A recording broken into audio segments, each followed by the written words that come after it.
3 interveners, only one of them filed testimony. And it's WRA, and their witness has some the proposed plan. Don't know if you had a chance to look at that, but basically wants them to basically offer electric appliances like heat pumps. So, okay, well, very well. We're about ready to start here. Thanks. Patrick's gonna drive the bus today, so I'll just be asking a few questions. I think we'll finish today. Yeah, somebody has 2 witnesses, staff have 2 witnesses, and only 1 intervening witness. Yep. So, yeah, we have some concerns just about the, it's a 30-something% increase in over their last budget. And we just want to track back and look at those numbers. We also have questions about them offering programs where the UCT is less than 1, even though the overall is greater than. And yeah, we understand programs are not necessarily going to be able to achieve close to 1, but we have to ask. But I think some kudos on some of the things they're trying, some of the outreach, senior citizens, to I think those are positive. So, yeah, we'll have some fun. Thank you.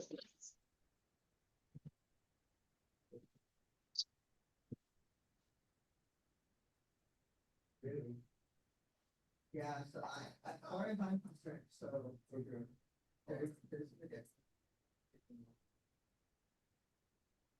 yeah. I'll be here today. I'll be doing the hearing. I'll let you know when to sit back on it, then you should be good to go. Okay, thank you.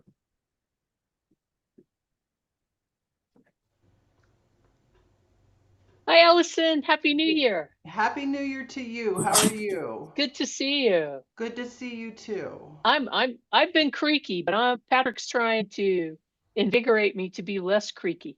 I've had some back issues, and yesterday I had a neck issue. Oh no. I know, I slept wrong on my neck, and it's like, oh my gosh, this is not fun. No, it isn't fun. And if you're having problems with your neck, you should be looking straight, onto your thing. I can hear you fine standing up, so do what you need to do. Awesome. Yeah. Well, I think Patrick told you. Oh, nice. Well, yeah. Here. Yep, there you go. Heating pad. Yeah, so we're good. We're good on that. And we're live streamed right now. Anna's got us on YouTube already. All right. Patrick is going to he's going to preside today. Okay. And I don't know if you've met Patrick, maybe just now. I think maybe in previous hearings, but not as the hearing examiner, and I will put you in there right now. Thank you. Good morning. Thank you for being with us. Thank you. We have 5 witnesses, 2 for the company, 2 for staff, and one intervener witness. We've got 3 interveners, only one of which filed testimony. We're hoping to get finished today. That's what I had heard.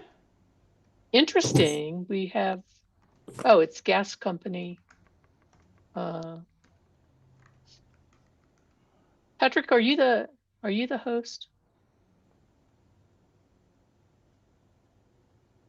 I think so, yes. Okay.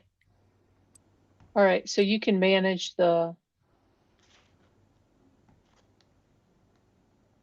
Yeah.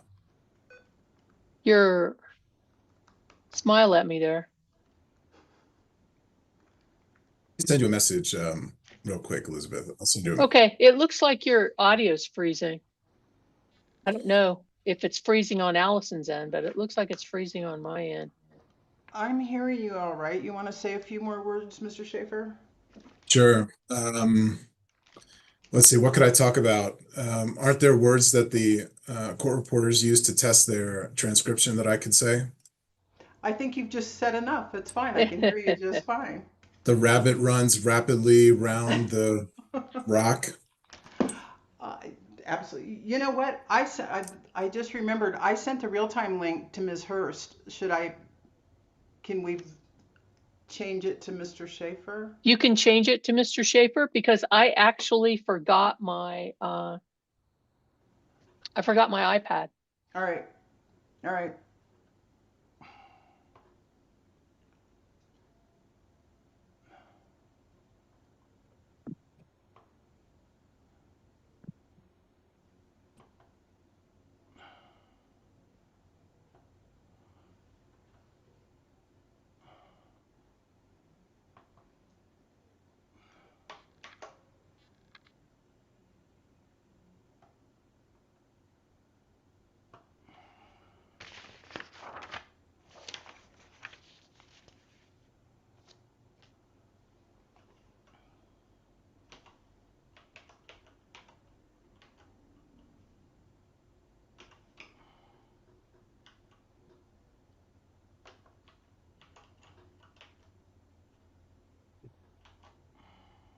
Elizabeth, I just sent you a message on Teams. Oh, okay. I was gonna say, I don't see,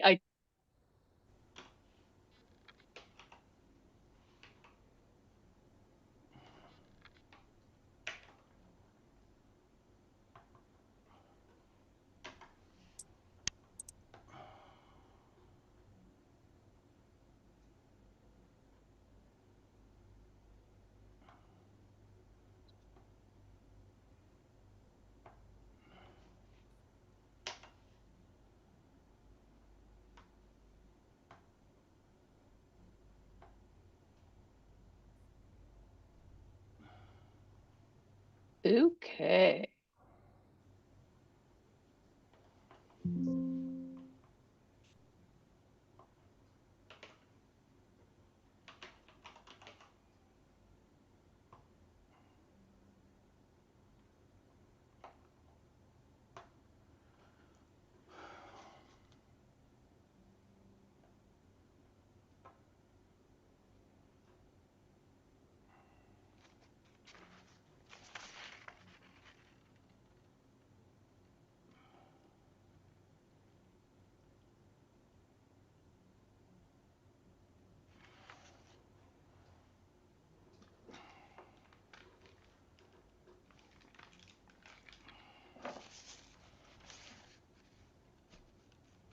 Good morning, everyone. Happy New Year.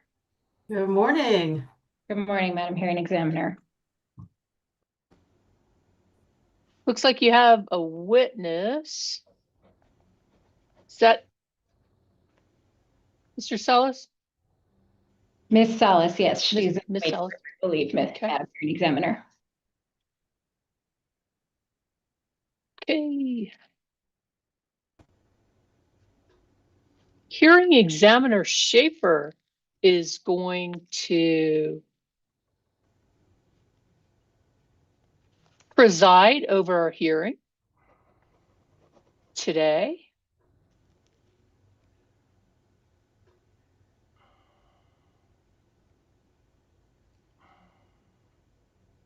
And I will be here, but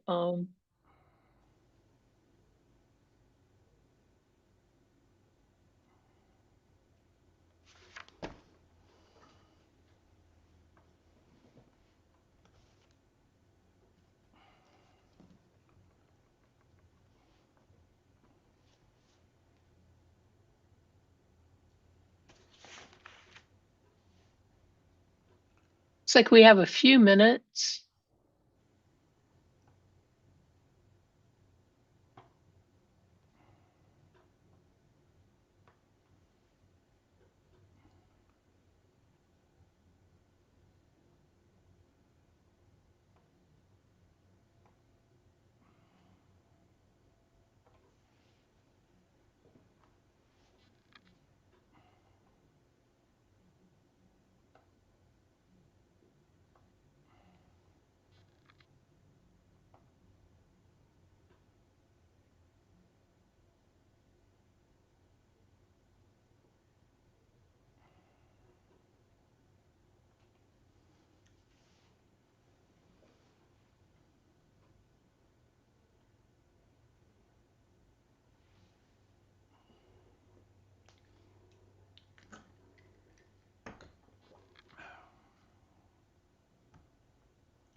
I'm trying out the standing desk today, and I feel really tall because it looks like my head's right in the ceiling, doesn't it?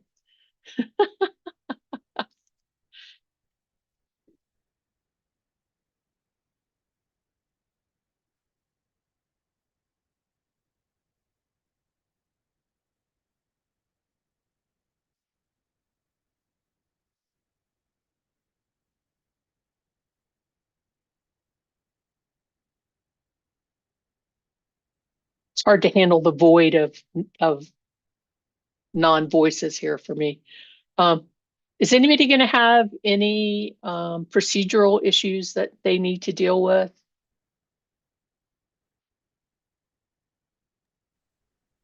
Madam Hearing Examiner, this is Katie Lang on behalf of staff. I'm kind of a procedural issue. I too will be doing the appearing on behalf of staff solo. Mr. Elliott will be in the background, available if I need help, but the intent is the sole staff attorney representing staff at the hearing this morning. Very well, thank you. And Madam Hearing Examiner, this is Brian Haverly. From the company standpoint, I can't think of a procedural matter that we're going to need to address before the hearing starts. I will ask Ms. Hopper if she agrees with me if I've mainly just forgotten something, but I don't think we're going to have anything that requires any kind of discussion. Okay. No, I agree with that, Madam Hearing Examiner. Okay. Well, looks like, I don't know what the official time that hearing examiner Schaefer has, but it looks like we've got 5 or 6 minutes, and it looks like we're missing some parties, so hopefully they're gonna be out there soon, and we can take this time to do any last minute things. I'm gonna go get some water. And just to let you know, we are live streaming on the YouTube. So if you're gonna say or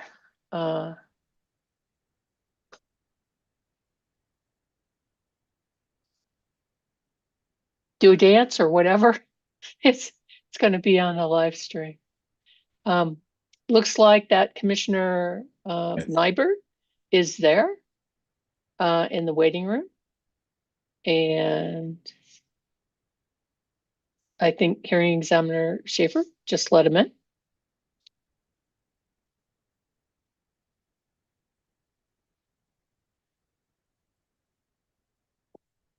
Good morning, Commissioner Nyberg. Can you hear us?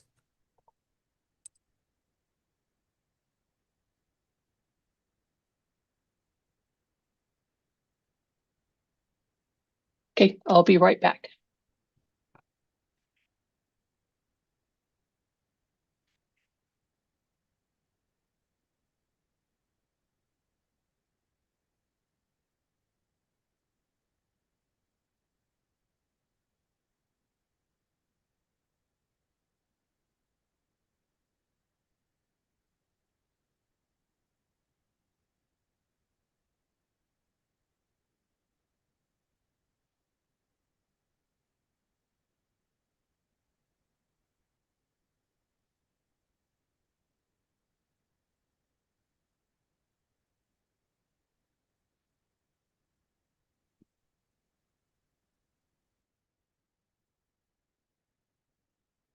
Morning. Hi, How you doing? I'm okay. How about yourself? I'm gonna try to use the scanner today since the machine isn't working. Yeah, I found that out Friday.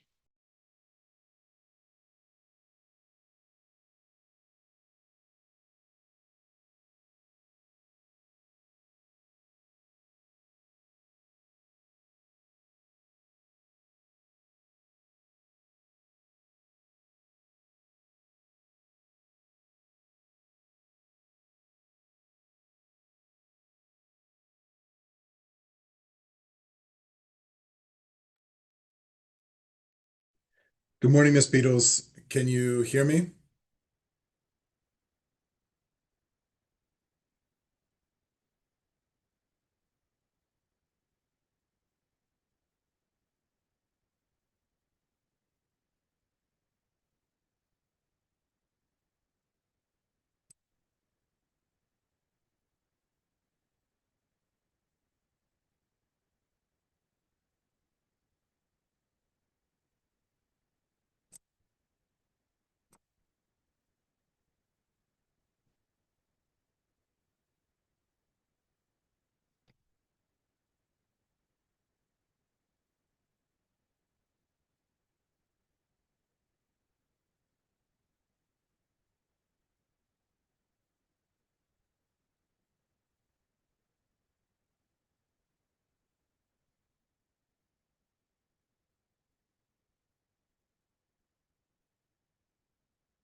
Good morning, Commissioner O'Connell. Thank you for being here with us.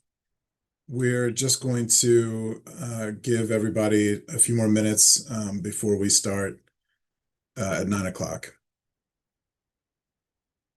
Great, thank you.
Good morning, everybody. It's just 9 o'clock, and before we go on the record, I just want to see if everybody can hear me. Miss Lynch, Miss Beatles, can you hear me?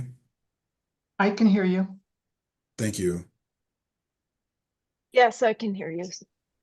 Thank you, Miss Lynch. Good morning. Okay, well, let's go ahead and get started. And thank you, everybody, for being here. Happy New Year. It's Monday, January 5th, 2026.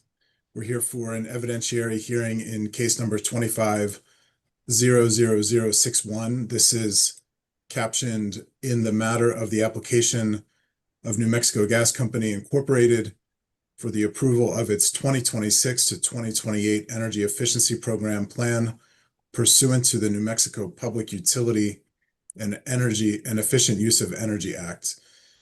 Today's hearing has two presiding officers. I introduce firstly hearing examiner Hurst.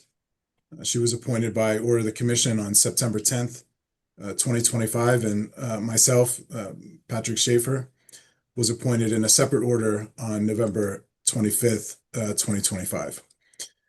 I also just mentioned here that New Mexico Gas Company has not filed an advice notice to change its tariff rider concurrently with its application, but that the company instead expects that it will seek a change to rate number 15 in June of 2026.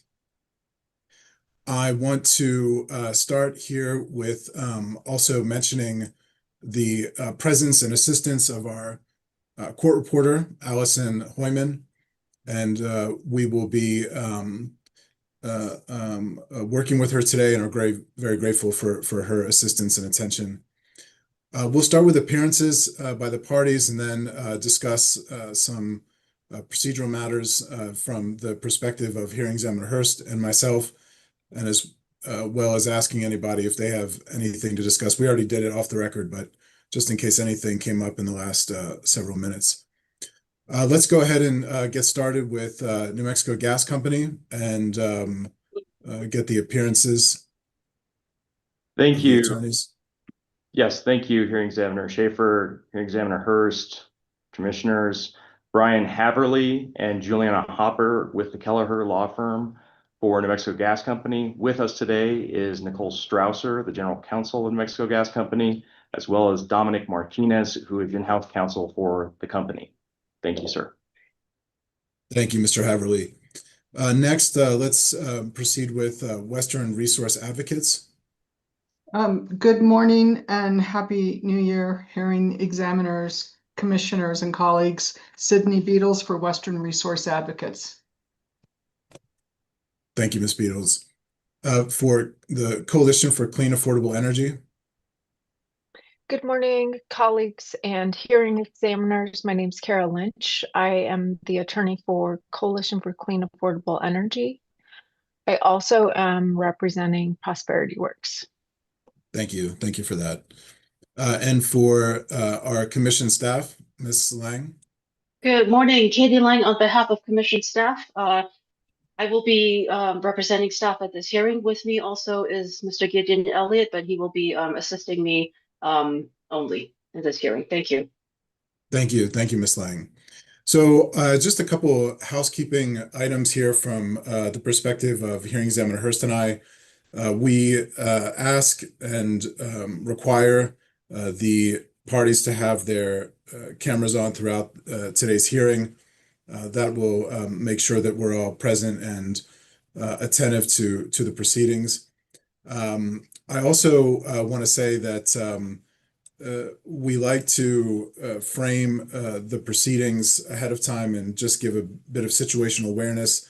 So for our breaks today, we will try to find a time to take a rest at around an hour and 15 minutes, hour 20 minutes, depending on testimony and the flow of the proceeding, and have a 10 to 15 minute break at that time. And then I also wanted to discuss the presentation of witnesses and order of cross-examination. So as is typical and standard, we will go with the order of intervention, obviously starting with the applicant, New Mexico Gas Company, then Western Resource Advocates, CCAE, Prosperity Works, and then staff. And also I mentioned the hearing examiners, which I'll discuss in a minute, but we will, if we have any questions, go after the first round of cross-examination. There are several exhibits that have been uploaded to Dropbox that will be, parties will intend to admit into the record today. So I don't have any awareness or understanding that anything is highly controversial here, given the communications with the parties over the last several weeks and also this morning. But in case there is any contention or matter, please just be ready with your reasoning as to why something is objectionable or the response to that objection. I'll also say that no friendly cross-examination is permitted. That's something that hearing examiner Hurst and I also wanted to mention just for the record.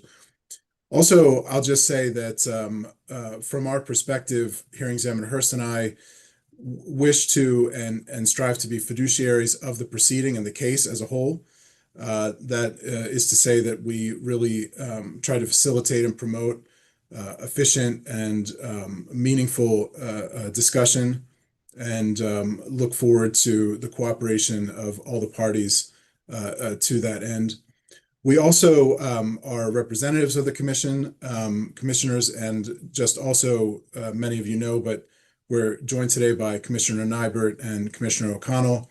They may also have questions and issues that they may wish to discuss with the party. So we welcome and invite that participation to subject to their discretion and interest. Hearing examiner Hurst and I may ask questions, but really only from the perspective of the record and matters or ideas or things that need to be clarified.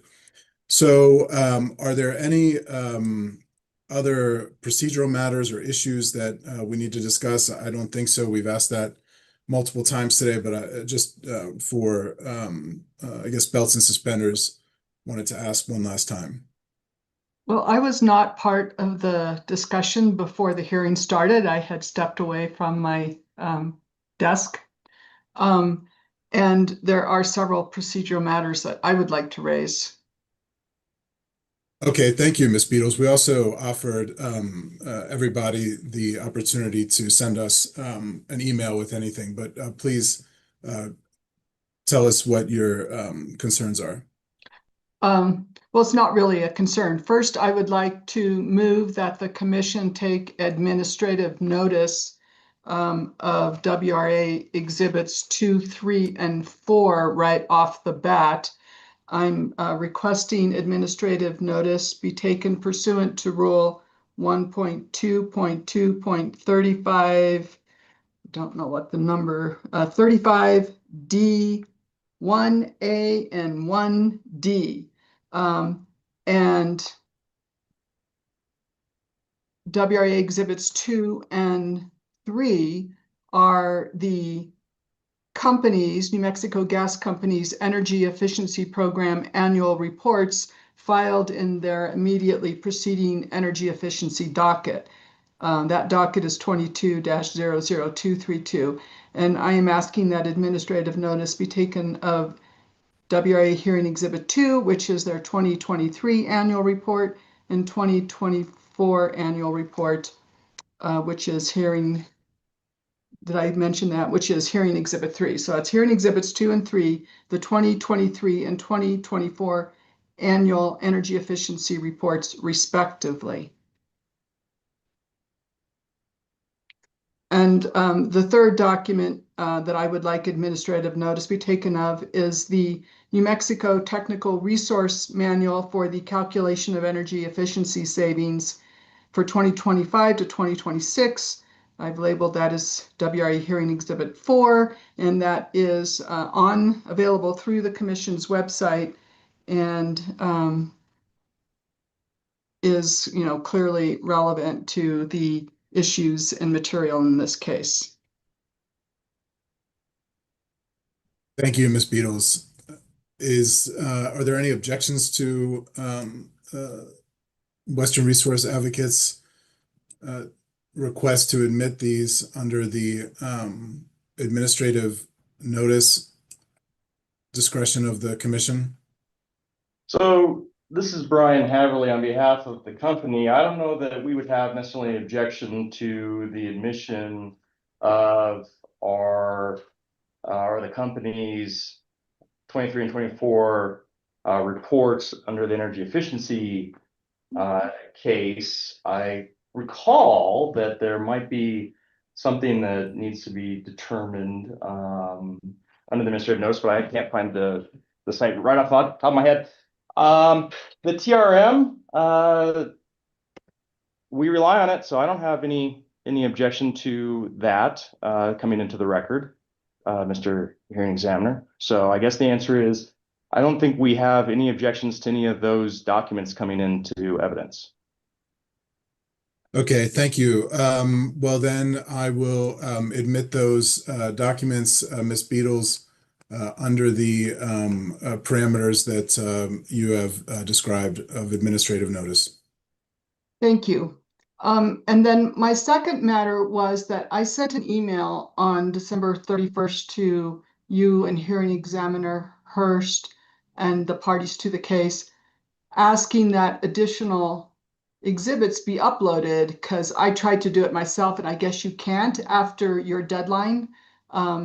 And those exhibits, there were 1, 2, 3, 4, 5, 6, which I understand is quite a few. They were short, but they consisted, and I explained this in my email, solely of responses that we received the day before my email to discovery served on gas company's rebuttal. And the company's responses were timely. It's just that this latter part of the procedural schedule is compressed due to the holidays and all. On further review, I am going to limit the additional exhibit to just one of those 6. Now that I've been reviewing the record and developing crossover the weekend, and that would be WRA Hearing Exhibit 5.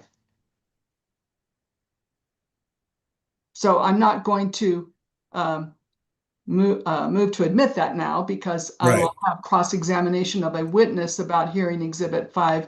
But the problem is it's not uploaded or it's not included in Dropbox. So just to make you aware. Right, I understand. And I just to confirm, have all the parties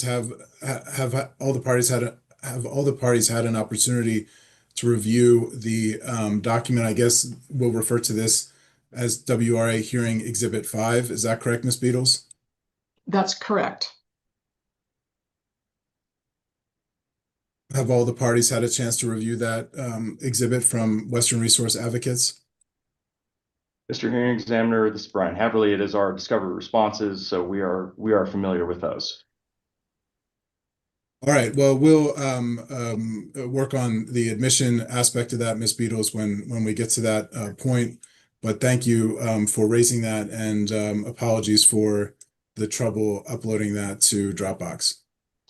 It may have been on my side, but thank you. I don't know. Yeah, there's a lot of things. And I'll just also take this moment to mention again to all the parties, I think everyone is aware, but the commission is just completing a very thorough and comprehensive testing of our new docketing and electronic management system. So a lot of these things will be resolved ideally with that new asset coming forward here in the next couple of weeks.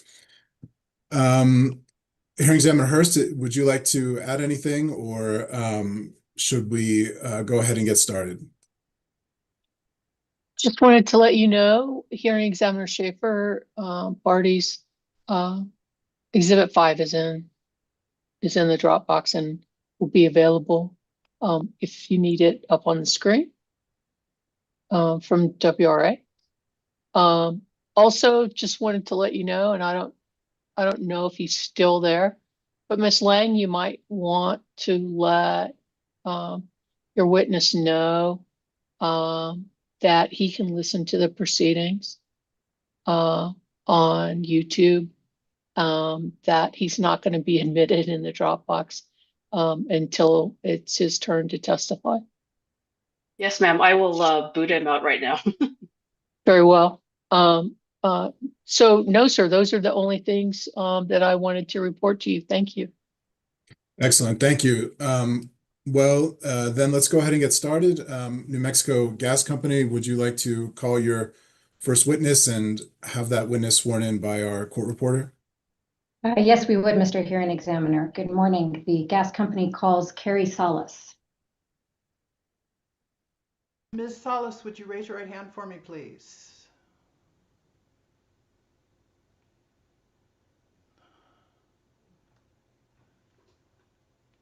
Would you raise your right hand for me, please? Do you solemnly swear or affirm the testimony you're about to give shall be the truth, the whole truth, and nothing but the truth? I do. Thank you. Good morning, Ms. Salas. Can you please state your full name for the record? My name is Carrie J. Salas. Who are you employed by and what is your position? I am employed by New Mexico Gas Company as the Director of Energy Efficiency. You have in front of you what has been marked as NMGC Exhibit 1. Do you see that? I do. Do you recognize that document? Yes, this is my direct testimony and exhibits filed in this case. Was that direct testimony and those exhibits prepared by you or at your direction? Yes, it was. Do you have any changes or corrections to the testimony or exhibits?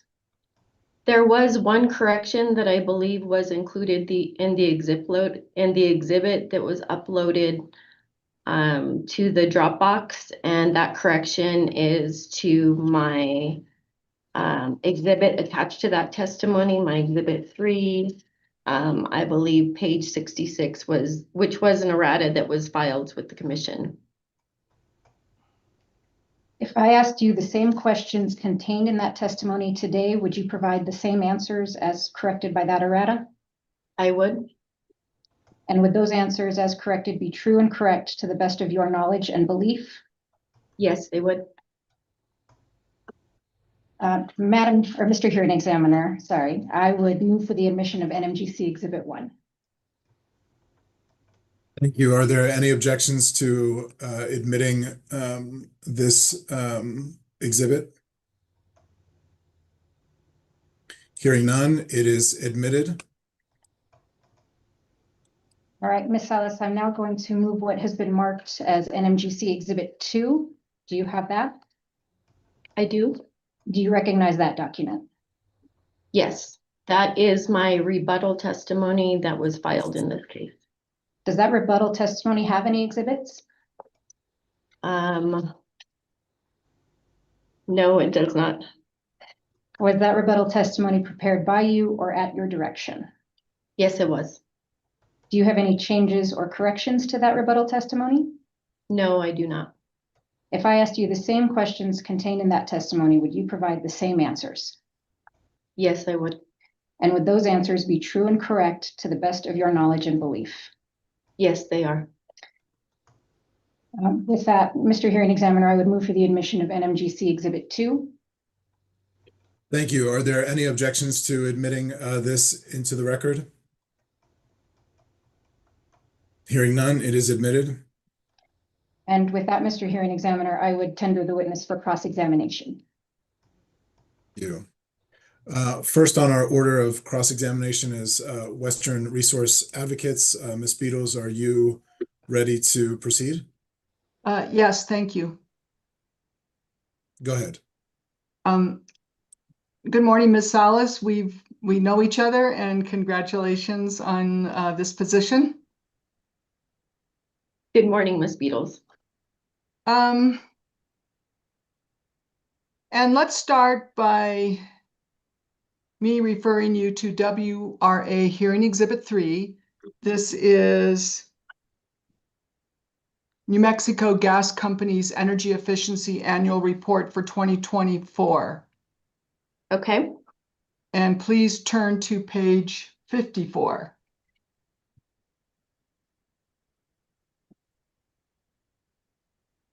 And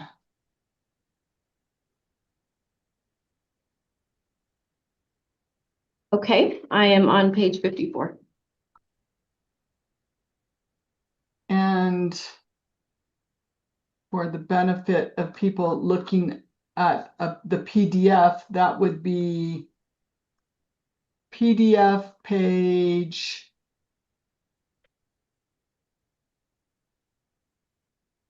almost there. 82. Let me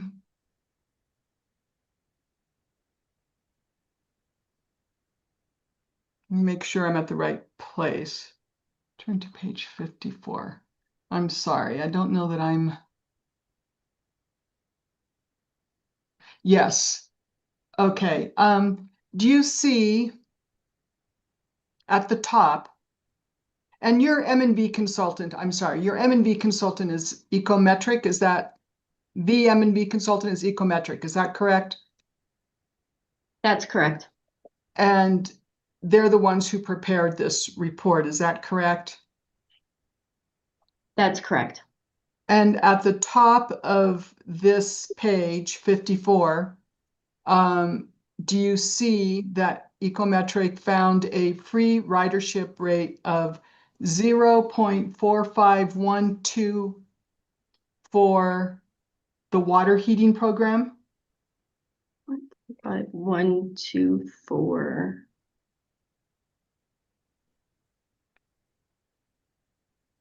Yes, yes, the first line there. I see that.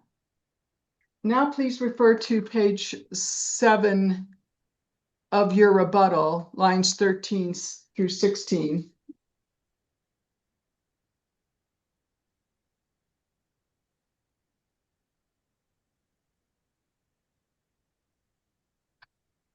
And confirm that you state that, are you there yet?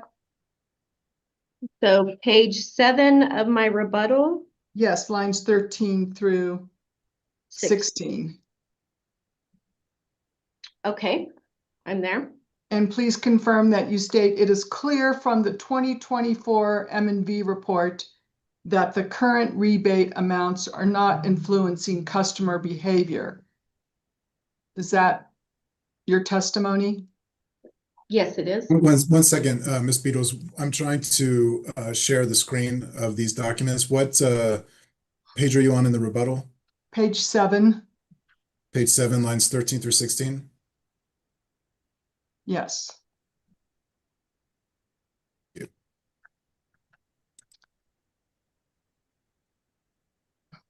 And I'm sorry to do this, but I'm going to go back to the M&V report. I'm going to be going back and forth between the M&V report and her rebuttal. Okay. So is it true that the M&V report from 2024 found that 85% of program participants reported that it was extremely likely that they would have chosen the same. Pardon? Oh, I'm not sure who I just heard. Let me start all over. Is it true that the M&V report from 2024 found that 85% of program participants reported that it was extremely likely that they would have chosen the same efficiency level, with an additional 5% responding that it was very likely they would have chosen the same efficiency level appliance without the rebate? So can you refer me to that page in the M&B report? Yes, page 69, please. Okay.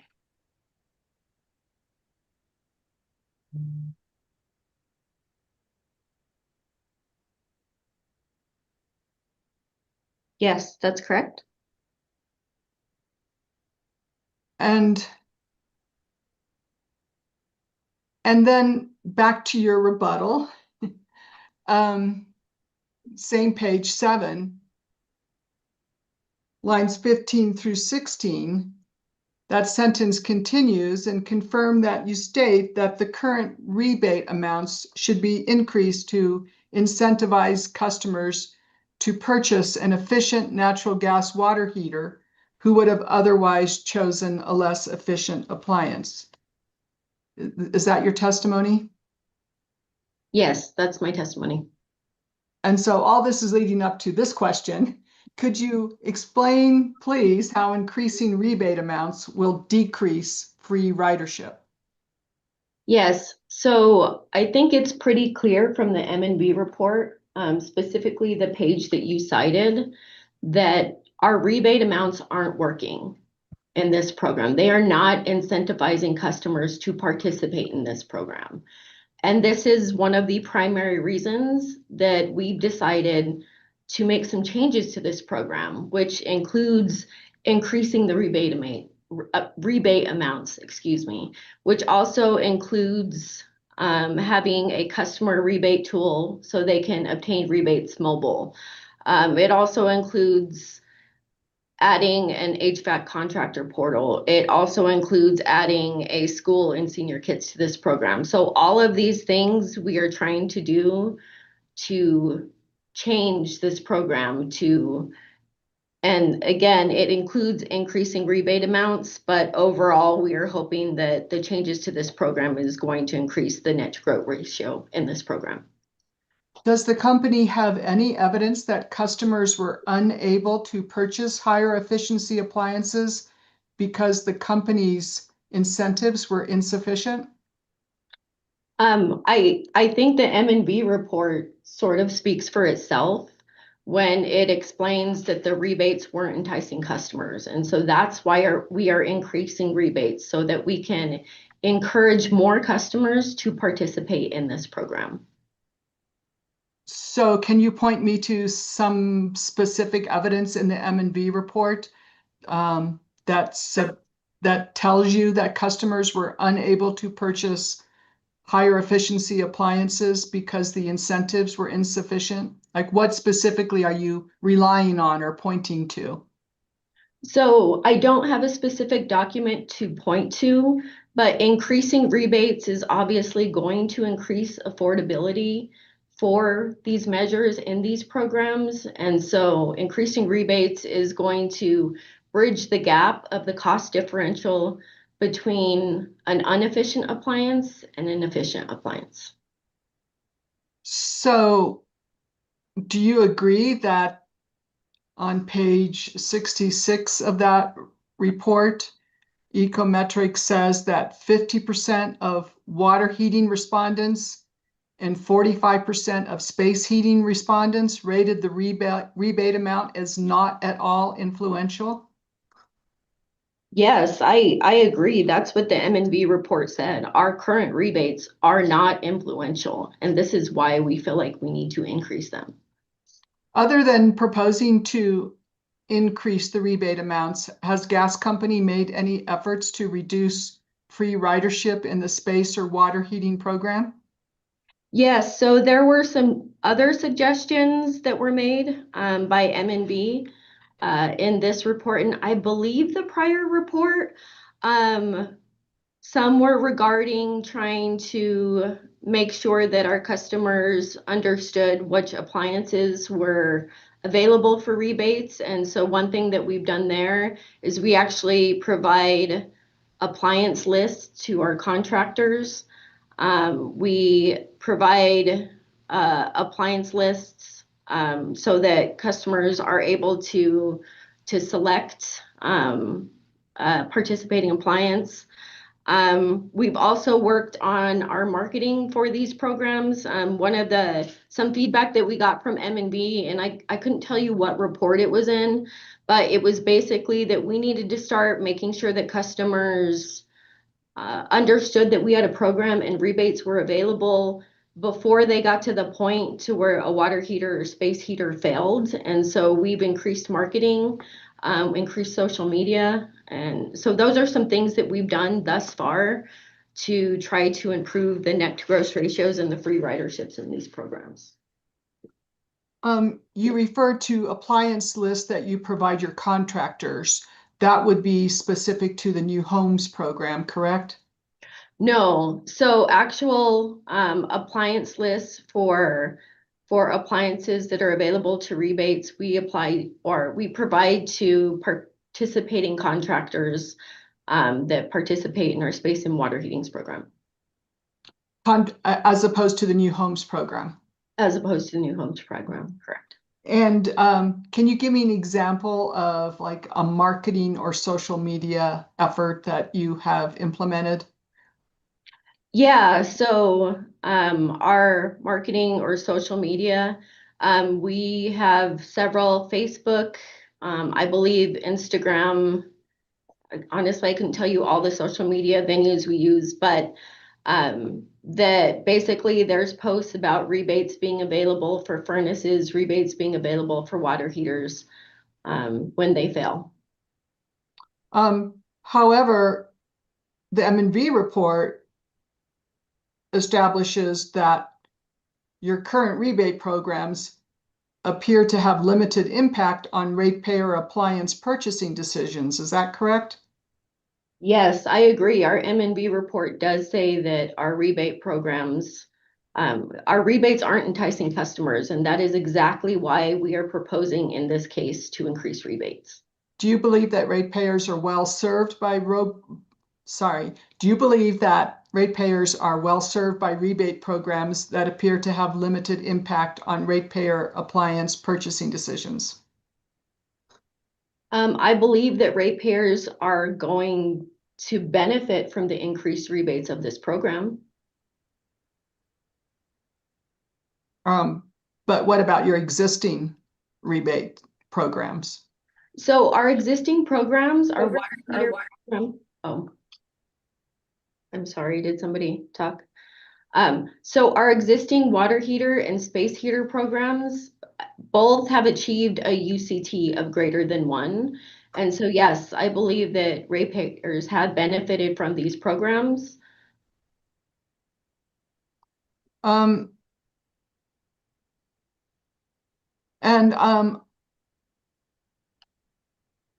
going to just confirm the rebate increases that you're proposing. I am referring to page 18 of your direct testimony now. So please confirm that you're proposing to increase the rebate amount for a residential gas tank water heater from $115 to $200. Is that right? Okay, you're on page 18, lines 8 and 9. Is that correct? Yes. Then yes, that's correct, 115 to 200. And your proposed increase for a residential gas tankless water heater will be from $300 to $500. Is that right? That's correct. And the increase for a tier 2 furnace or boiler from $325 to $540. Is that correct? That's correct. And a tier 3 furnace or boiler, you propose to increase the rebate amount from $375 to $625. Is that right? That's correct. And these are approximately 65% increases. Is that correct? Not doing the math off the top of my head, but subject to check, I believe that's probably correct. Does the company have any evidence that the price of natural gas appliances in New Mexico have increased approximately 65%? I do not know how the price of natural gas appliances have increased through the years. What level of free ridership does the company believe is acceptable? Objection, Mr. Hearing Examiner, if I may. Yes, please. The company's belief on that is not really relevant. It's the M&V contractor retained by the commission and its staff who makes that determination, and they have done that. Ms. Beatles? So the company designs its energy efficiency programs, and there are levels of purchasing influence and free ridership that the M&V report advises the company and informs the company's program design. So I think it's directly relevant to the issues in this case.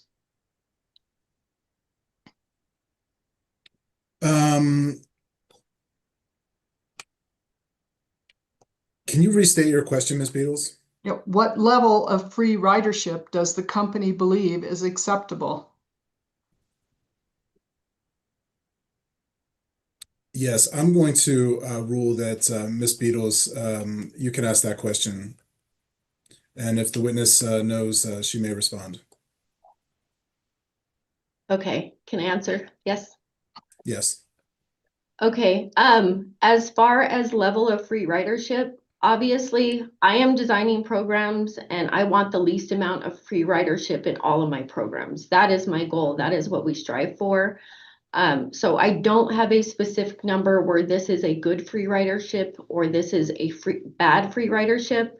What I can say is if a program is consistently meeting the UCT, even if that free ridership amount is what it is in the space and water heating program, I would say that that's probably an acceptable level because it meets the UCT. But again, my goal is to reduce free ridership as much as possible. And so when I see in our current water heating program that we have a certain free ridership amount that doesn't seem to be improving, I want to improve that.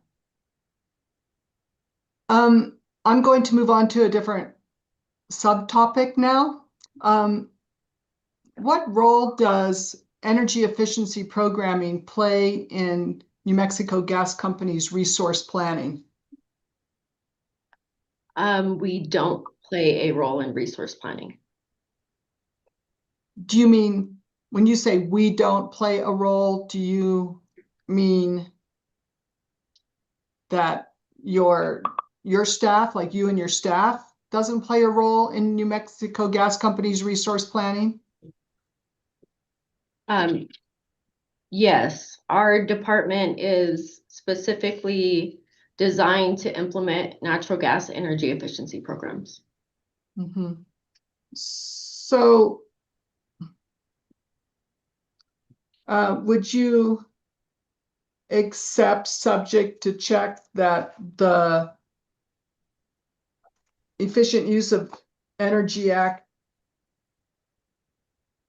and the commission's energy efficiency rules require New Mexico Gas Company to evaluate energy efficiency in its resource planning?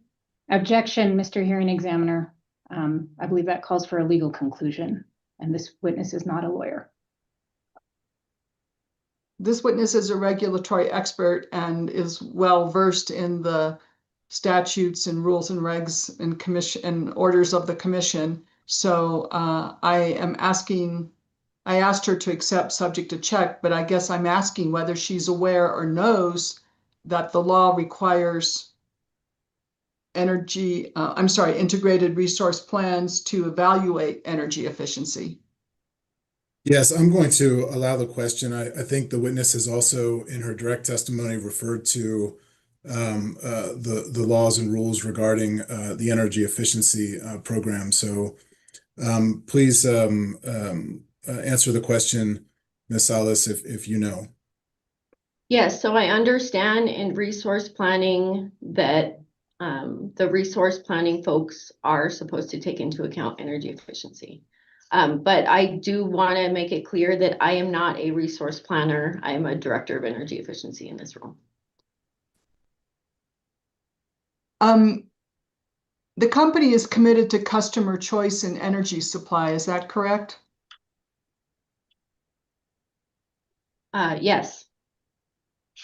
Who does the company view as their customer, home builders or ratepayers?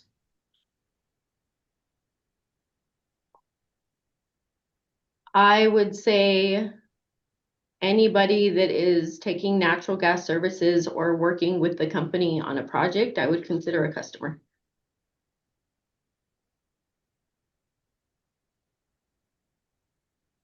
How does providing incentives to home builders to install gas equipment support customer choice? So supplying rebates to home builders that are ultimately going to benefit customers with more energy efficient appliances, I do believe supports our customers.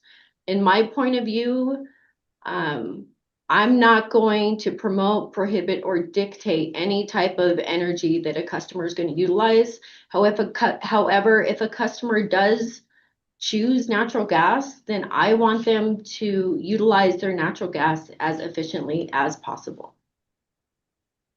Now let's refer to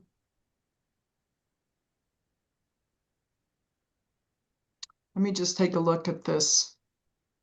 I don't know that I need to refer you to Carly direct for you to answer this question, but I will if I need to. Let me just ask the question. Please confirm that gas company's incentive proposal in this case is a continuation of the sliding scale incentive structure where gas company will be required to achieve a minimum of 35% of its proposed therm savings to receive a partial incentive and 60% of proposed therm savings to receive the maximum incentive. Is that the company's proposal? Yes, the company is proposing to continue the same incentive structure that was approved in the last case. So yes, that sounds like what was approved in the last case. And what is meant by partial? By partial, are you meaning whenever we get to the 35%? Yes.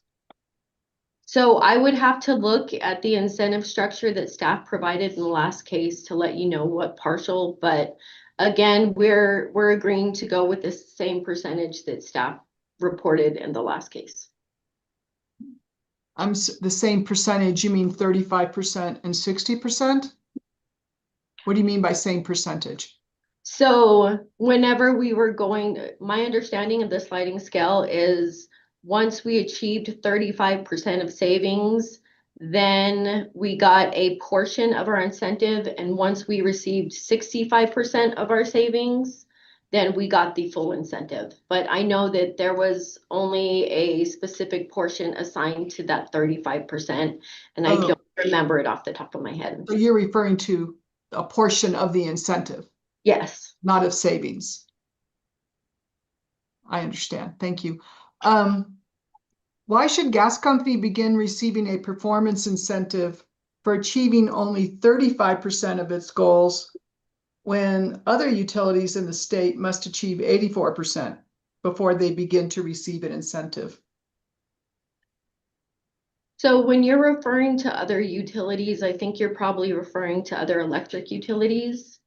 My understanding is our incentive structure is different because we are a natural gas utility. I also think 35%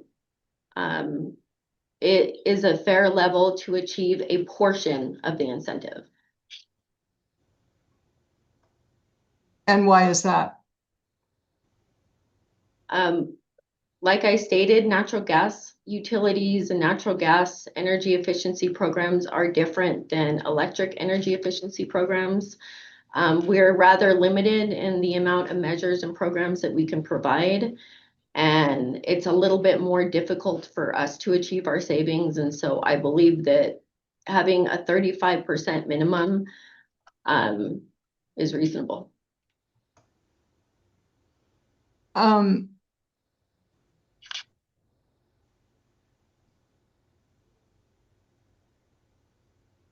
So I think, let me just refer to, I'm not sure how to pronounce his last name, the staff witness, Watara. Are you familiar with his testimony? I couldn't quote it, but yes, I have read it. And do you understand? Well, I better get to the right page before I ask you the question.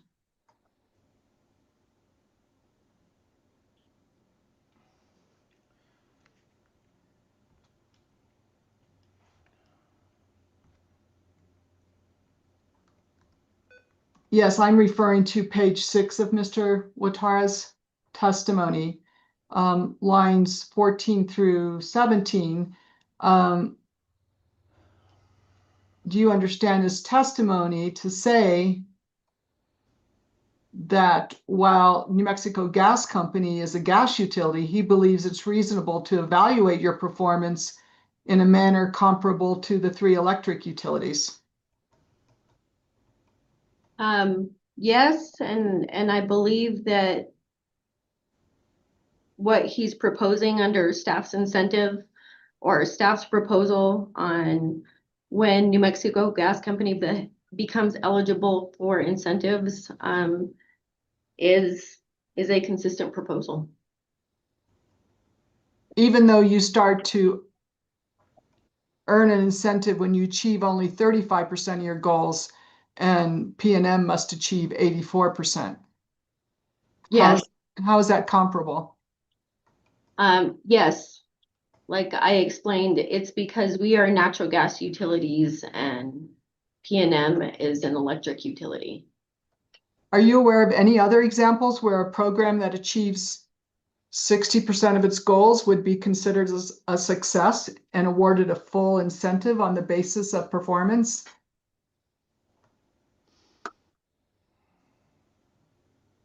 I'm not aware of other programs. However, I understand that that has been the case in this program since at least 2022. And prior to that, I don't think we even had a minimum that we had to achieve in order to obtain our incentive. I'm going to move on to another subtopic. Does the company track the progress of natural gas appliance standards and building energy codes that impact its ratepayers? Can you repeat that question? Does the company track the progress of natural gas appliance standards and building energy codes that impact your ratepayers?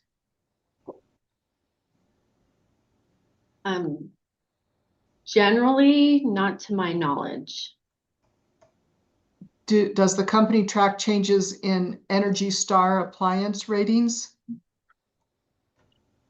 So we're aware of changes in Energy Star appliance ratings. So yes, we do follow that. So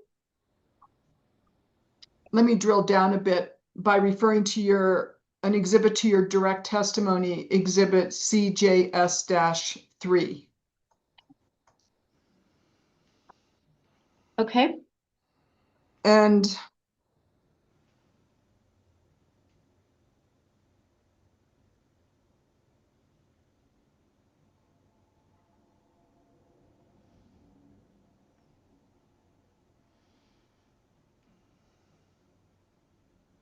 let me get to the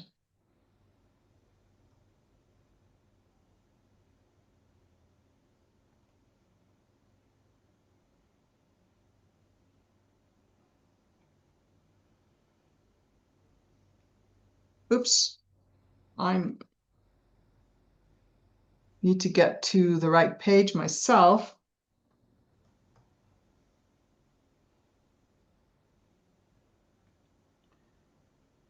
Okay, please refer to pages 59 to 60 of your CJS-3, the 2026 to 2028 Energy Efficiency Program Plan. And starting at the bottom, it states that homeowners will receive increased rebates of $500 to replace their existing water heater with an Energy Star UEF 0.87 or above tankless water heater, or $200 for an Energy Star UEF 0.64 or above storage tank model. Do you see that? I do. And for the record, could you state what UEF stands for? Uniform energy factor. And could you please explain what that represents or define that? So that's essentially talking about the efficiency factor, or how efficient a water heater is. So a higher number would be more efficient than a lower number. And did you derive that UEF figure from the Energy Star eligibility criteria published on EnergyStar.gov or from the New Mexico Technical Resource Manual? So initially, I believe when that number was set, it was set because it aligned with Energy Star. However, now that figure is there because it aligns with the New Mexico TRM.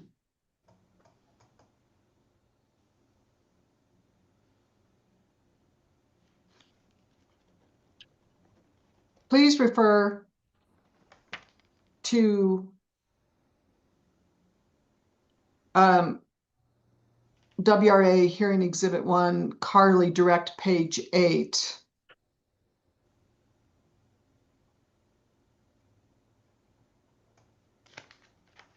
And do you see where he points out that the New Mexico Technical Resource Manual references Energy Star requirements version 3.2, which has been superseded by Energy Star 5.0 effective April 2023? Yes, I see that in his testimony. So could you please explain whether you rely on specifications in the TRM to design your rebates to incentivize high efficiency appliances, or do you rely on Energy Star published criteria? Yes, so we are always going to default to reliance on the New Mexico Technical Resource Manual, as it is the resource manual that is set for the state of New Mexico for energy efficiency programs. To the extent we can align with Energy Star, we try to, because Energy Star can be utilized as it can help us market products for our appliance rebate programs. However, our overall foundation of our programs is the New Mexico Technical Resource Manual, and that is going to be ultimately what we refer to when designing our programs. And to my understanding, I don't believe the Technical Resource Manual is always going to align with Energy Star requirements. Do you believe that the use of outdated specifications for Energy Star appliances in the New Mexico Technical Resource Manual is in the best interest of ratepayers? I believe if there's an outdated reference that they will most likely update it in their next cycle of updating the Technical Resource Manual, but I also don't believe that the New Mexico Technical Resource Manual has to perfectly align with Energy Star specifications. Are you aware that this latest Technical Resource Manual was published in 2024? Let me say was developed in 2024. That sounds accurate. And are you aware that it did not include Energy Star specifications published in 2018 or 2023?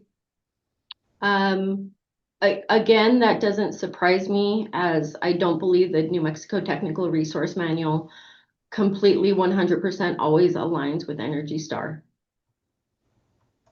Was New Mexico Gas Company aware of changes to Energy Star specifications for commercial or residential water heaters prior to filing the instant application? Yes, we were aware of them around the time of filing the application. And I think you testified that you default to the New Mexico TRM. Is that correct? That's correct. Okay. Referring to the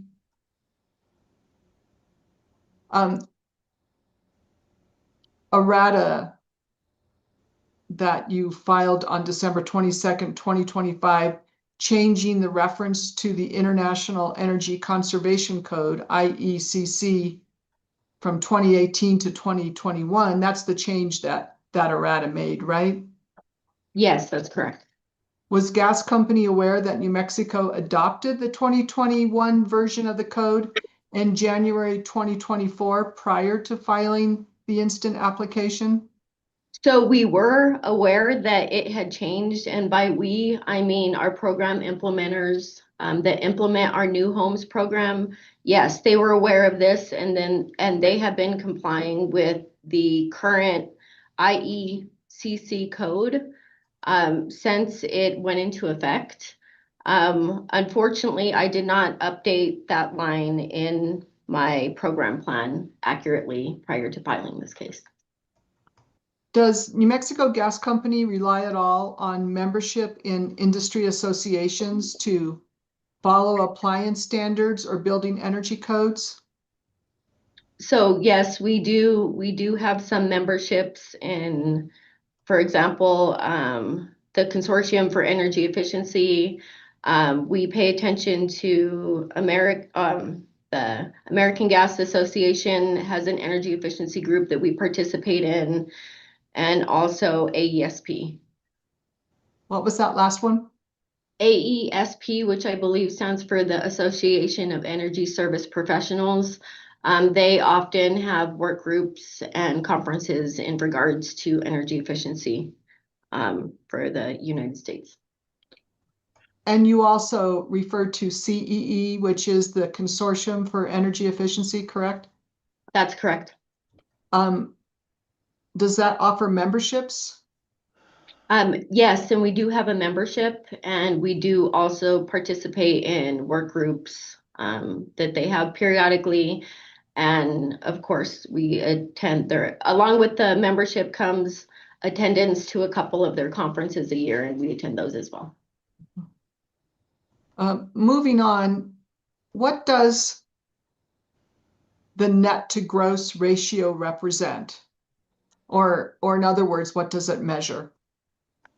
The net to gross ratio essentially measures what your gross savings is and what you're actually able to basically count. It essentially also measures free ridership. So it's sort of a test of how much free ridership you have in your program. So yeah. Miss Salas, can I just ask a clarifying question? You said your, who do you mean by you and your? I apologize. Did I just say that or was that earlier? Just now in your response to Miss Beatles, you said when describing the difference between net and gross, you referred to you and your. Who is you and who is your? Okay, so it would be our New Mexico gas companies if we're talking about savings. Yes. Okay, thank you.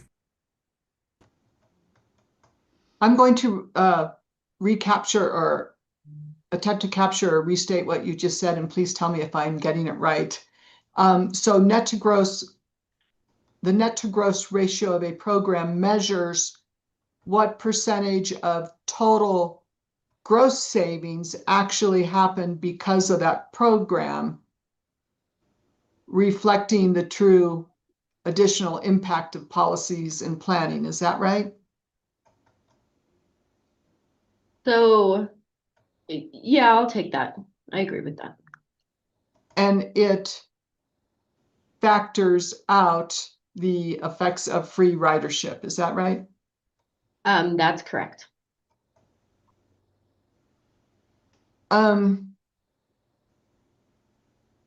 So now I'm going to refer to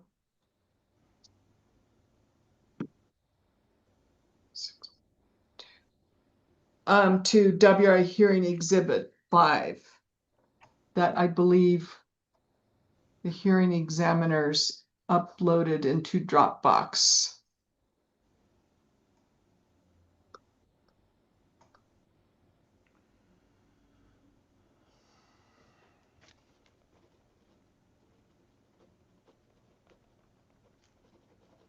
Okay.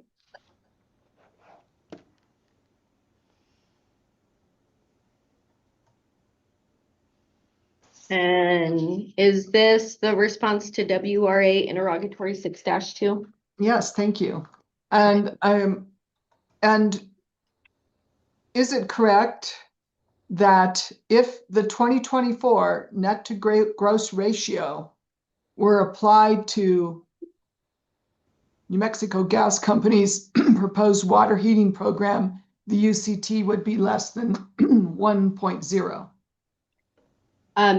Yes, if we applied the net to gross ratio from the 2024 M&B report to our current program, it would be less than zero.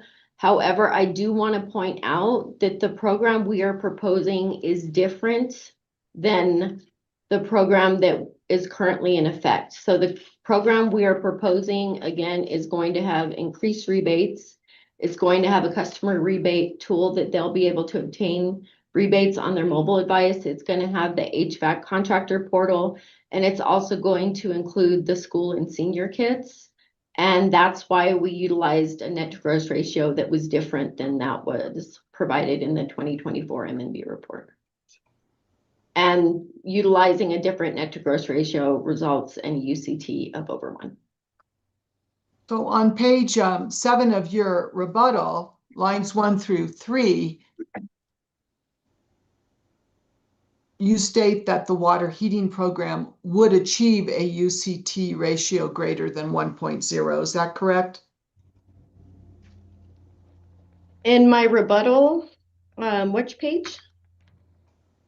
Page 7.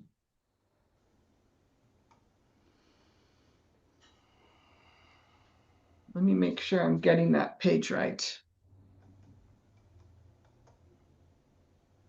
I believe that's correct, Miss Beatles. Okay. Top of page 7.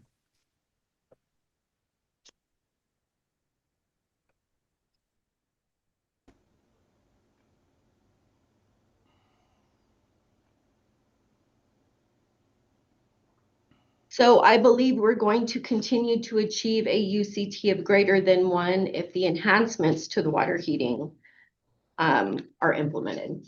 So you're counting on those new features that you're adding to the program, is that correct? That's correct. Including higher rebates, is that correct? That's correct. Which makes the program more expensive, right? So the program is actually a little bit more expensive than last time, but if you look at the ratio of rebates to administration, we're actually increasing our overall rebates to customers versus our administrative costs if you look at our program compared to last time.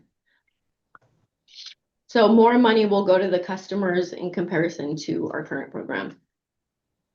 I am going to move on to another subtopic. Is the company aware that U.S. Energy Efficient, I'm sorry, let me back up. Is the company aware that U.S. Energy Information Agency, EIA, forecasts that the price of natural gas will increase in the coming years? Objection, Mr. Hearing Examiner. I think that Ms. Ellis has indicated she's an energy efficiency expert, not a gas supply expert, and so I'm not sure that the foundation is laid for her having knowledge on this topic. I'm asking whether she does have knowledge.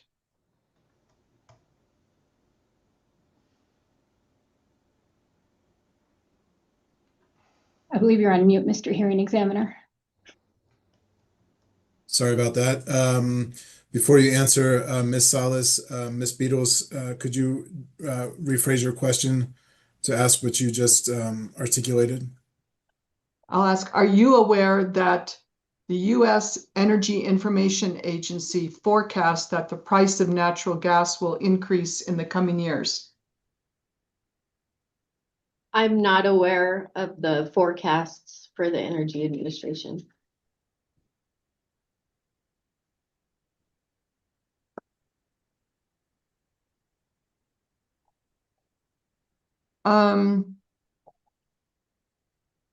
On the new homes program, does the company conduct due diligence to ensure that homes that receive new homes program performance path rebates install measures that lower gas consumption as opposed to measures that simply lower the HERS, H-E-R-S score, such as installation of solar panels? So we don't take into account installation of solar panels in our new homes program because that shouldn't affect natural gas usage.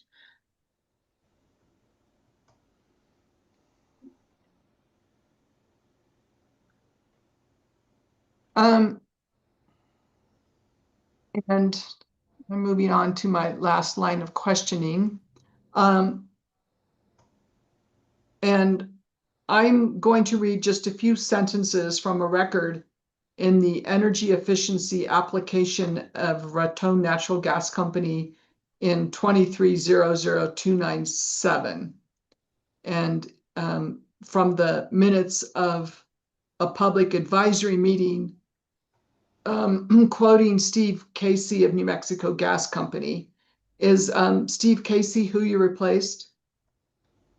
No, I did not replace Steve Casey. He did work for me when I started. Oh, okay. Sorry, I had no idea. Is Steve Casey still with Gas Company? No, he has since retired, but we do have a program manager for Gas Company. Oh, okay. And but Steve, you did work directly with Steve Casey at some point? We had a few months of overlap until he retired, yes. So I'm just going to read you a few sentences, not for the truth of the matter stated, just whether it is collaboration that you're aware that Gas Company does or doesn't do. The minutes of this energy efficiency public advisory meeting quote Steve Casey and say, New Mexico Gas Company collaborates with both PNM and EPE on new construction standards and home checkup programs that benefit the energy efficiency programs of both gas and electric utilities. And is that something that gas company does? Yes, so specifically the New Homes program, we administer our New Homes program in combination with PNM and EPE, and we all utilize the same third-party administrator, ICF, to administer that program. And do you plan on continuing that or similar collaboration with the electric utilities? Yes, we plan to continue collaborating in the New Homes program, and we also collaborate with PNM in their home energy checkup program as well. Mm-hmm. Okay, I have no further questions. Thank you, Miss Alice. Thank you, Ms. Beatles. Thank you, Ms. Beatles. Ms. Hopper, any redirect? If I could have just a couple of moments to get my notes together, Mr. Hearing Examiner, would that be acceptable? Sure.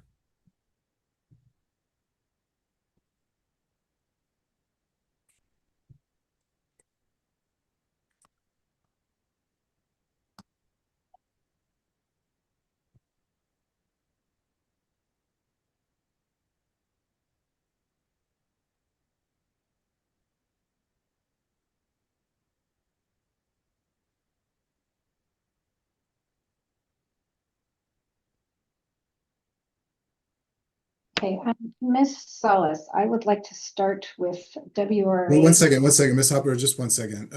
Hold on 1 second.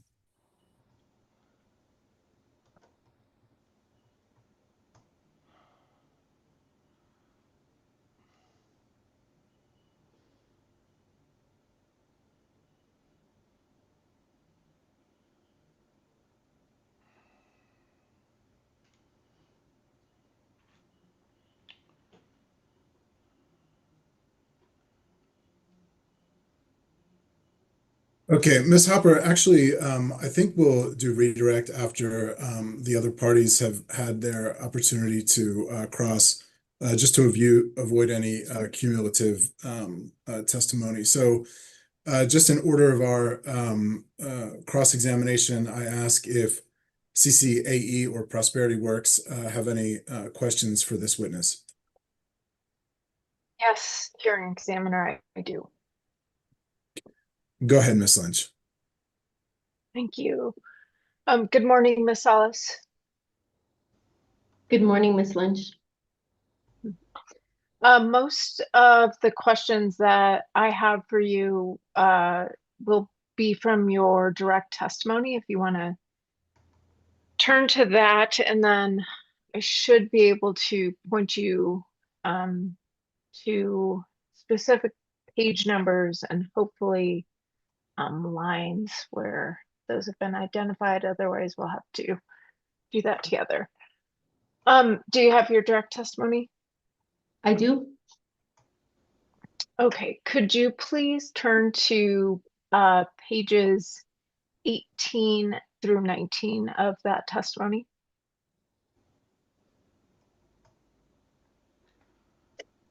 I am on page 18 of my direct testimony. Okay. And there I'm going to have you focus on lines 20 through 22 of page 18, and then lines 1 through 2 on page 19. Okay. You provide that the new high school and senior citizen education program will add a high school and senior citizen energy education measure to the water heating and space heating program to provide energy efficiency education to students and senior citizens, along with free water and natural gas savings kits. Is that correct? That's correct. Okay. And then in point number 2, program promotion and education in rural communities, you state New Mexico Gas Company, along with its implementer plans, plans to host events. Sorry, let me start over. New Mexico Gas Company, along with its implementer, plans to host events at public facilities throughout the state. These events would provide customers with gas and water savings kits, educate customers on ways to save energy, and inform New Mexico Gas Company customers on the availability of rebates and energy efficiency programs. That's accurate, correct? That's correct. Okay.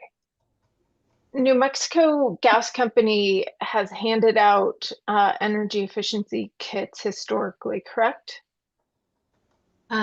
Yes, we do supply income qualified kits in rural communities at, for example, local food banks and events of that sort. Okay. Does New Mexico Gas Company follow up with anyone that receives a free kit? So it's a little bit difficult to be able to follow up with individuals that receive those kits unless they sign up for them. So the implementer that passes out those kits, my understanding, they provide those names to our M&B contractor, and whenever they're assessing the program, they do interview the individuals that may have received kits in that program. Or that signed up for Yes. receiving the kits? Okay. So for the people that have not signed up, does NMGC know whether the kits get used?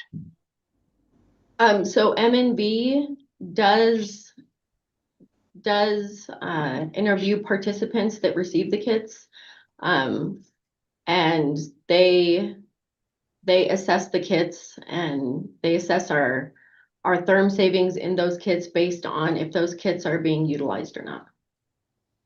And MNV can only get its information from those individuals who have signed up to receive the kits, correct? That's correct. Okay. So in other words, New Mexico Gas Company has no way of following up with anyone who has not signed up for the kits.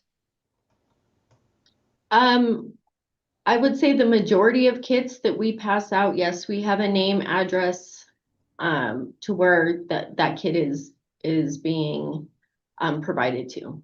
And so we typically have a way to follow up. So yes.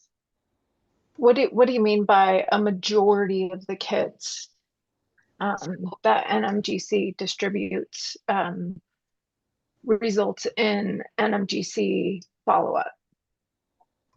So I wouldn't say a majority of the kits result in follow-up, but I would say the majority of the kits, we have a way to actually contact the customer that received the kit. There's a lot of times that maybe they don't have a phone number, and that can be pretty limiting though. Do you know how many total kits New Mexico Gas Company distributes? I believe it ranges from year to year. At the beginning of this program year, I can tell you, I believe we ordered about approximately 8,000 kits. And that's for our free shower kits that we pass out again at local events, or customers can obtain online for free. Okay. Of those 8,000 kits, how many does New Mexico Gas Company distribute to individuals who have requested the kits? You know, I don't have a breakdown of those numbers on me as far as how many of the 8,000 go directly to customers that request them versus how many customers sign up for them at local events. I'm sorry, I don't have that breakdown. Okay. Does New Mexico Gas Company know whether the contents of the kits result in actual use or installations? So again, that component of our program is subject to M&B.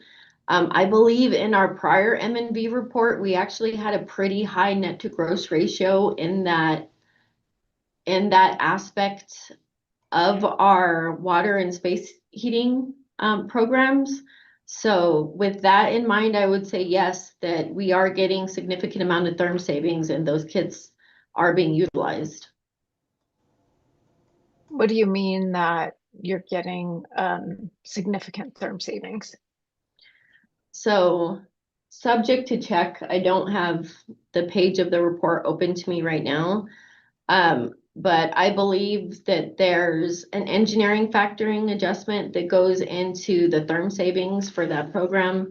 I believe we also, depending on if it's an income qualified that gets passed out, I believe we get a higher net to gross ratio in that portion of the program.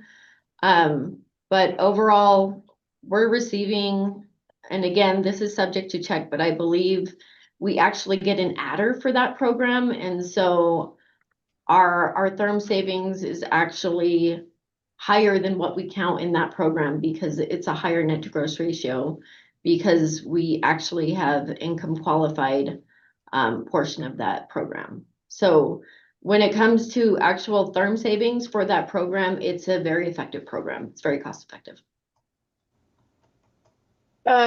So New Mexico Gas Company is able to calculate savings of energy based upon actual savings? So M&B calculates our savings for this program. And so Do you, okay, sorry, apologies. No worries. Go ahead. I'm sorry for interrupting. So we report the amount of savings for that portion of the program to M&B, and then M&B conducts their participant surveys and looks at our analysis. But like I said, from what we've been reporting versus the savings that we're actually getting that measure, we're actually getting more savings than we anticipate in related to the KIT program that we have now. I'm sorry, And if I could just you, ask oh, go ahead. I'm excuse sorry. me, Ms. Lynch, just a clarifying question. Ms. Salas, M&V is a generic term, correct? Yes, that's Okay. ecometric. That's the individual that performs our measurement and verification for the company. Okay, thank you. Yes, just the more specific we can be helps, I think, everybody follow along. Thank you. Go ahead, Ms. Lynch. Okay, thank you, hearing examiner. Do you know, Ms. Salas, whether the therm savings are calculated using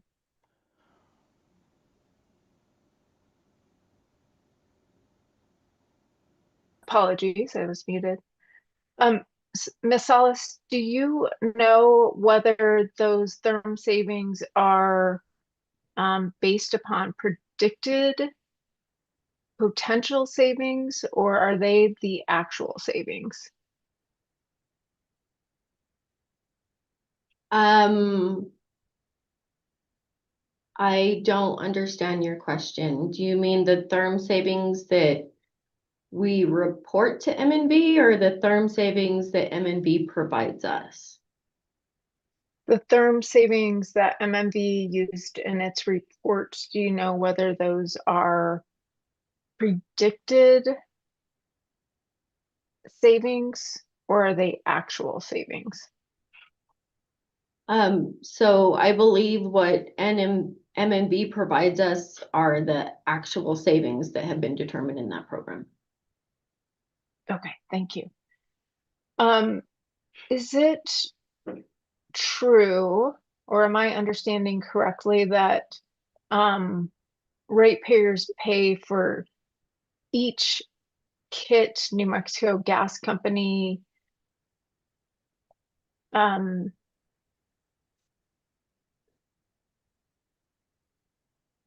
orders has in its control? Yes, so the costs associated with the kits go through our energy efficiency program. And all of our customers, all of our residential customers are able to receive a free kit, no questions asked. And are all of the kits distributed?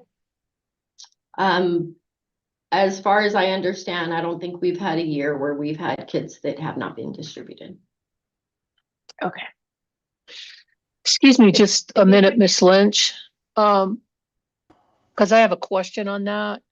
Are all of the kits that you're referring to distributed to New Mexico Gas Company customers, or is it possible that some of the kits are distributed to non-New Mexico Gas Company customers? So for the most part, the majority of our kits should be going to New Mexico Gas Company customers.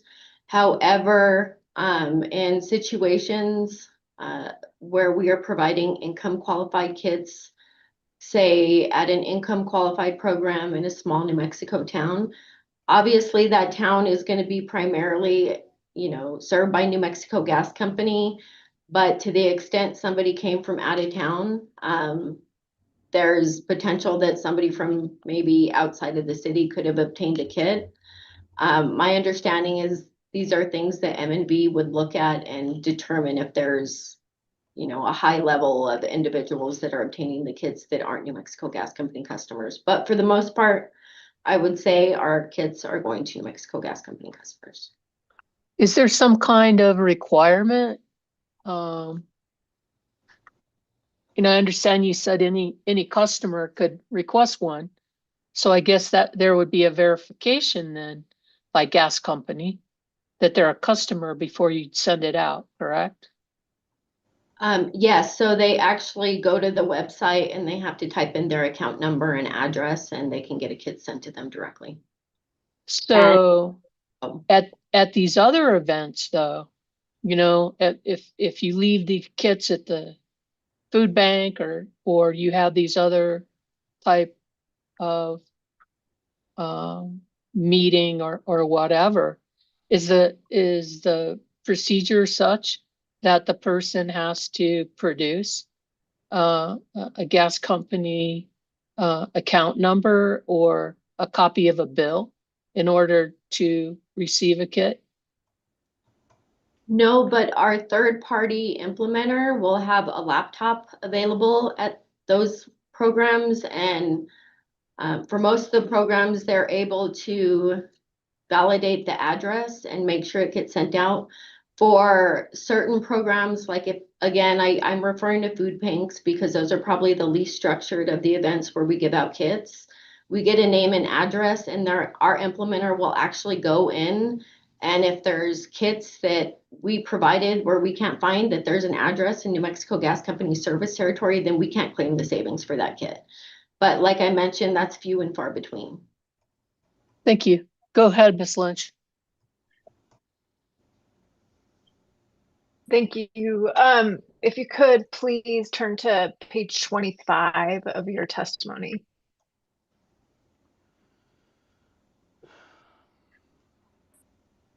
And there, you're discussing, I'm there. Okay.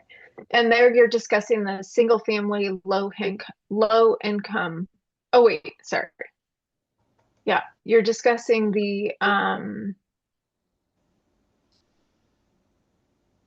single family energy efficiency program.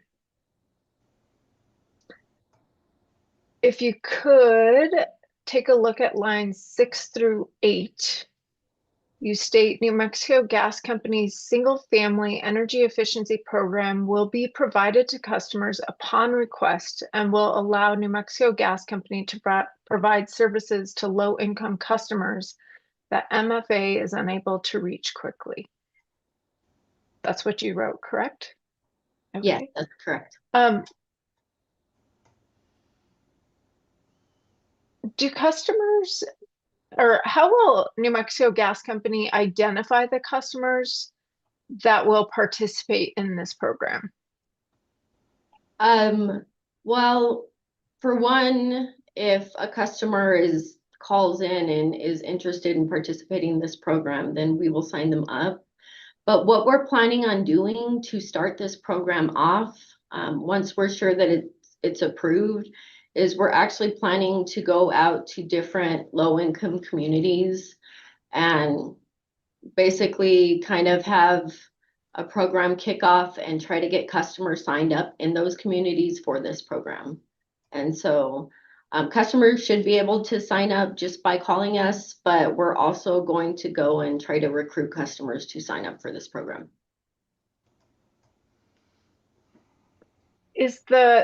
Do you discuss those recruitment efforts at all within this context of this program? I don't believe I've talked about the recruitment efforts, partly because there's discussion on the recruitment now. And again, we're not going to start recruiting, obviously, until we know that this program's been approved. And it'll kick off in April of this year. Okay, so in that statement just read, you did provide that customers will need to request participation. No, so they'll be able to request, but we plan on doing recruiting efforts to get customers in low-income communities signed up for this program. Participating in low-income events would be another way we'll be able to get customers signed up for this program and make customers, low-income customers, aware of this program. Has New Mexico Gas Company included the budget for that type of outreach specific for this program? So the budget for the outreach of this program is included in the overall cost of the program. Additionally, it's going to be New Mexico Gas Company staff that is already employed in my department that is going to be going out and making low-income customers and communities aware of this program.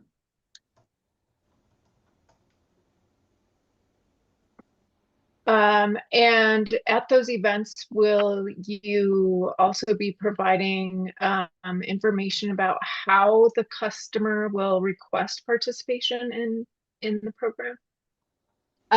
So at those events, hopefully we can get customers signed up on the spot. But yeah, we'd also be providing maybe a pamphlet or a handout with it, and that they could possibly give to a neighbor if they themselves don't want to sign up. Again, the documents or we haven't developed any sort of collateral or advertisements that we'd be utilizing for this program yet, but that's the plan if it gets approved. Okay. Thank you for that clarification. Can you also the next set of questions explore the next program, the new agricultural program that the company is proposing? And these questions are general. They refer to, yes. Ms. Lynch, sorry to interrupt. Just sort of a time management question. Do you have a sense of how much more time you'll need? Should we take a break now, or do you just have a few more minutes? No pressure, no rush. Obviously, just wanted to know for purposes of our court reporter and for all of us to take a break. So, I think I have two questions.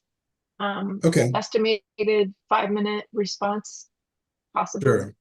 Sure. Go ahead. Okay. Let's finish your questions, and then we'll have some other things to discuss briefly before we take a break. So go ahead, Ms. Lynch. Thank you. Okay, thank you. Okay, for the agricultural program, will New Mexico Gas Company be passing out energy efficiency kits at the events identified within the program? Are you talking about our water and Our water savings kits at the agricultural event? All the kits that you provide for energy efficiency and water savings, will those be supplied at the agricultural community events that the company will be participating in? So we haven't talked about it, but I don't see why we wouldn't make that part of this program as well. The more programs that we can advertise at any event, I think we would strive to do so. So if we are advertising an agricultural program, if we were at, say, a county fair where that was really our primary reason for being there, I don't see any reason why we wouldn't also have information or even kits available from our other programs to let customers know about them there as well. Okay. And within this new program, one of the aspects that the company points to for the reason for the program is that there really isn't an individual marketing message or single trade ally available to easily reach the agricultural sector. Is that correct? That's correct. Okay, and within your discussion, you point to a New Mexico gas company wanting to focus on making specific or types of farm equipment more energy efficient.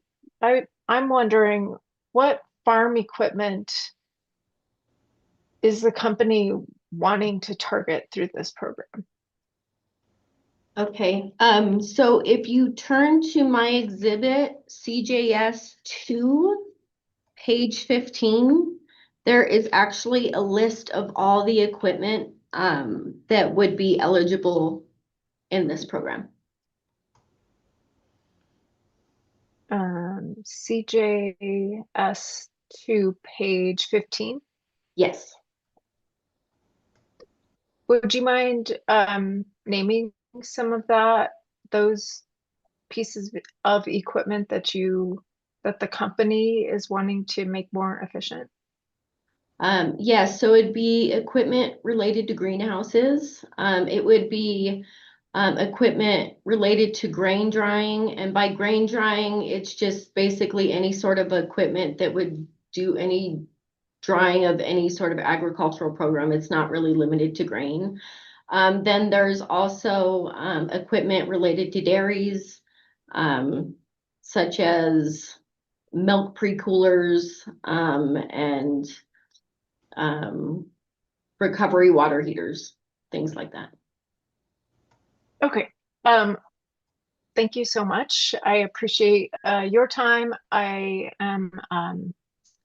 conclude my questions at this time. Thank you, hearing examiners. Thank you, Ms. Lynch. Just before we break, to get a sense of upcoming questions, Ms. Lang, will staff have any questions for this witness? Yes, staff will have just one question, maybe two if there's a need for that, but I could just go ahead and ask it now. Let's take a break. I think we're about 15 minutes over from my sort of ideal framework, but we had a good I think flow there with the first two examinations, cross-examinations. So, all right, let's take a 15-minute break, and then we'll reconvene at 10:52, and we are in recess until then. Thank you, everybody.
Good morning, everybody. Welcome back to our hearing. We are on the record again. And I believe we are set up for staff and Ms. Lang to cross-examine New Mexico Gas Company witness Ms. Salas. Is that correct, Ms. Lang? That is correct. And I actually have two questions, so. No rush. Take your time. This is what our evidentiary hearing and process is for. So please proceed, Ms. Lang, when you're ready. Thank you. Ms. Salas, let me see. Okay. Just following up the clarification. Do you know how many low-income customers participate in the current energy efficiency program for NMGC? So as far as specific participation numbers for our current program, I don't have them in front of me right now, but I can tell you approximately 35% of our overall program budget is devoted to low-income programs.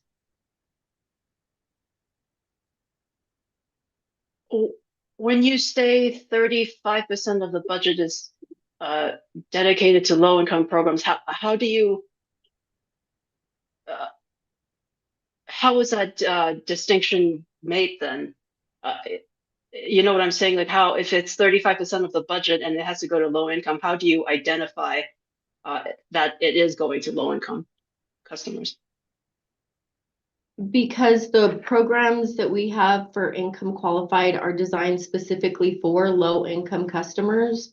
And so there's different ways we can confirm that that's going to low income customers. For example, in our manufactured homes program, a customer has to fill out a self-certification that they are low income. Another low income program that we have is our community energy efficiency program. And that's administered in combination with a low income nonprofit. And so they make the determinations on if those customers are income qualified. For the MFA program, they have an application process where customers have to confirm their low income. So that's how we know that those are low income customers in those programs being served. But based on that data, the company has not tallied the number of participants. Is that correct? So we do provide our participant numbers to MNB in all our programs. And so those participation numbers are available in the annual reports. I just do not know them off the top of my head. Thank you. Just one more thing. With regard to whether NMGC's energy efficiency programs benefit low-income customers, or the degree of benefit to this range of customers, is it the company's position that that question should not be a factor in the commission's review of the present application?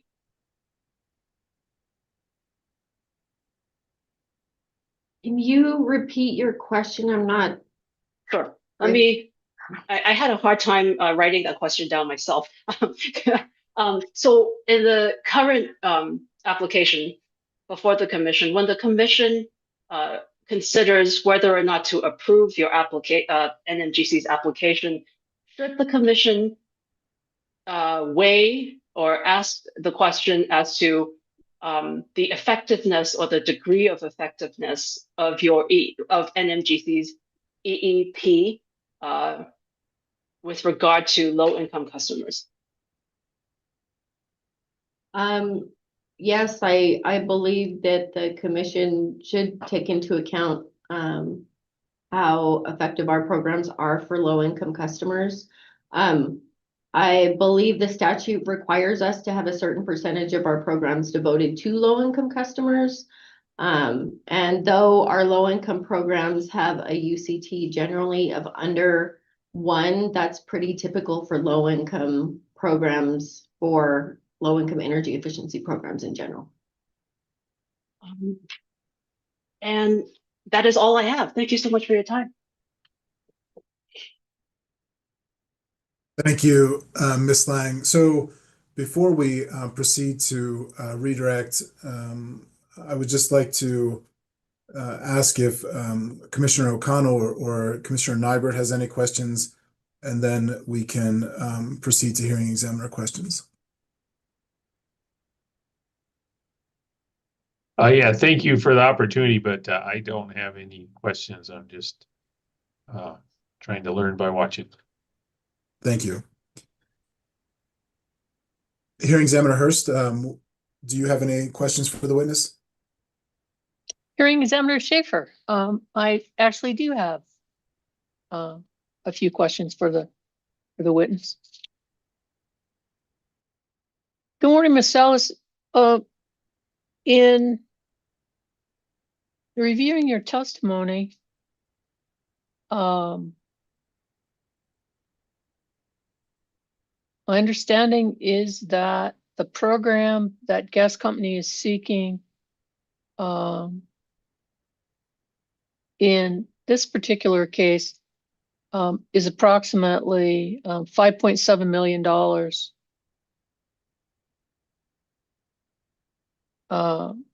increase from the existing budget for the 2026 program, correct?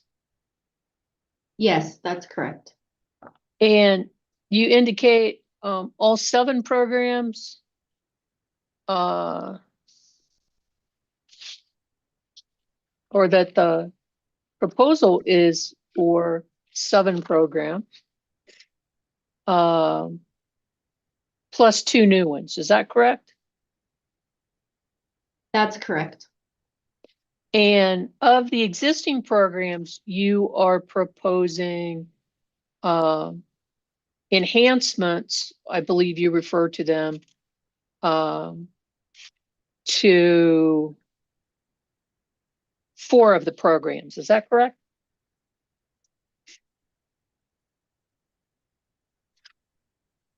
Yes, I believe that's correct. And you're not deleting anything from any of the existing programs?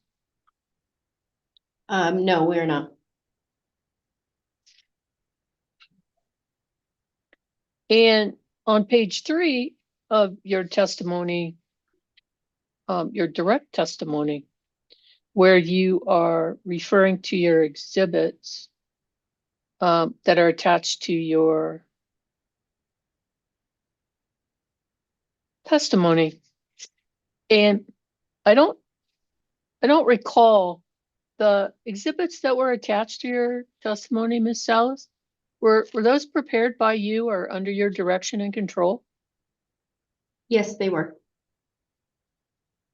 And in your exhibit 4, CGS 4, it says it contains mortgage rate information that supports the discount rate utilized in gas companies' utility cost test, also known as the UCT calculation. Is that correct? That's correct. Where did you get that information from? So the bank rate information we got from bankrate.com, and from the JP Morgan Chase information, we got that also from JP Morgan Chase's website. And why did you feel that the information that you contained on the mortgage rate information was appropriate to include those sources in that information? So the bank rate information, we specifically use that information in our prior filing as a source of information for mortgage rates. The JP Morgan Chase information that I utilized, that was after discussions with I believe he's the VP of Finance. He thought that that would be a reliable source. Okay, thank you.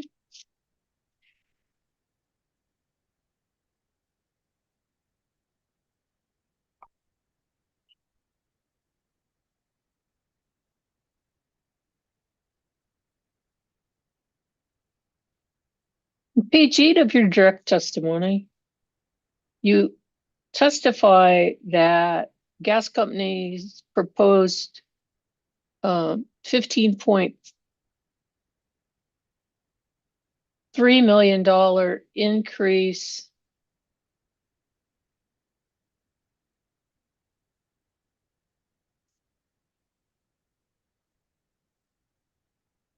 or the $15.3 million budget that was approved in 22-00232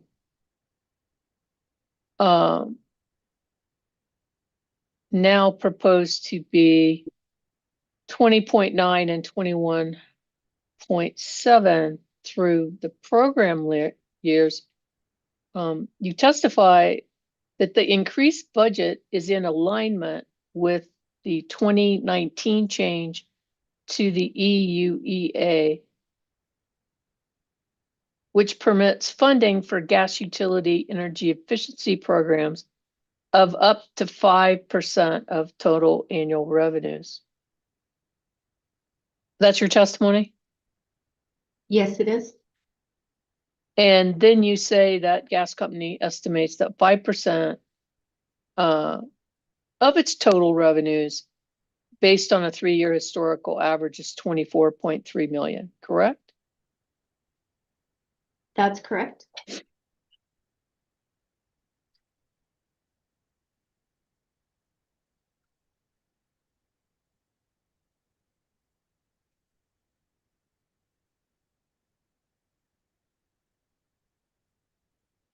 And in trying to understand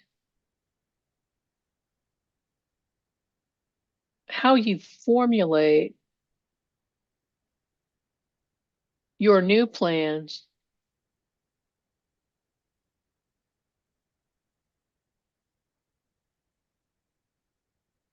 Ms. Ellis, how much consideration do you give to the M&V reports of what I believe you've testified to is the actual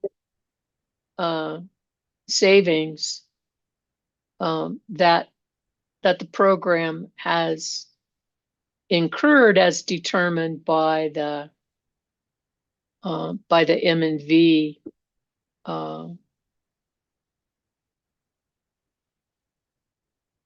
company, correct? Yes, we give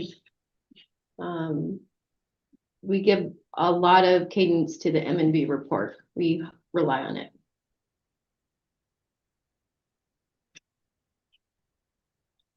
Did you participate in case number 22-00232? I did not. But you are familiar with that particular plan and the projections and the dollar amounts that were approved in that plan? Yes, I am. And is there anything in your testimony or in some other document, like an M&V report, that actually compares the projected numbers for a particular program and what actually occurred based on the M&V report for a particular year? So our M&V reports every year have the numbers that were projected and what was actually incurred in each of the program years. Okay, so why don't we take a look at that just so I can.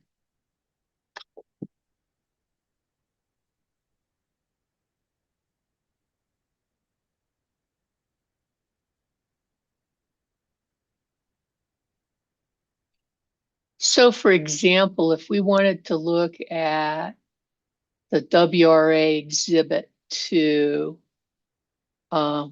which indicates that it was a June 26, 2024 annual report. Is that the document that you would be thinking about? That's one of the M&B reports that we would definitely be looking at. Another one would be, I believe it was WRA Exhibit 3, and that's the most recent M&B report. Okay. Well, I've got the other one up. So if you could just look at that and point me to where the assumptions for the year are matched with the actual performance of the year. And it could be any program.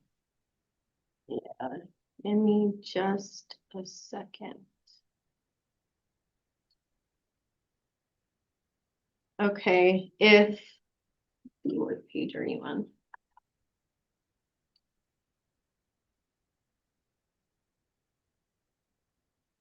On page 13 of the annual report that should be in front of that report. Okay. What is it titled? So it has a table at the top that says estimated program budget and UCT results, and the bottom is actual program and UCT results. And I believe it's there up on the screen. Okay. So the first block is estimated program budget and UCT results. Yes. Okay. And then the second block is actual. And the first category is actual participation. So does that mean gas company customers?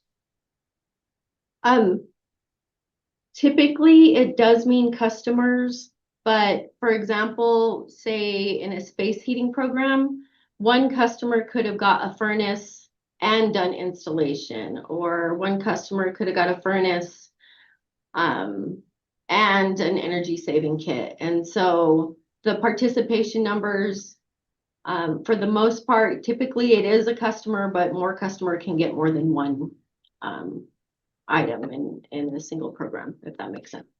It totally makes sense. Is the projection, are the projected numbers, do they also include that clarification? So, for example, if you are looking at the projected numbers under water heating of 16,171.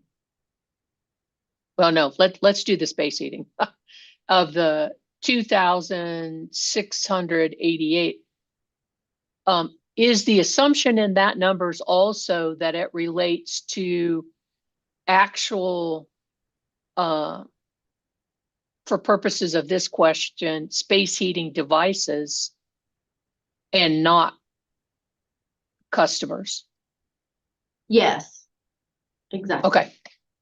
Okay. So then when we look at this particular item for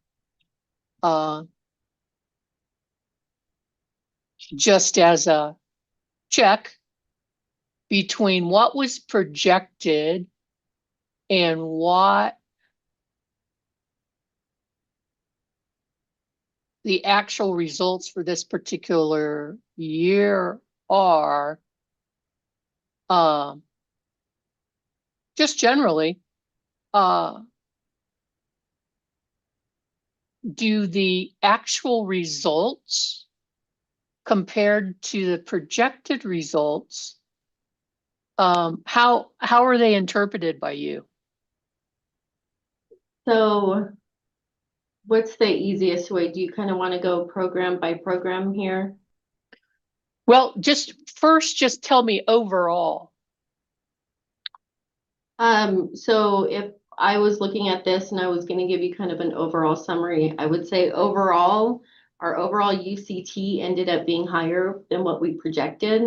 Overall, our program costs ended up being lower than what was projected. I would say overall, our home energy reports were a little bit lower than projected. But that was something that was actually anticipated in that first year for that program. Yeah, so. Well, let's just stop there for a second. So having higher UCT results, the company considers that a positive. Yes. And having lower, what you said, lower program costs, positive. We essentially want to stay on budget, but we definitely don't want to exceed budget. So I guess we want to get as close to budget as possible without going over. So that wouldn't so much be a negative, but I would say we were a little under budget there. And you were, would you say you were significantly under your projection for actual therm saved?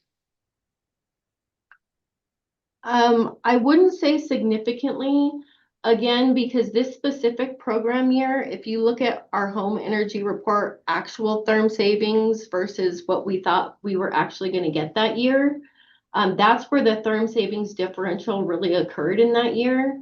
And I believe my predecessor had testified, because this was a brand new program that we hadn't implemented, that he didn't believe that we were going to achieve our goal therm savings in the first year for this program. And so though our therm savings were lower than we had estimated, that was something that we anticipated.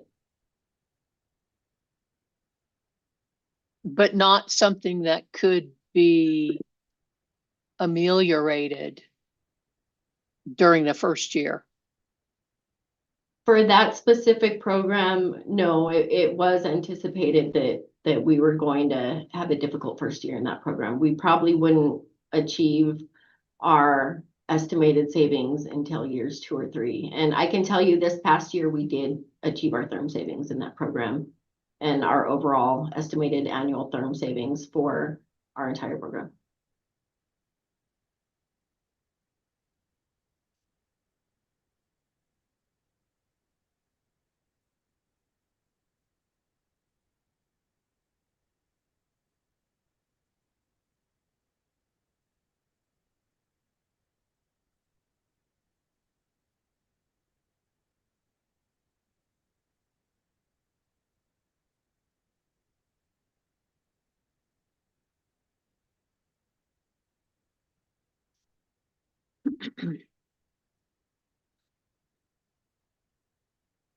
But you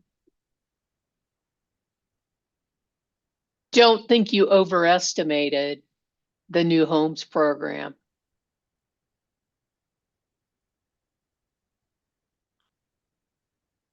At a UCT of 3.46, and where you only came in at 2.6.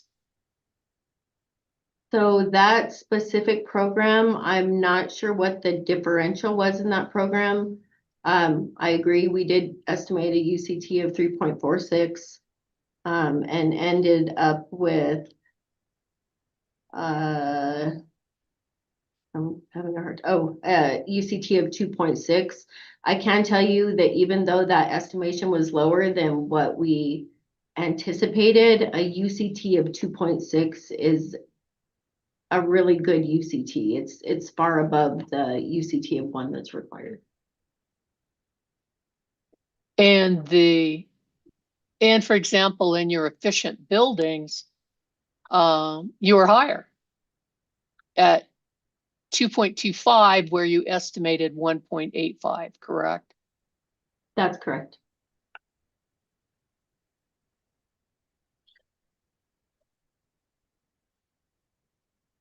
Is there any consideration when you look at these numbers and you look at what you had proposed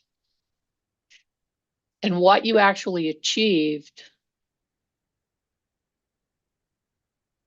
I mean, is there some type of evaluation or rating system that you do to try to get the numbers to come out to be more identical, or is that not how you view it?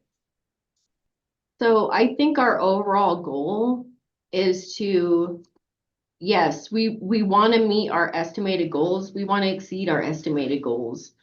And I think that's the overall goal of the program is not only do we want to meet our forecasts, we're going to want to exceed them. And we definitely want to make our programs as cost effective as possible.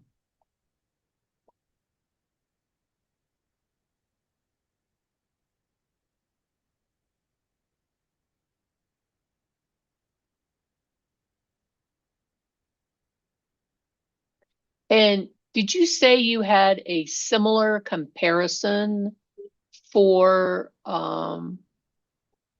the report that was filed June 27th, 2025? Yes, there is. Give me just a second to find it.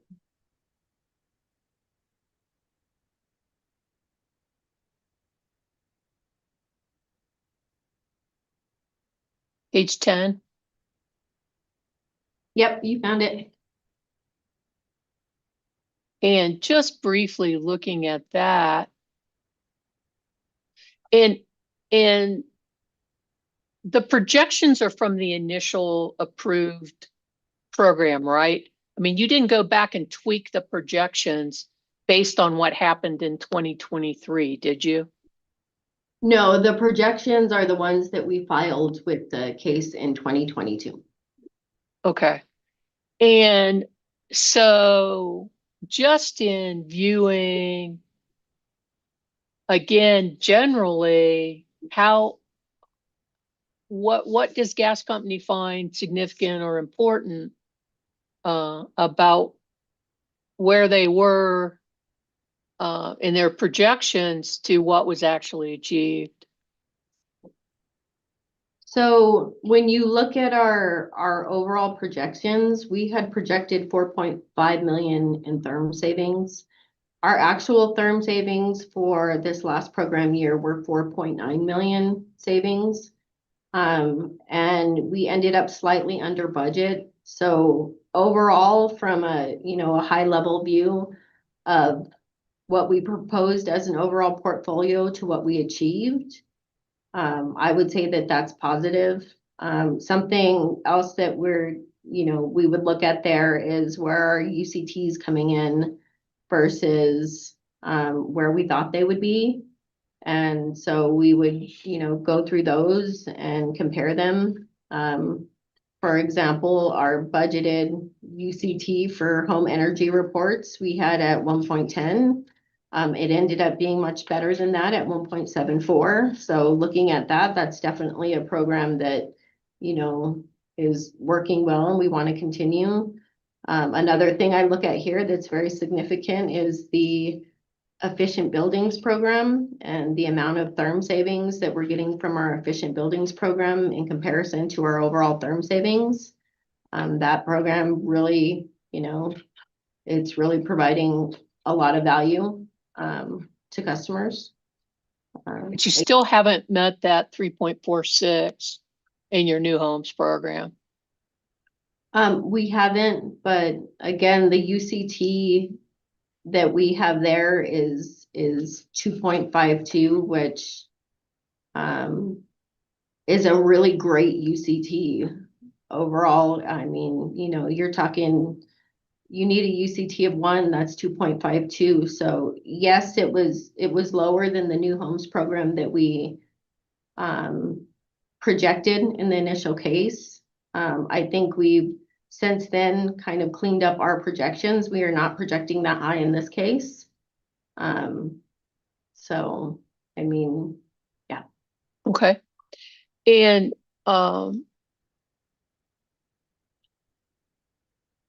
still the income qualified is under 1, right? Yes, it is. And essentially in the current proposed plan, you're not even projecting that it's going to be over 1, are you? No, we're not. At this point, I don't know if our income qualified programs if we'll ever be able to project a UCT over 1.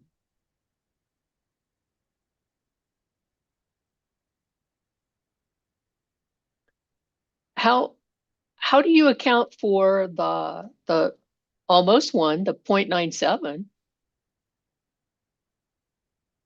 So 0.97 was a very good UCT. But that's basically accounted for, it's the amount of savings we got versus the dollar amount. So yeah.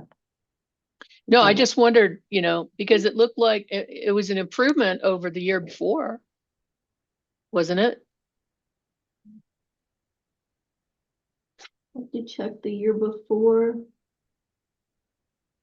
I can't see on the screen. I'm sorry. But it appears the year before was a 0.9. So yeah, it appears to be an improvement the year before. I know that we did provide additional money to MFA in comparison to our initial projections. And I believe in our M&B report and our annual reports, we did discuss that the additional funds to MFA had resulted in a lower UCT than what we projected.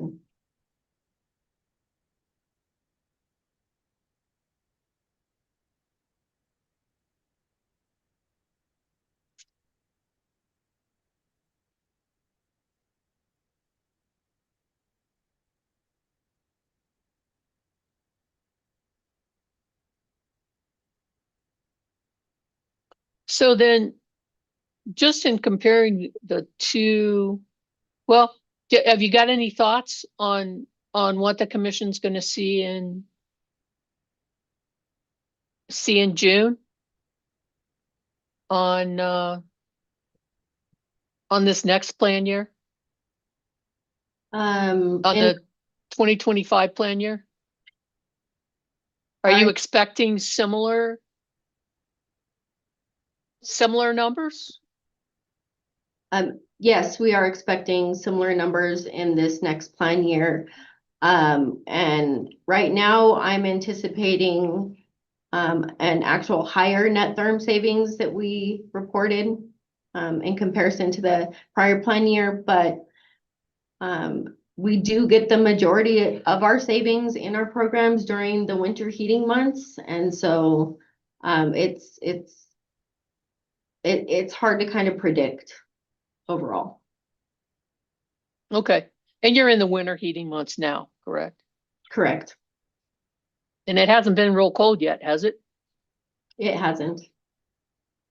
Could that potentially decrease your savings? Initially, what happens is people are more likely to participate in our programs once it gets colder, right? But it's been cold enough where people are turning on their furnaces and finding out they're not working, using their water heaters more, they're not working, realizing that they have, they might need some direct installation of, weatherization measures, things like that. So despite it not being a very cold winter, it's still what I would say a busy winter for us. Okay.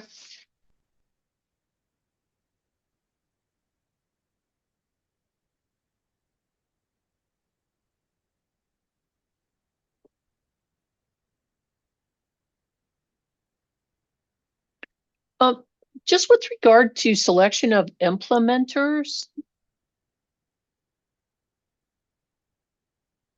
do the utilities all select the same implementers? Or does it vary by utility? So it does vary by utility. So for example, prior to us filing this case, we issued an RFP for our programs and got bids in. And so we selected our implementers based off of the proposals that we received.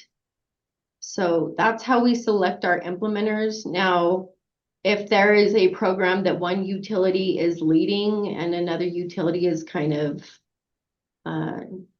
maybe jumping into, or I guess supplementing. So for example, P&M has a home energy checkup program.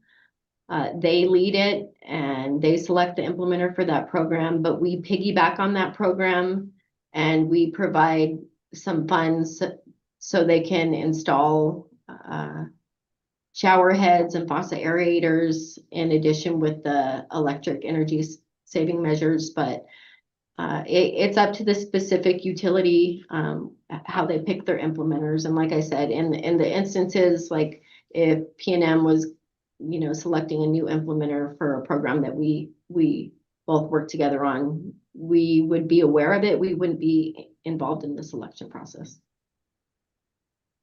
Okay. I want to look at page 17 of your testimony with regard to the large customer programs, which don't appear to have any success so far, right? So that's referring to the large customer self-directed program. And that would be for like our extremely large customers if they wanted to basically do their own program. So no, we've never had anybody participate in that program. Our Efficient Buildings program is a program that's available to all our other customers, our commercial customers, and that could range from municipalities to large businesses to hospitals. That program is very successful. Well, could it be implemented? It wouldn't be a self-directed program, but could it be implemented by other large customers? So if a really large customer came to us and had a self-directed program idea, I would probably sit down with them and our implementer of our large program and have a discussion, because I think if that actually came down to fruition, we would probably want our large implementer or our commercial customer implementer involved in the implementation of that. But as of this point, like I said, none of our really large customers have requested a self-directed program, but it's available if one of them does. Well, I mean, do you typically meet with those kinds of customers? You being, does gas company or any part of gas company typically meet with those customers on a periodic basis? So members of my team interface with, we look at our top 200 customers and we try to interface with them directly at least once a year to let them know what we have available. Okay.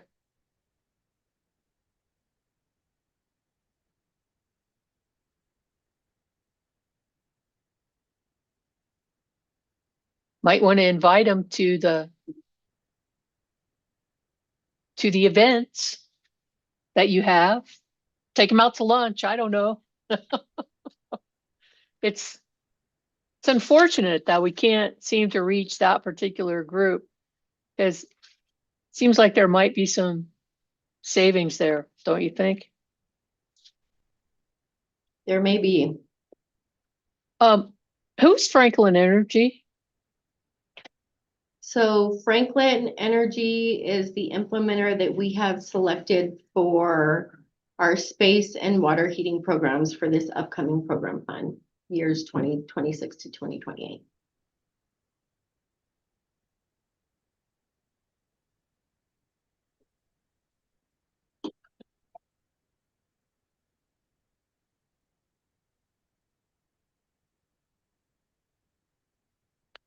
And just for clarification purposes, you're referring to on page 21 of your testimony, the expansion of the new homes program to include new multifamily housing? Yes. That benefit goes to the contractor of the multifamily or the owner of the multifamily? So it would typically go to the contractor of the program, but the benefits would be realized for the resident that ends up ultimately living in the house. But any type of rebate goes to the contractor. Yes.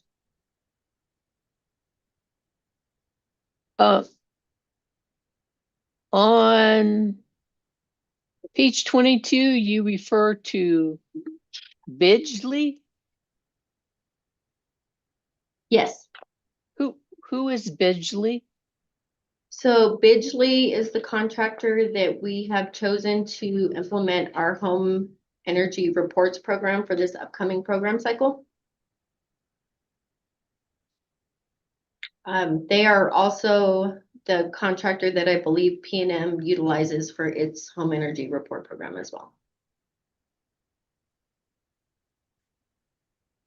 On page 23, you're talking about a new single-family energy efficiency program to augment your income qualified program.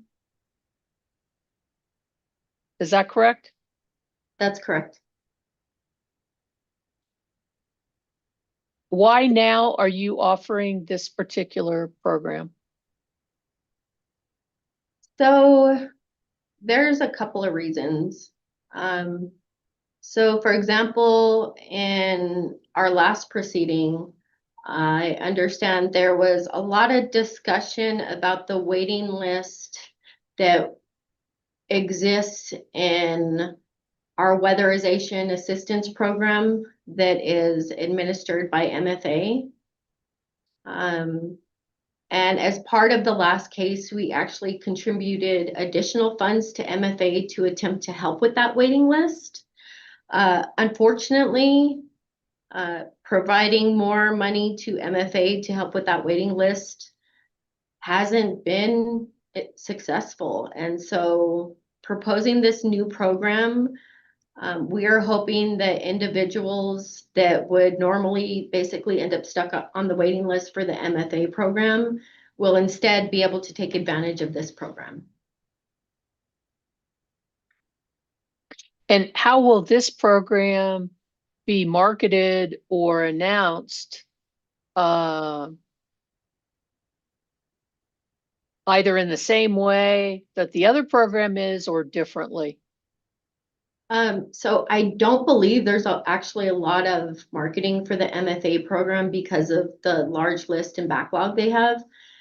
This program, if it gets approved, we have tentatively spoken with the implementer of the program, and we would like to start scheduling basically monthly events in different low-income communities and try to directly get customers signed up for this program.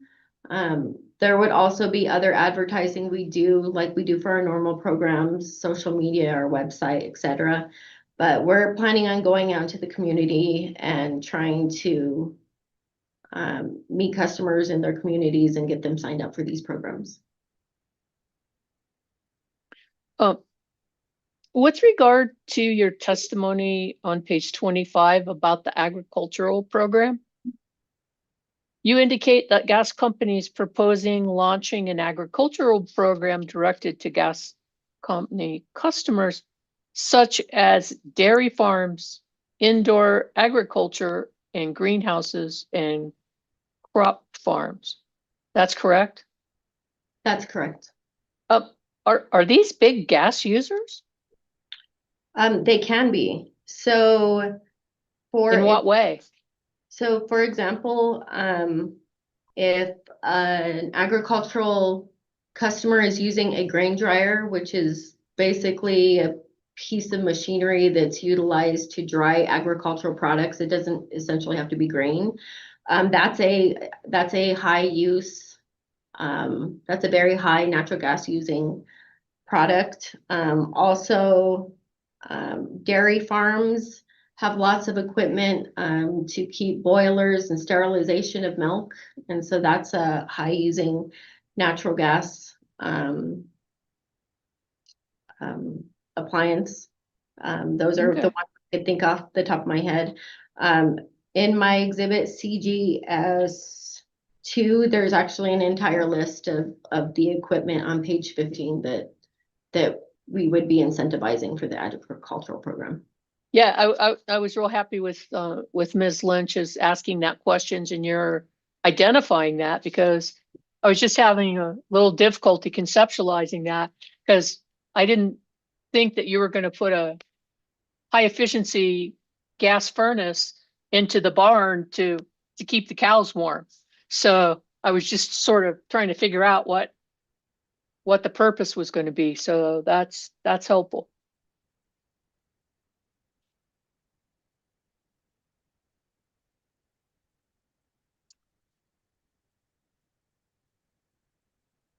The projected UCTs with regard to several of the income qualified programs and your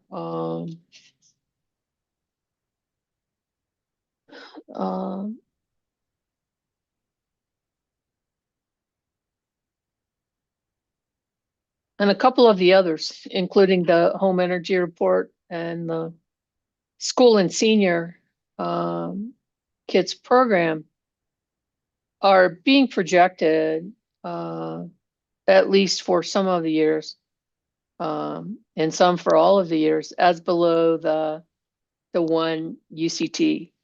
Is that correct? That's correct. And I'm looking specifically at your chart on page 31 of your direct testimony. Has the commission ever approved proposed energy efficiency plans for gas company, where gas company is projecting UCTs under 1 for that plan? So my understanding in the last case, though we had proposed a UCT over 1 for our income qualified program, the commission, and I apologize because I believe we were required to meet with the AG, and then we had sort of an agreement that we would provide additional funding to that income qualified program, but we made it very clear that if we provided additional funding to that program, we weren't going to meet the UCT. So technically what got approved shows that all our programs would have met a UCT over 1. However, we knew that we weren't going to meet the UCT for our income qualified program last year, or not last year, in last case. Okay, so it's out in the bright light of day now. Yes. Right? I mean, it's in your projections, it's in your testimony. You're proposing it's probably not going to meet the UCT 01. Correct? Yeah. Correct. And on page 33 of your testimony, where you're talking about the 35% on the low income plan,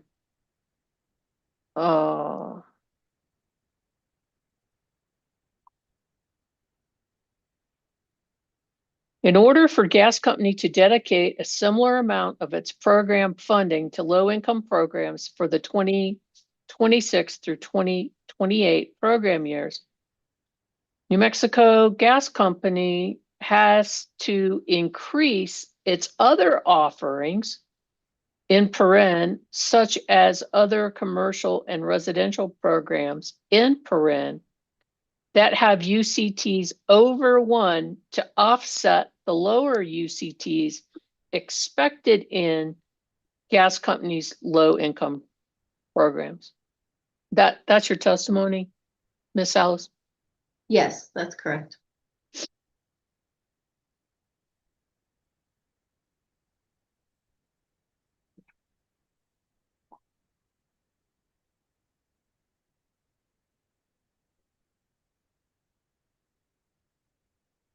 Has gas company researched or looked to other gas company programs for other ways to try to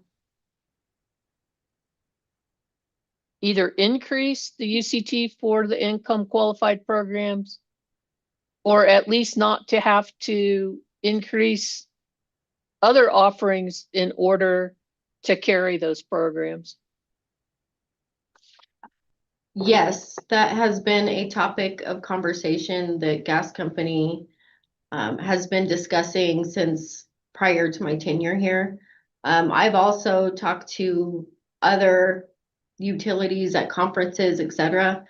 What I'm learning is it is pretty typical for a utility low income programs to not meet a UCT of 1. In fact, so far when, talking to individuals in the industry, as much as I can tell, I think we are probably one of the few that had been meeting the UCT of over 1 for our income qualified programs.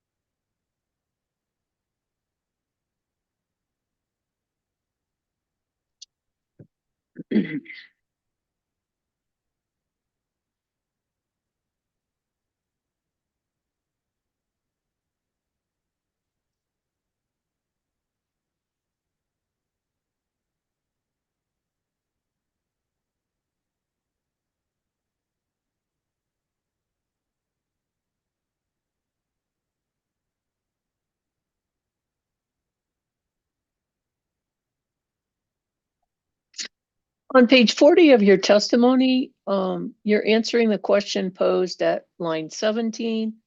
Are the costs to implement these programs reasonable? And you begin your answer on line 18 and you say, yes, the incentive/rebate levels are consistent with industry practice and comprise over half the portfolio budget, or 53%. That's your testimony? Yes. What's the basis for that attribution? The 53%. No, your testimony about these levels being consistent with industry practice. So again, that would be conversations I've had with other individuals in the industry, and then also looking at other utilities, such as some of the other investor-owned utilities in the state. Having a incentive level where we're providing over 50% rebates is fairly good, as the rest of the cost of the program have to go into marketing and administering these programs.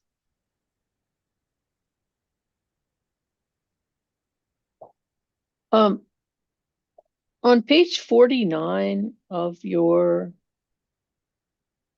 testimony, you're answering the question posed at page 48, line 20. How is gas company accounting for M&V costs? And then you give a definition of M&V costs as a regulatory asset, beginning lines 1 through 7, correct? That's correct. And you footnote that definition, and at footnote 2 at the bottom of page 49, you say gas company is aware of a pending revision to this rule. Do you have any update? So I believe the rule was revised, but that actual language didn't substantially change. Part of why we wanted to footnote it is because The actual 17.7.2, I think it got kind of moved around in the rule. So yeah.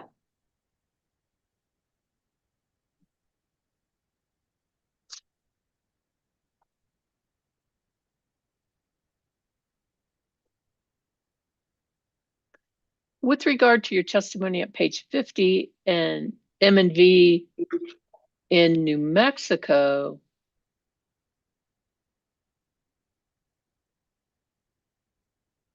do you have any update to that? Are you aware that the commission has evaluated a new M&V evaluator? So I'm not sure if they have yet selected the new M&B evaluator for the 2026 program year.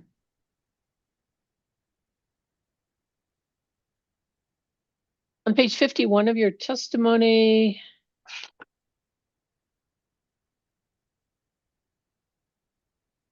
you're talking about the new tariff factor, which presumably would be filed in the summer and take place in August, correct? That's correct. And you say on page 51 at line 2, gas company estimates it will equate to approximately $2.20 or 3.3% of the average residential customer's bill. That's your testimony? Yes. So basically then what is being projected, is that $2.20 annually, or will that be monthly? I believe that's monthly. Okay.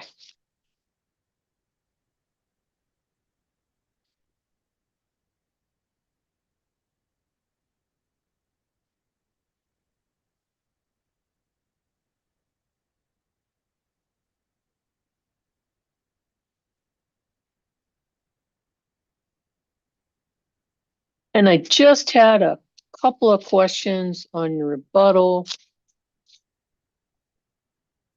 which I gotta tell you, Ms. Salas, in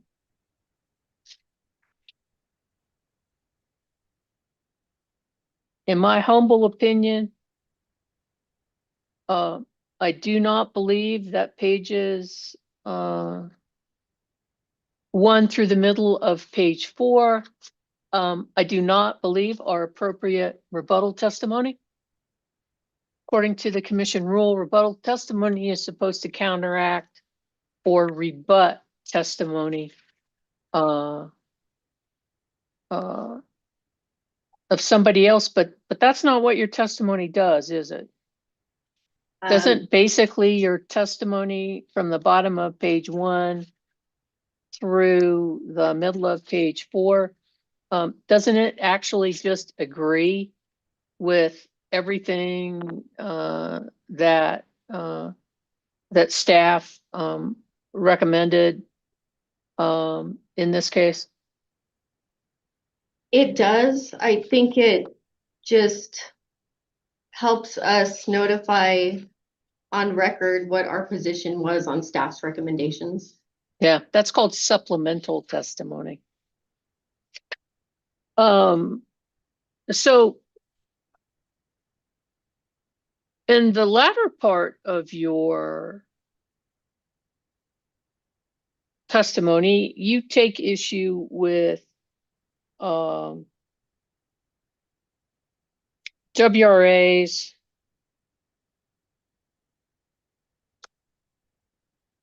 beginning on page 4 with WRA's recommendation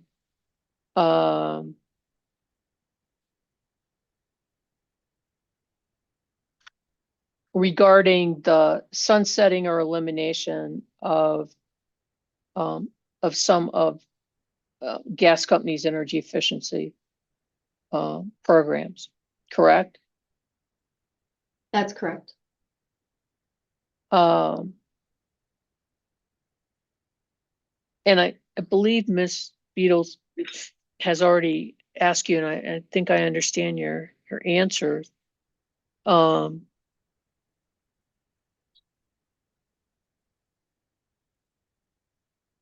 then you go on page 5 and you talk about the problems that could occur through sunsetting some of the rebate provisions. Correct? Right. And I guess the question that I had was, if they had provided you with some kind of details about actually eliminating the program, would your answer have been any different? No, it would have not. Part of the reason for that is because we did develop this program plan and these programs with responses to an RFP. And so the programs that we are proposing are programs that third-party implementers have agreed that they can administer under, with certain criteria. And so proposing such a substantial change to a program that we're proposing, we would essentially have to go back all the way to the implementer and see if they would even be willing to do this program, if they would agree to it. And so so does that answer your question? Yes. Yes, it does. Additionally, on a couple of points, it appears that there might be some agreement with suggestions that were made. For example, with regard to the TRM, and I've heard your testimony, your written testimony, and then your responses to Ms. Beatles today. But I just want to make sure I understand that, for example, in your rebuttal testimony on page 9, beginning at line 13, after you're saying, hey, we're going to apply and comply with the standards that are in the current version of the TRM, you do testify that if the commission were inclined to direct the contractor to update the TRM, you're not going to object to it, right? So we are going to follow whatever commission directive and whatever TRM that New Mexico has. But updating the TRM is going to affect a lot more than New Mexico Gas Company. It's going to affect other utilities. It's going to affect some of these programs that are implemented. For example, our low-income program, MFA's program, they administer their program basically using the most the least cost appliances that they are able to utilize for their programs. And so if the TRM got updated and if the TRM did, consistently align with Energy Star, then that could be difficult for low-income programs, for example. And again, that's just one example. We're going to comply with the TRM and whatever the commission directs us, but the TRM affects a lot more than New Mexico Gas. Right, and I think that you indicate that in your testimony at the bottom of page 9, where gas company doesn't object as long as it's done in a proper venue, correct? Correct. And it also seemed to me that there wasn't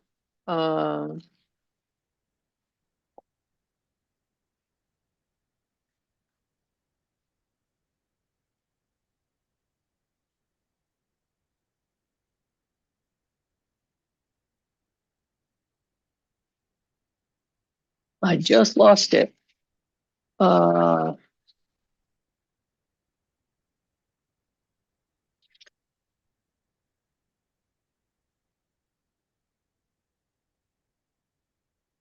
Oh, I remember the other question. Did you review the staff testimony? I did. And in the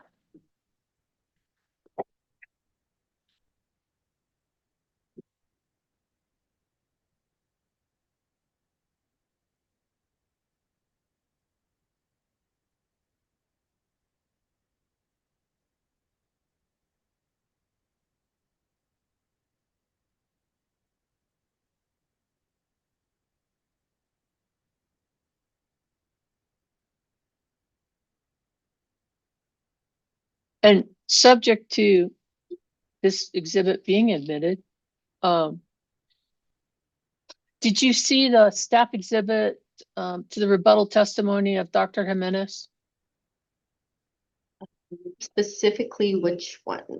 It's appears to be a letter to or memo to PRC staff, assistant division director, Ms. Dashino, from Econometric. Yes. And in that, it seemed to be indicating that the next update for the TRM to be provided to the Public Regulatory Commission. I don't really know who that is, but presumably these people meant the Public Regulation Commission in the fourth quarter of 2026. Did you see that? I did.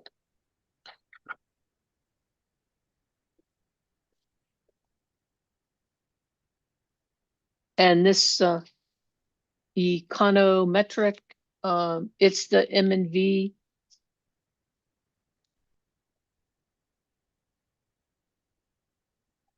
consultant, implementer, provider of the service for the commission Yes, that's correct. currently? Currently, yes. Okay.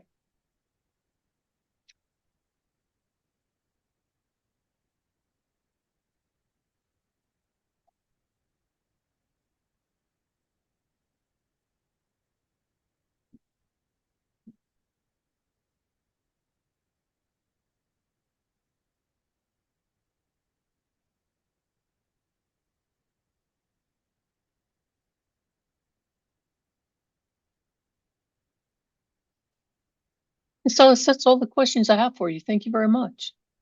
Thank you, Hearing Examiner Schaefer. Thank you, Hearing Examiner Hurst. Ms. Salas, I also have a few questions, and we'll try to get through most of them here before we take a break for lunch. I wanted to maybe just start with your exhibit CJS-2. And I'm looking at that exhibit on page 12 of 15. CJS-2, page 12 of 15. And I'm looking at the multifamily program table. Do you see that in front of you? Yes. And I'm looking at the ceiling insulation projections. Yes. Can you explain those numbers for the annual installations projected?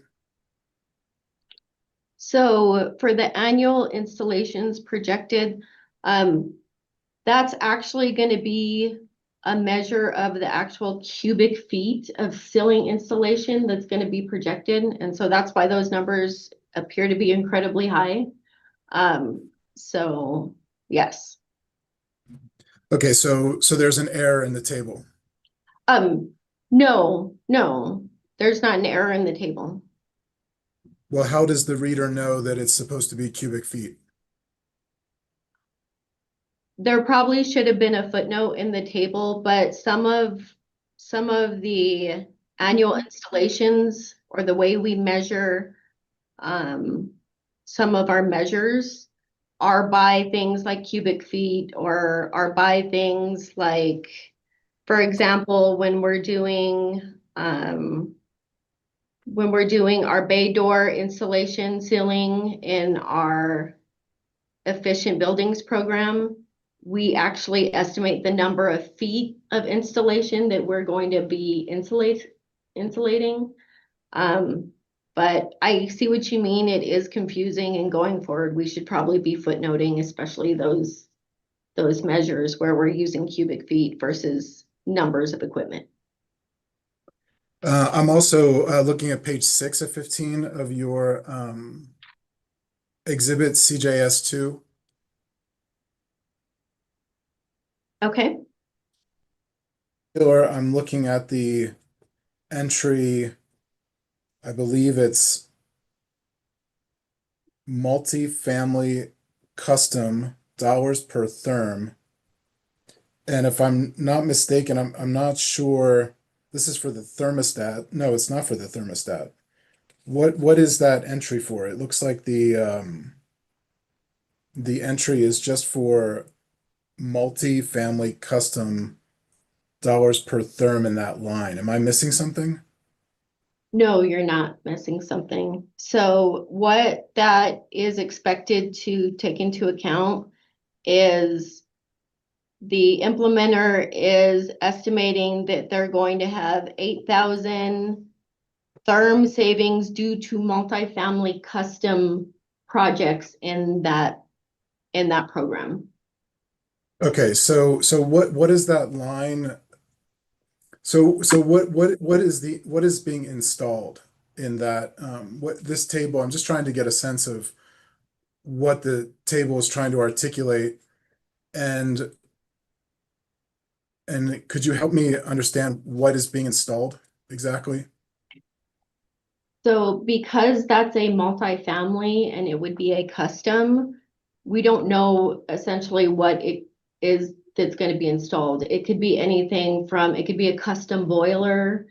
It could be a custom boiler for a swimming pool where we're encouraging them to install a more inefficient or a more efficient custom boiler.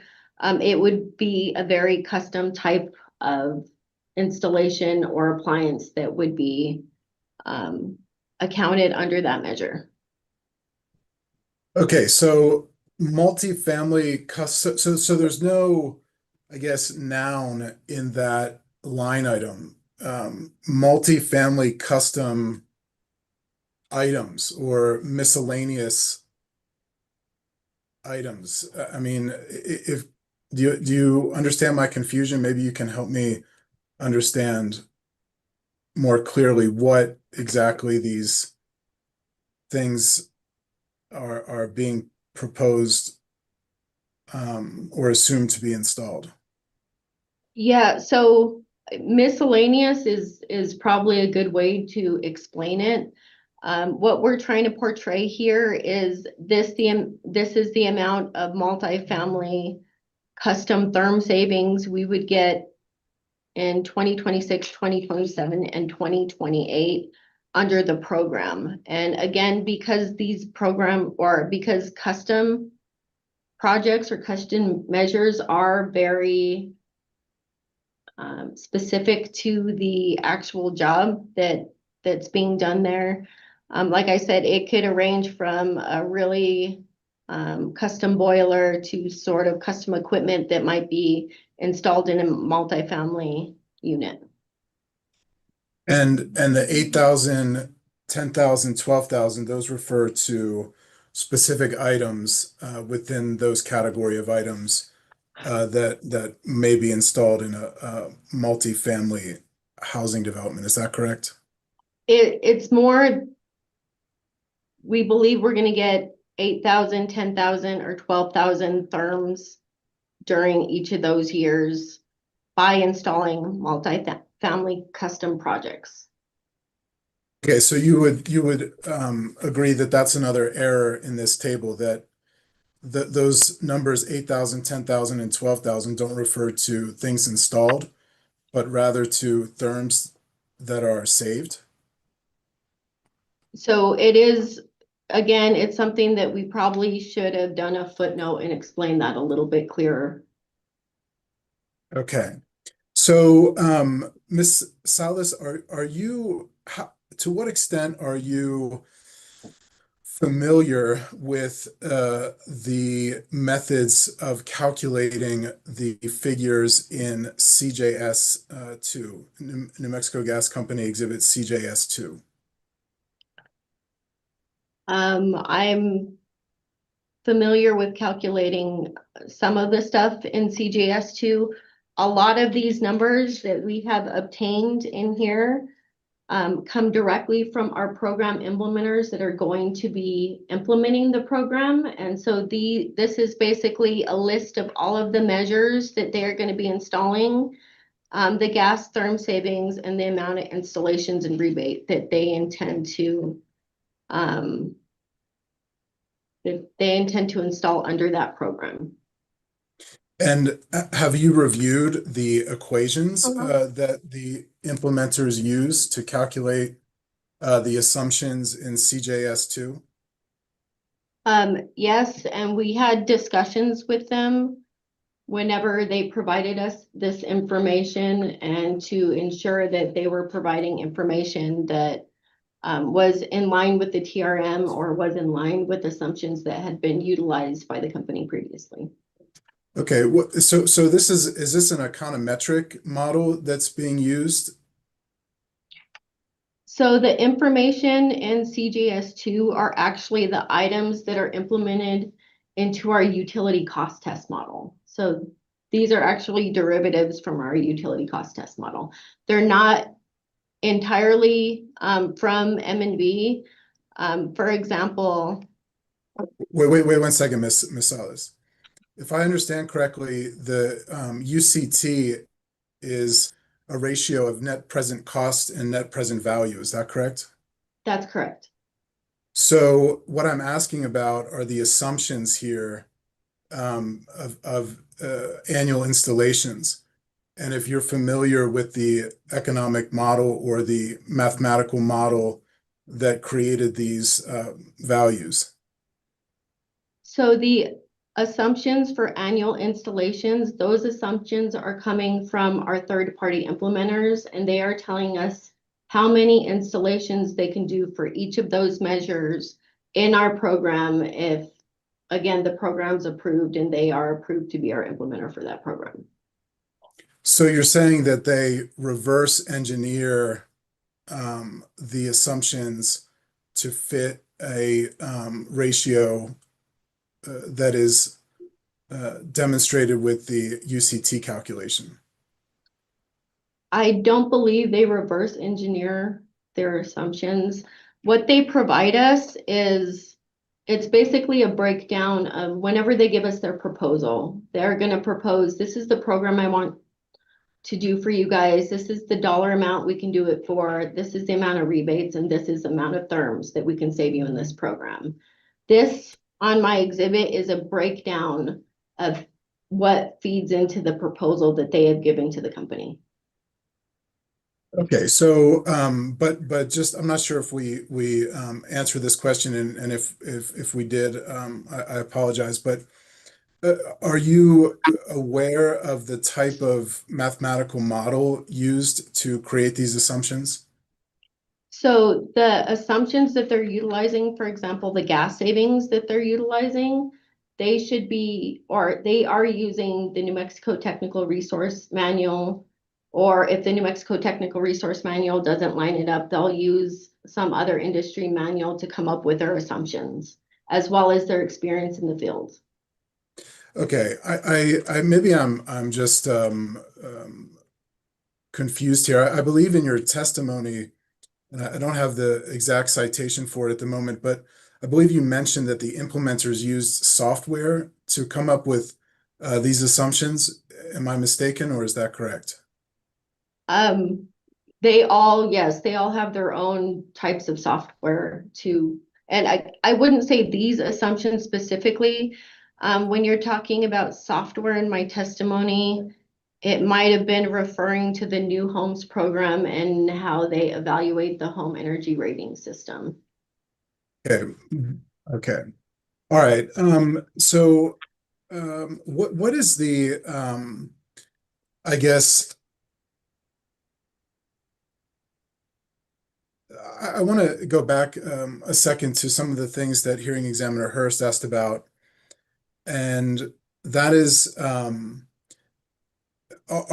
you have anything in your application? Is there anything in the New Mexico Gas application here that describes the success or failures of past programs, energy efficiency programs? So the earlier part of my testimony does talk about the existing programs.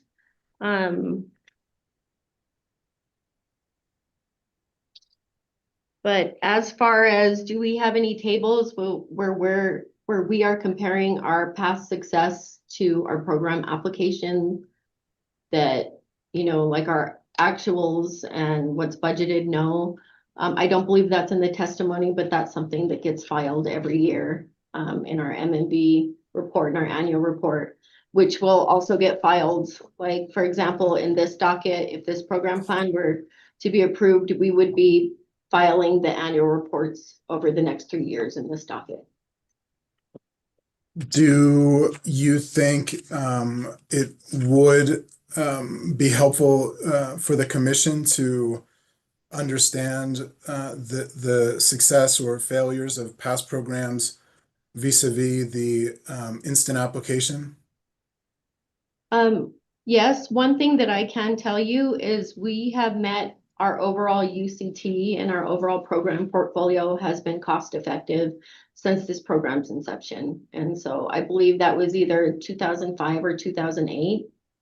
So I can tell you our programs have been successful. Our program portfolio has met our UCT every year since its inception, and except for the income qualified program, which I believe is just over the past 2 years, every other program has met its UCT. Did you provide what you just stated to us right now?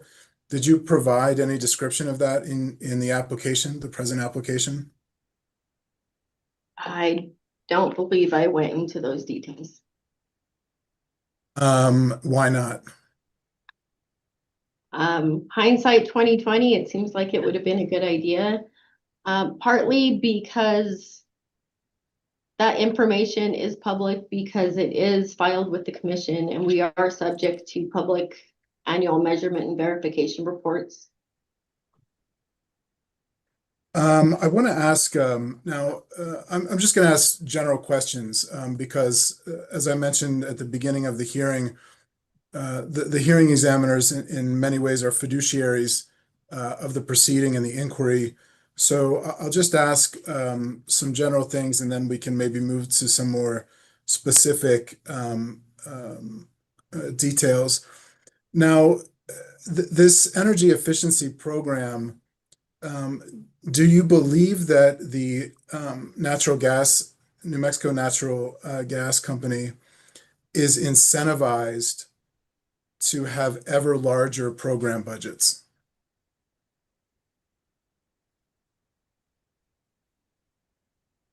We do receive an incentive. However, that incentive is,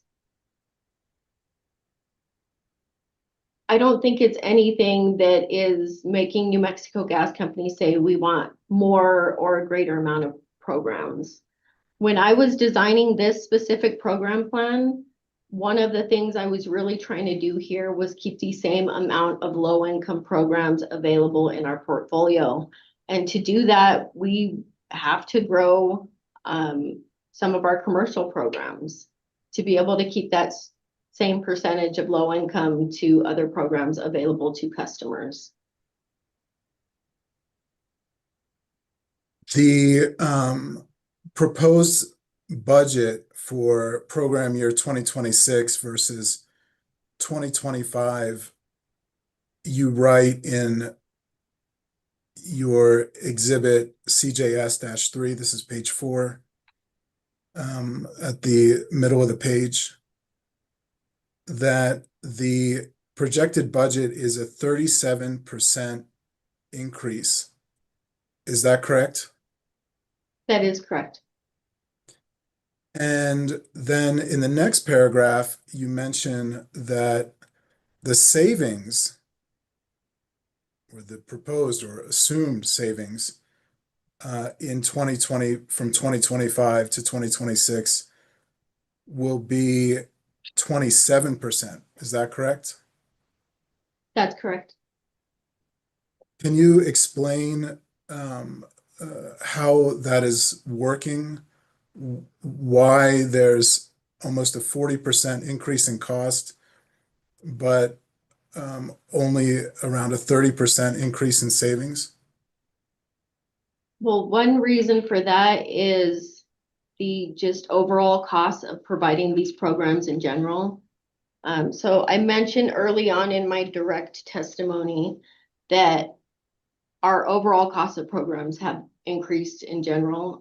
Some of that's due to labor, some of that's due to materials, some of that is because some of our supplies for our programs. So for example, in our free water and heating savings kits, the cost of our kits went up 25% just at the beginning of this year due to tariffs. And so that accounts for part of the reason why the cost increase isn't equal with the therm savings increase. So then, if I understand correctly, the New Mexico Gas Company is able to recoup even a premium on the program budget. Is that correct? This is the incentive. Only if we meet certain savings percentages. Okay, let's turn to page 26 of the energy efficiency program plan that we've been looking at a little bit just now. This is CJS, New Mexico Gas Company Exhibit CJS-3, page 26 of 93. And there's a table there in the middle of the page. And can you explain the difference between total energy efficiency costs and the total energy efficiency budget? Yes, so the total energy efficiency costs, that's our overall cost of the program. Then the total energy efficiency budget, that includes the incentive. Okay, and earlier in the paragraph above that table, you provide a description of this incentive. And can you tell me just in layman's terms, what is being incentivized? What's the incentive exactly? So our incentive is to achieve a certain amount of therms saved, as well as achieve our UCT of greater than 1. So basically Okay, pass but cost test. thank you. Sorry to interrupt. But I'm curious about, okay, I understand that that's the incentive, but you seem to, in your testimony, conflate the concept of incentive with a percentage that is applied to the total energy efficiency costs of 6.79%. So what I'm asking is, why is 6.79% referred to as an incentive in this table? Because that's how our incentive is calculated. It's typically calculated over our program costs for that year. And then our program costs, again, assuming we meet our UCT and we obtain the amount of therm savings we're required to save, then our total program costs will then be multiplied by our incentive amount of 6.79, and then we'll determine what the incentive amount is that we will receive for administering the energy efficiency programs, and that will determine our total energy efficiency budget. Did I answer your question? Yeah, I think so. I guess what I'm asking is, or just trying to confirm here, is that the application of percentage, in this case, 6.79, which is based on the weighted average cost of capital determined in the rate case, right? That increases the total monies or the total program budget to be recouped from ratepayers. Is that correct? That's correct. So the more, and I'm not even sure, and correct me if I'm wrong, but 6.79% is the maximum percentage multiplier that the gas company could receive. Is that correct? That's correct. And in fact, the base incentive percentage is 5.29%. Is that correct? I would have to look at staff sliding scale, but subject to check, that sounds correct. And that's if we achieve 35% of our anticipated savings. Okay. So another question I had is about the selection of the implementers. And the gas company has various implementers for these programs. Is that correct? That's correct. And as far as I know, I have identified two implementers, Franklin Energy and Bidgley. Are there other implementers that are implementing these programs? Yes, there are. And who are they? So ICF implements our new homes program. Clear Results implements our efficient buildings program and has also been selected to implement our agricultural program. For our low income programs, MFA, the Mortgage Finance Authority, implements the weatherization assistance program. And then we have Energy Works that implements all our other low income programs. And the selection of those implementers, maybe with the exception of, I guess it's called Housing New Mexico now, or formerly MFA. With the exception of that entity, were the implementers selected on a competitive basis? Yes, we issued an RFP, a competitive RFP for all our programs that actually included MFA's program as well. And so we went through the RFP process and selection process when selecting all of our implementers. Now, is New Mexico Gas Company, to your understanding, constrained, or does it have to take anything into consideration when selecting a vendor as an implementer by New Mexico rule or statute or law?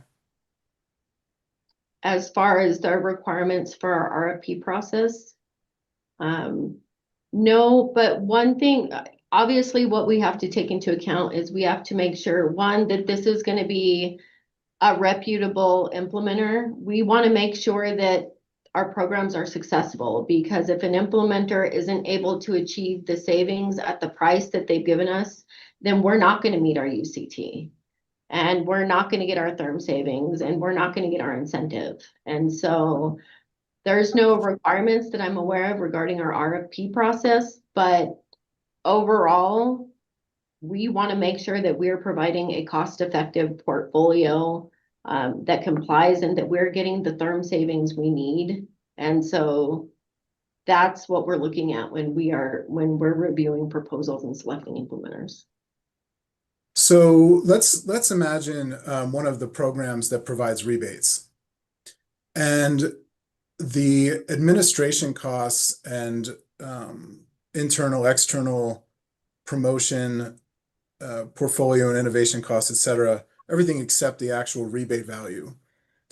If the rebates in that program are not successful, or limited distribution is achieved, or if few entities or individuals take advantage of those rebates, that doesn't diminish the internal, external promotion and portfolio cost, does it? So help me understand your question. Can you rephrase that for me? I'm sorry. What I'm asking is that are the administrative costs fixed for programs that, or for all programs? So the administrative costs for all programs are not fixed per se, but again, in order to obtain a certain UCT, we have to have a certain amount of therm savings in comparison to our costs. But the administrative program costs, I wouldn't say they're fixed, but I wouldn't say they deviate heavily from what we propose, if that's helpful. Yes, thank you. So the administrative costs, and by administrative costs here, I'm referring to essentially the vendor price, the implementer contract price. Are you telling me that varies very little, that there's little variation on those costs? Yes, there would be little variation on those costs. So typically they are agreeing for this price, we are going to get you this amount of therm savings and we're going to give this amount of rebates. We do have, and it depends on which contract you're looking at, but for example, if a vendor is exceeding their therm savings, they're doing a lot better, then there might be a slight adder they get to it, but overall, it's not going to differentiate substantially. Okay. And has New Mexico Gas Company already entered into the contracts with these vendors? So we only have preliminary agreements that are, of course, subject to commission approval. Okay. And how can the commission be confident that these are the lowest administrative costs possible in the marketplace? For some of these programs, I would say, actually, for all of these programs, we did choose the lowest cost implementer. But from my testimony, I'm sorry, there's some feedback. I guess that's what I can tell you is that these were the lowest cost implementers that were going to provide the programs that they were going to be able to provide that were proposed. Now, for example, we got, like, and this is just one example, for our space and water heating program, we got a very comparable proposal. But that proposal was not going to include the mobile app. It wasn't going to include the HVAC contractor portal. And those were important to us. And so even though the price was, and actually I believe this implementer was the least cost, that was another thing we had to take into consideration. So it's not always an apples to apples comparison for these type of things. We have to sort of take all these factors into account. Sure. So just maybe to wrap up this area of thought here, the admin costs generally stay the same no matter how many rebates are utilized. There may be an adder, like you said, if the implementer exceeds certain thresholds, but they certainly wouldn't be diminished. Is that your testimony? Yes, that's correct. Okay, thank you for that. I want to talk about the rider tariff, and this also, I think, builds on some of the questions that hearing examiner Hurst asked you, and if I could point your attention to page 27 of 93, it's just the next page of what we were looking at in CJS 3, exhibit CJS 3. Currently, the energy efficiency rider is 0.0257 cents. Is that correct? That's correct. And New Mexico Gas Company is anticipating an increase in that tariff rider. Is that correct? That's correct. And what is that increased amount? So that would be, instead of the rider being 0.0257 cents per therm, it would be 0.0426 cents per therm. And what percentage increase is that?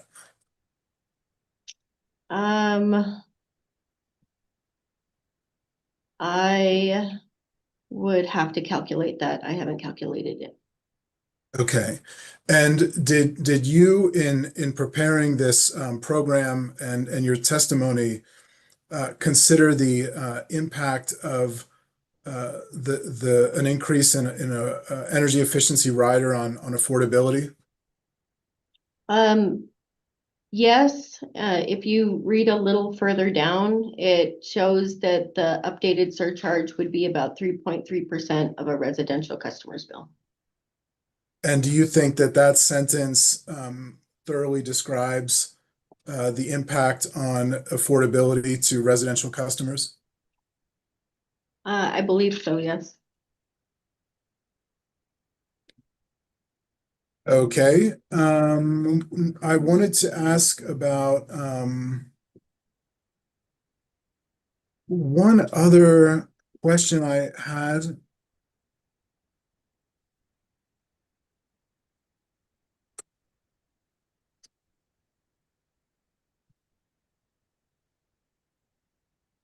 Do you believe that incentivizing contractors will incentivize growth of New Mexico natural gas companies, users, customers, and use of natural gas, rather than just incentivizing homeowners or other individuals that are not contractors? No, I don't. Part of the reason is when customers are coming to us and have ultimately chosen to participate in our programs, whether they're doing it through contractors or they're doing it directly through us, it's because a customer has already chosen to replace their failed appliance with a natural gas appliance. Now, some of our programs, for example, our space and water heating programs, we do have a portion of it where our rebates go through contractors, and that's partly because that's what is more accessible to customers in those situations. For example, typically a customer is going to call their contract or their HVAC contractor or their plumber whenever their equipment fails. And so those contractors being sort of there to let the customer know that, hey, if you decide to go with a more energy efficient appliance, then you can have a rebate, is just good focus for a customer. But I don't think it's incentivizing anybody to switch to natural gas or incentivizing contractors to encourage customers to switch to natural gas. Because at the point where they're looking into a new appliance, it's because they've already chosen what type of appliance they want. Okay, I think the only other questions I have now to conclude before we break for lunch regard the way that actual impact will be measured. So, for example, we could just take the school and senior kits proposed program under this 2026-2028 plan. And why don't we take a look at the table here on page 47 of 93, CJS 3. I think that'll help orient the discussion a little bit. Okay. And the rebate amount in the left-hand column is 1.464 million approximately, and the total cost is 2.833 million. Is that correct? For the new homes program? Yes. That's correct. Now, how do you how does the gas company know whether it's school and senior kits or new homes or any program here in this table? How does the gas company trace, or the implementer trace, the provision of a thermostat or a kit or a low flow faucet with thermal savings? As far as how they determine the rebate amount, or just in general during the course of the program? The thermal savings. So how do we determine how much savings we're going to get from each of those items that are in the programs? Yeah, so for example, the children who receive these kits, does the gas company track those families and look at the household and the difference between their previous energy use and their post-kit energy use? No, so for example, in that program, what we would report to M&V would be where we would, like what schools we would be providing those kits in, how many kits we would supply. And then there would be an estimated amount of savings per each kit based on the units that are in the kit. So for example, if there are 2 shower heads, 1 low flow faucet aerator, and a couple pieces of weatherization strips, then we would calculate what we believe the expected therm savings was for each kit. And then we would track how many kits we've given out through the program year. And then we would then report that to M&B. And what M&B would do is they would look at our savings, they would look at our kits, and they would confirm that the amount of, savings we're claiming for each kit is either correct, or if they thought it was incorrect, they would adjust it. They also do surveys of program participants. And so for that example, say for the school kits, they would be getting in touch with the schools, and they would, I'm not entirely how they do the surveys for those programs. I know that P&M has a school program for elementary school, but they do have a process where they are able to survey and measure and verify and come up with the amount of savings that we'll actually be able to claim and receive in those programs. So you're saying that the amount of therms saved depends entirely on the installation value or the savings value of an element that is distributed or provided, but that the gas company has no actual knowledge that any of those elements were installed, nor does the gas company compare the prior usage of that customer pre and post installation. Is that correct? No, so we wouldn't go into every specific customer that participates in our programs and look at their usage for a prior year, look at for usage for their year after that. The way that we're able to determine the amount of savings that we receive in all our programs, whether it's kits, whether it's our appliances, is we estimate an amount of savings that we've received from that measure in the program. And then M&V goes in, and that's basically their job, is to determine how much of our kits are actually being utilized, to determine if basically our kits are just being picked up and thrown away, then we'll get an assessment on that. They'll evaluate and they'll let us know how much free ridership and how much actual therm savings we're getting with that program. Aware of the mathematical models that M&V is using to determine those thermal savings? So a lot of their calculations, or pretty much most of their calculations that M&V is going to utilize, is going to be in that New Mexico Technical Resource Manual. And there you're able to see, for example, how much therm savings should be realized for certain measures of these kits. Like, for example, what the useful life and the therm savings would be for a shower head that's inside of a kit.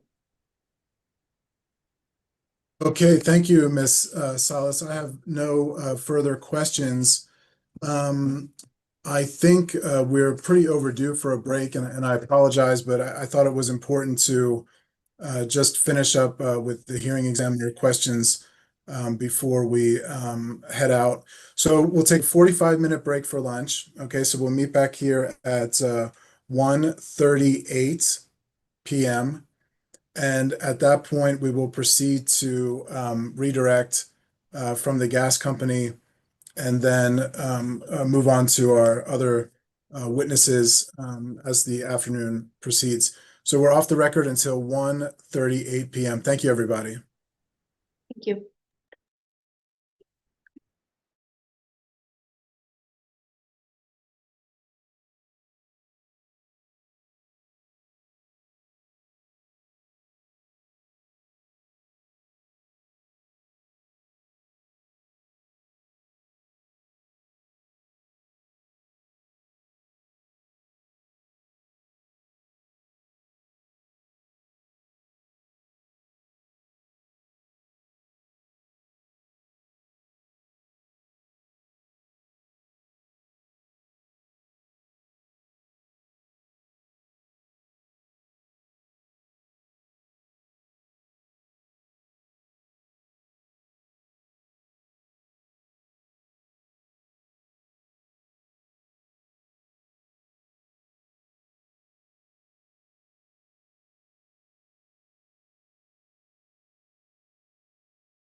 Hello, Ms. Hoyman. Thank you for all your efforts. Greatly appreciated.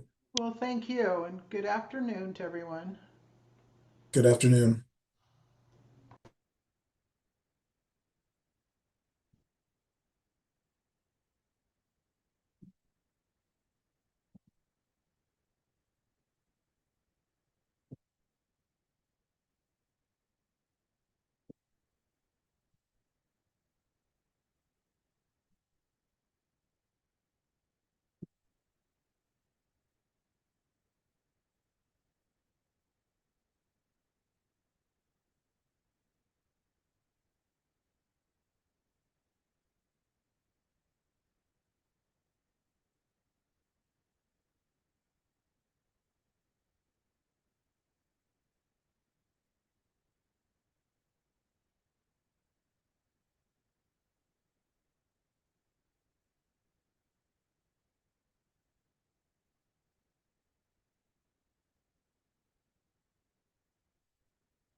Good afternoon, everybody. It is 1:38 p.m. and just the time to resume our hearing in this matter. Ms. Hoyman, are you ready to go?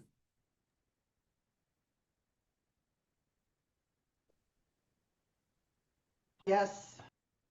Okay, great. Thank you. Okay, I think we're all set and ready to proceed with redirect. Ms. Hopper, please proceed. Thank you, Mr. Hearing Examiner. Ms. Salas, earlier you were discussing with Ms. Beatles the influence of the company's rebates as discussed in the M&V report, which I believe is WRA Exhibit 3. Do you recall that? Yes, I do. And Ms. Beatles pointed you to a page, I believe it was 56, which indicated that there was a free ridership level of 45% for the water heating program. Do you recall that? I do. What does that ridership level indicate about the other 55%? So what that would indicate about the other 55% is that more than half of our customers are not free riders in that program. Can you please turn to page 71 of that same exhibit? Page 71 of 219. I'm there. And there's a paragraph right before the 5.32, a small paragraph. Could you read the concluding sentence in that paragraph into the record? Yes, it states, while many respondents would have taken or similar actions without the rebate, a meaningful portion, particularly among space heating respondents, may have been influenced by the program's availability and structure. And then could you turn to page 82 similarly? Okay.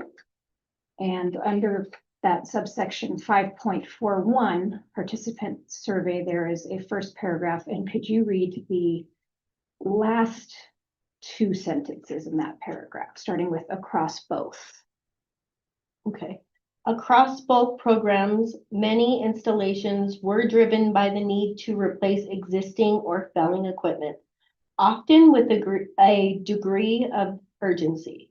While the programs were not the sole reason for purchasing high efficiency equipment, the rebate, contractor recommendations, and participant motivations played meaningful roles. Is it your understanding that M&V took the free ridership level and the responses to those survey questions that you were discussing with Ms. Beatles into account when making these conclusions? Yes, they did. Ms. Salas, are you aware that the Energy Efficiency Department at New Mexico Gas Company provides a section of the company's IRP, and for the record, that's Integrated Resource Planning Report? Yes, I am aware that I provide numbers regarding energy efficiency savings to the individual in the company that prepares the integrated resource plan. Thank you. And earlier, another thing you were discussing with Ms. Beatles was the tracking of certain standards, energy efficiency standards. Do you recall that conversation? Yes, I do. Does NMGC keep generally aware of changes to building codes and Energy Star standards?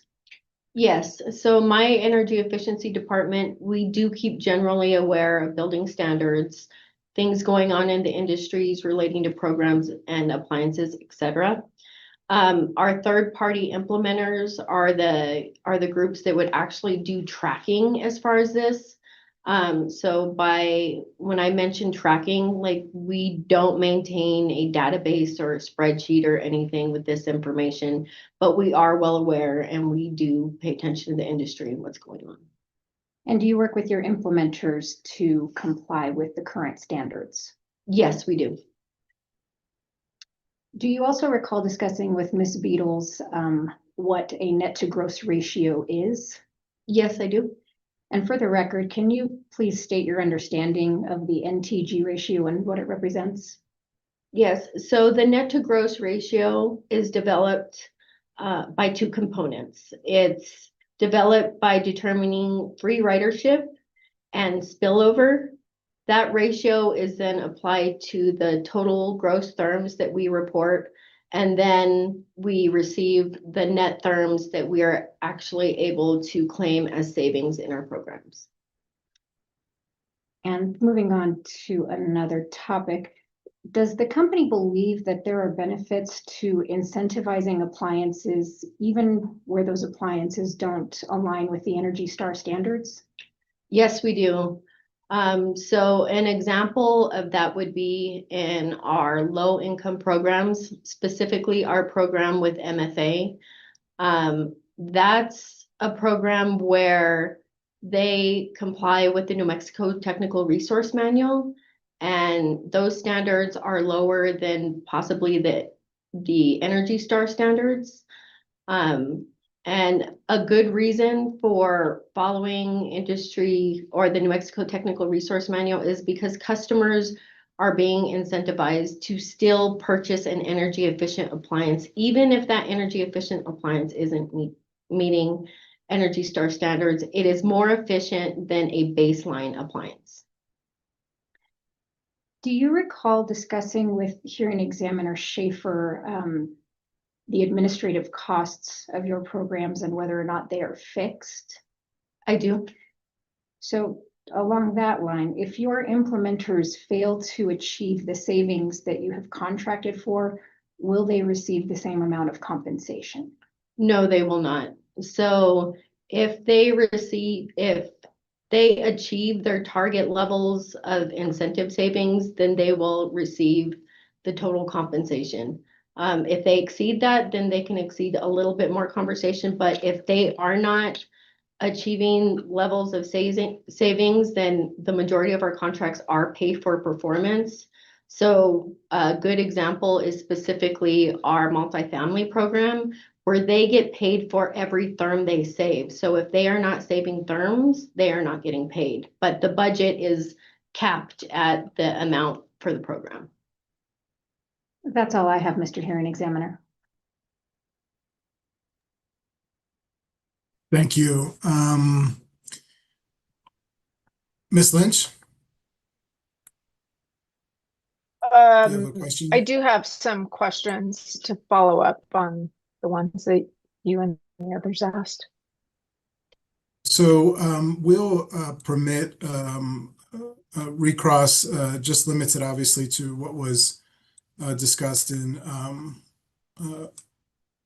redirect here. And I'll just check with Ms. Beatles first to continue our order. first. Ms. Beatles, do you have any recross for the witness? Thank you, Ms. Beatles. That is a no for the audio transcripts. And okay, well then, please proceed, Ms. Lynch. Thank you. Thank you, Miss Alice. This should be quick. I am going to ask a couple of questions about the M&V report. Did you author the M&V report? No, I did not. The M&B report was authored by Ecometric. So what you're providing to us today is merely your opinion on someone else's writing.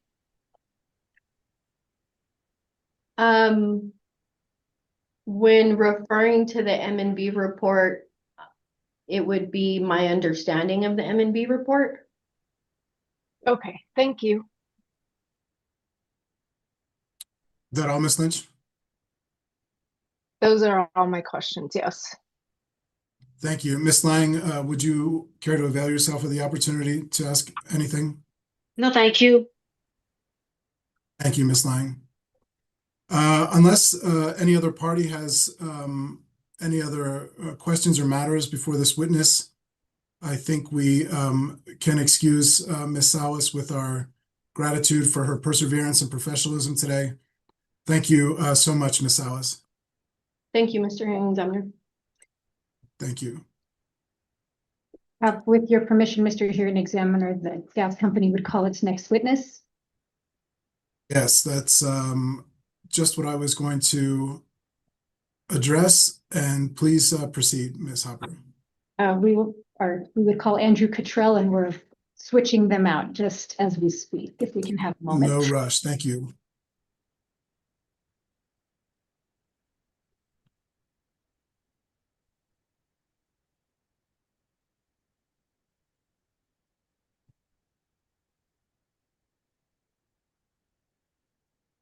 Mr. Cottrell, good afternoon. Can you hear me? Good afternoon. Yes, sir, I can. Thank you. Thank you again for taking the time to be with us today. We'll first have you sworn in by our court reporter, and then I will turn you over to Ms. Hopper. Mr. Cottrell, would you raise your right hand for me, sir? Do you solemnly swear or affirm the testimony you're about to give should be the truth, the whole truth, and nothing but the truth? Yes, I do. Thank you. Please proceed, Ms. Hopper. Thank you, Mr. Hearing Examiner. Mr. Cottrell, would you please state your full name for the record? Andrew Cottrell, Cottrell. Who are you employed by, and what is your position? I'm a partner in the energy group at Scott Madden, Inc. And are you testifying today on behalf of New Mexico Gas Company? Yes, ma'am, I am. You have in front of you what has been marked as NMGC Exhibit 3. Do you see that? Yes, I do. It is my rebuttal testimony in this docket. Does that rebuttal testimony have any exhibits? No, ma'am, it does not. Was that rebuttal testimony prepared by you or at your direction? Yes, it was. Do you have any changes or corrections to that rebuttal testimony? No, ma'am, I do not. If I asked you the same questions contained in that testimony, would you provide the same answers? Yes, I would. And would those answers be true and correct to the best of your knowledge and belief? Yes, they would. With that, Mr. Hearing Examiner, I would move for the admission of NMGC Exhibit 3. Thank you, Ms. Hopper. Are there any objections to the admission of this exhibit? Hearing none, it is admitted.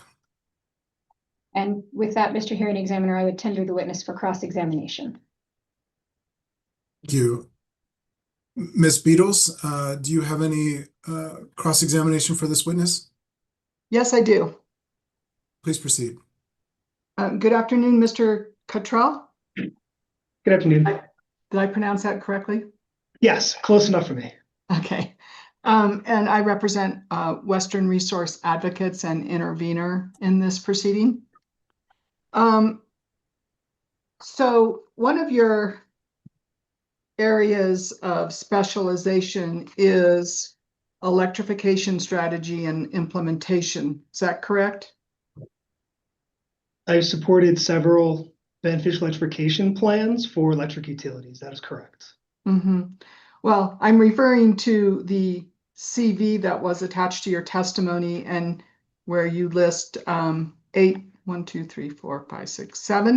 areas of specialization, and one of those includes electrification strategy and implementation, right? Correct. In that we have helped electric utilities with electrification planning. That is correct. You say you just qualified that with electric utilities. What about gas utilities? Gas utilities to date that I'm aware of have not done electrification planning generally. Those are typically for electric utilities to have electrification plans. At least the dockets that I've been involved in Illinois and Colorado and other places. But you're advising a gas utility in this case about how to deal with electrification driven recommendations, right? Correct. Consistent with cases I've been involved with in Colorado, working with a gas utility that has had some electrification issues involved in their case, in a clean heat case specifically. Are you referring to Black Hills perchance? That is correct, yes. Worked with Black Hills on their clean heat proceedings. Does Black Hills own so they do own a gas and an electric utility? So there are two completely separate utilities in Colorado. They have an electric only utility in the Pueblo area. Then they have a gas only utility that is in other parts of Colorado. It's in Fountain and a variety of other places. They only overlap in about 2,000 customers in the Rocky Ford area. So they are two completely separate companies and separate utilities. They file separately. They have separate financials. They are not a dual fuel utility. But they have common ownership?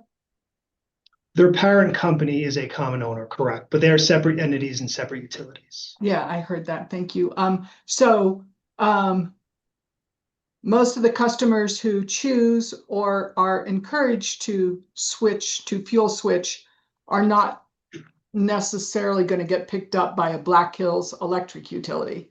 Is that one of the outcomes of any policy work that is done by Black Hills by the gas utility owned by Black Hills? What I'm saying is those gas utility customers who choose or are encouraged to fuel switch are not going to necessarily get picked up by a Black Hills owned electric utility. Is that correct? So I just want to make sure I understand the question, please. So is the question, if a Colorado gas customer chose to electrify, would they also be a Colorado electric customer? No. So Black Hills, the parent company of Black Hills owns both a Black Hills gas utility and an electric utility with minimal overlap between the service areas of the two. Is that what you were describing? In the state of Colorado, that's correct. In the state of Colorado, yes. So any Black Hills gas customers who choose to fuel switch or are encouraged to are not necessarily customers or load that is going to get picked up by the Black Hills owned electric utility. Correct. They would either be, the vast majority of them, I believe 98+%, or either Excel Colorado, Public Service Colorado, or munis and co-ops, municipal or cooperative electric customers. Yeah, and you mentioned Black Hills having an issue with electrification participation in Colorado. Can you tell us a little bit more about what the issue was? Mr. Hearing Examiner, may I object, please? State your objection, Ms. Hopper. I'm wondering the relevance of all of this. This has nothing to do with NMGC's plan, and the reason that Mr. Cottrell is here to testify. Fuel switching is not something that the company is proposing. So this seems outside the scope. Well, Mr. Cottrell is responding to WRA experts' recommendation for the commission to require a rebate for electric heat pumps. And so that is an electrification strategy. And he addresses that generally in his testimony, and specifically on pages 15 to 16, he refers to a similar situation that is occurring in Colorado for Black Hills. And I wanted to understand that situation more. I will sustain the objection, Ms. Beatles, to the extent that we really need to focus on perhaps this question on page 15 and 16 of the rebuttal testimony, and not go into a broad discussion of Black Hills regulatory position in Colorado. So if you can rephrase your question or narrow your question with respect to Mr. Cottrell's rebuttal testimony on page 15 and 16, that would be helpful. Okay, so referring to page 15 of your testimony, Mr. Cottrell, you're answering the question, what rebate levels are needed for customers to fuel switch from natural gas to electric, correct?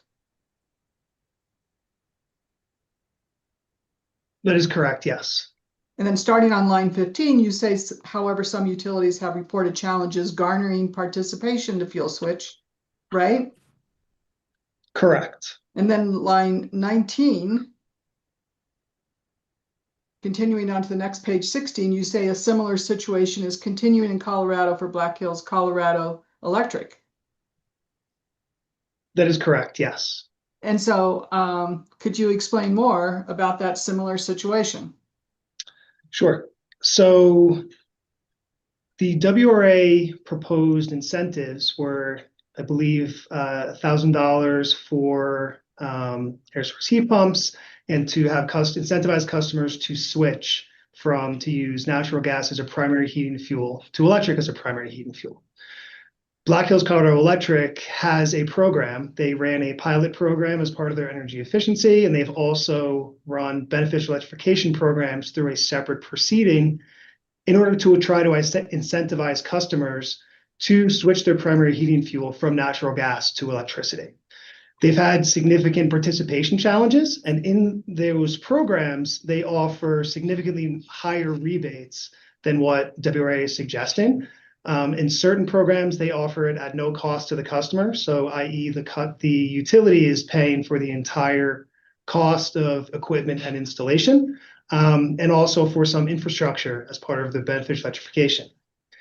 Their participation has been extremely limited. They've projected and budgeted for, I would need to refer back to the specific numbers, but I believe between 20 to 40 per year in past program years, and they've gotten a small handful, less than 5 in most program years. So very limited participation and very limited success based on higher budgeted programs, as well as much higher much higher rebate levels being offered to their customers. Was the utility your client in that case? Colorado Electric was, yes, that is correct. And what was the gist of your recommendation in that case? What recommendation? So we are their program planners. So we do the program planning and design, and we help them file their program plans. So a different entity does their implementation and evaluation. We do their help with their planning and regulatory work to support their dockets. Did you testify in a commission proceeding? I did. Did you testify in support of a particular rebate level for heat pumps? We advocated for the full cost of the heat pump to be provided by the utility in order to try and drive customers to participate, with limited success in actual implementation. The full cost of the heat pump, or the cost of the equipment plus installation or whatever, like, construction, installation work needed to be done. Like, sure. It depends on the income level. So for income qualified customers, it would be at no cost to the customer, full installation and equipment. For market rate, I would need to check. It may be half of that. I would need to check the exact value, but it's a significant number. But in this case, you do recognize, don't you, that Mr. Carley, WRA's expert witness, his recommendation of an electric heat pump rebate is not to provide 100% of the cost. You do recognize that, right? Correct. And my point behind my rebuttal testimony, to sum up on 15 and 16, is that in order to move customers for electrification, significantly more financial rebates would be required in order to push them than what WRA is proposing in their alternative proposal, their alternative plan. Do you have any evidence other than your experience and participation in that Black Hills case? I also reference in Ameren, Illinois filing, which is in central and southern Illinois. So another area where I've had experience and worked in, it's for income qualified customers, again, to provide full cost of the system. So no cost to the customer whatsoever. And again, very limited participation, less than a handful over the course of 3 program years. So your experience with those 2 cases, those 2 utilities, is the basis for your opinion that the rebate levels need to be a lot higher for participation? I'm simply provided firsthand experience in programs and portfolios that I've been involved with over the course of a number of years. So there are more examples that we could bring in on electrification, some more successful than others, but these are ones where I've had firsthand experience. Mm-hmm. And can you give me an example of a successful one? I believe Excel Colorado, Public Service Colorado, has some. They are a different case where they're a dual fuel utility. Switching from natural gas customer to electric customer would keep them under their same corporate umbrella. They have had some success within their portfolio in electrification. Okay, so my next question is going to directly refer to your rebuttal, page 3, lines 8 through 10. You state that the level of rebates that NMGC is proposing for these measures is also comparable to the rebates offered by other utilities. You see that, right?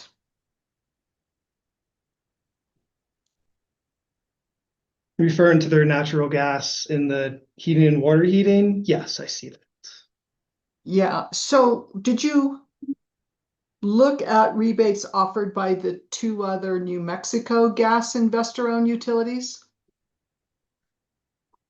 I'd have to check the list. I believe they were on the list as one of the ones that we looked at. What do you mean by the list? We had a list of regional and other, call them leading states or other natural gas utilities that offer rebates for water heating and space heating. I believe there are about 15 to 20 or so that we included and can provide. I was just wondering, I didn't see the list in your rebuttal. Did I miss it, or you're just talking about something that you worked with as you prepared for the case?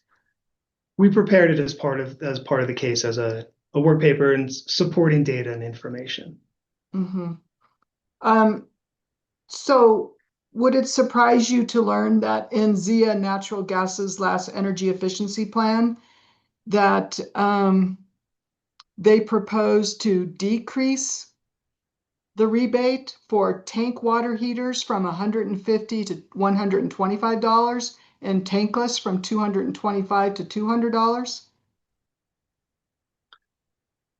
Each program and utility can change their incentives based on their program goals and what their policy decisions are. So I was not specifically aware of that incentive level of the change from one to the other, but each are to get different portfolio goals and what they are trying to achieve. So in New Mexico Gas's situation, they want to appeal to a broader market and reach customers they haven't before. So that's why they increased their incentives. It's my understanding.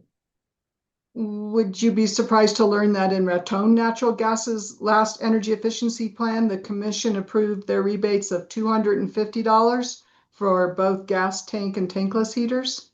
And for gas, also the same amount for gas heaters and boilers. Would that surprise you? I wasn't specifically aware of that incentive level for that utility. So let's move on to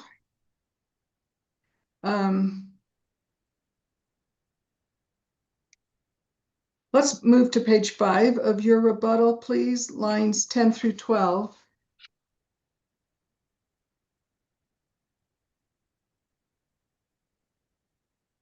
And you state that the consistency of offerings and level of rebates offered by comparable utilities demonstrates that NMGC is in line with best practices and their offerings are needed in the marketplace. So what is the basis for that particular statement, or is that basically a summation of the other examples you cite earlier in your rebuttal? It's a combination. So in looking at a cross-section of utilities, both regionally and nationally, most natural gas utilities that offer energy efficiency programs have rebates for similar equipment that New Mexico Natural Gas does.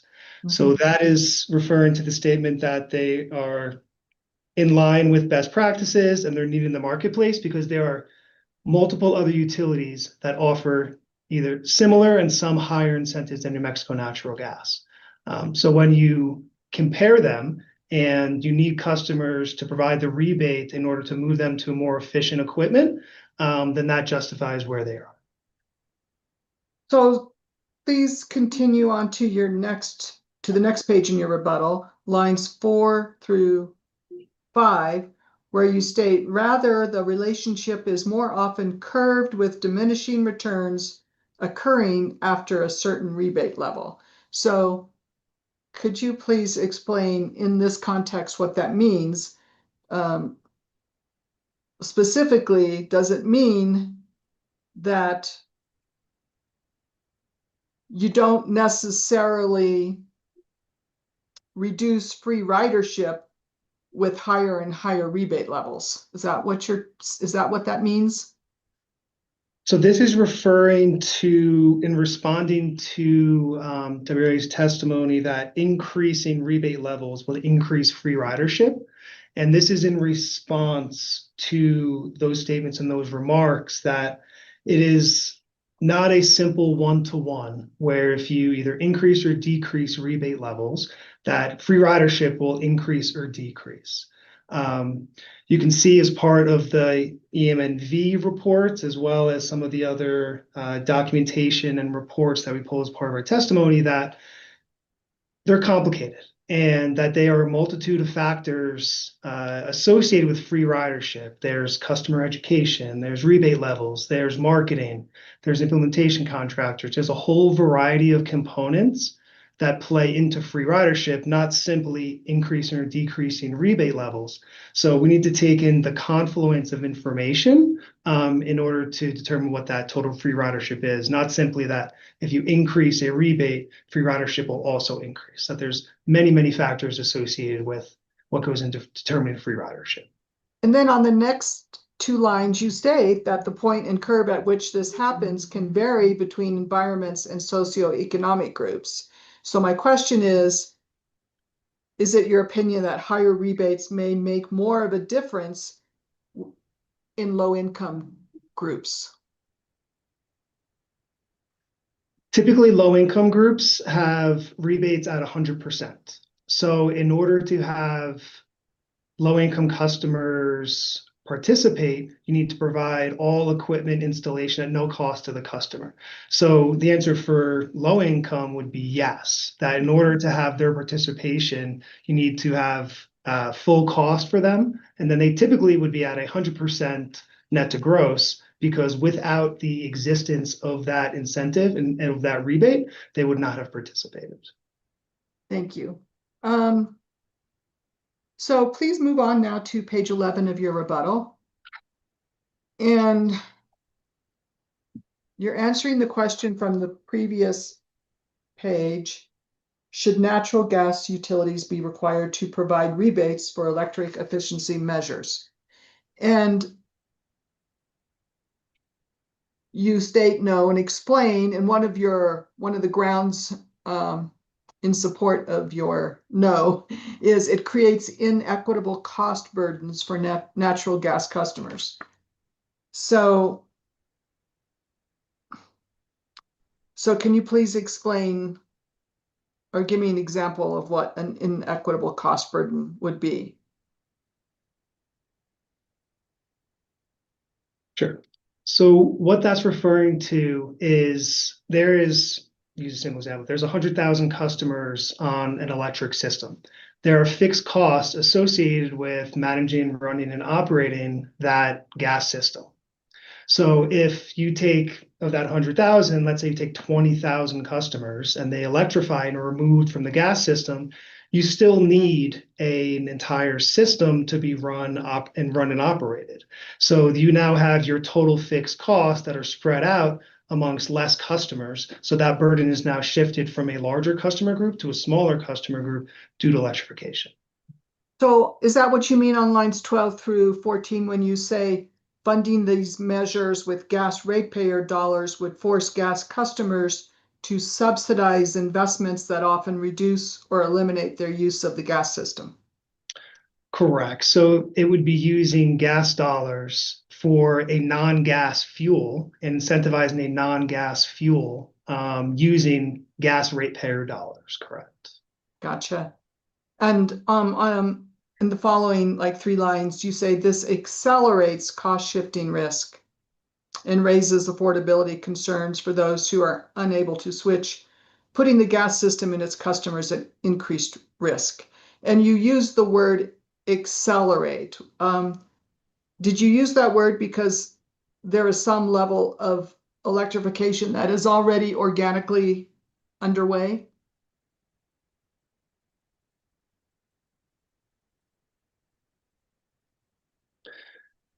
Not necessarily. My understanding of there is some electrification, some customers will switch, and that's their customer choice, and they're open to make those choices. My understanding is that there is still customer growth on the New Mexico natural gas system. So the total customer base is still growing, but there will be some customers that shift from electric to natural gas. But I will make the point that in that sentence, I raise affordability concerns for those who are unable to switch, mainly due to the large capital investment cost associated with electrification, both in air source heat pumps and ground source heat pumps. The significant capital investment that many customers are unable to make keeps them from being able to electrify even if they wanted to. So would be quasi-forced to stay on the gas system and then absorb some of that cost burden from the others that have shifted away. So you use the word accelerates. What is accelerating? Well, if it starts anything above 0, going towards some speed would be an acceleration. If you think it from, physics terms, it would just faster than what is already being occurring. Kind of what I was thinking of. Okay, but I don't mean like the speed or the rate of acceleration, but what is accelerating? Like not to define accelerate, but you say this accelerates. So you're saying it's the cost shifting risk and affordability concerns that are being accelerated by subsidizing fuel switching? Is that what you're saying? So you previously mentioned, but some customers can and will make the conscious decision to switch from natural gas to electricity. Mm-hmm. If you provide additional incentives through the natural gas company, the natural rate that's already occurring, it may be low, but what that relatively likely low rate is for those customers shifting, it would likely increase that rate. So that's what accelerate is referring to. Okay, thank you. Please advance to page 16 of your rebuttal testimony. And starting on line 9, you are reacting to WRA's recommendation of a $700 rebate for an air source heat pump.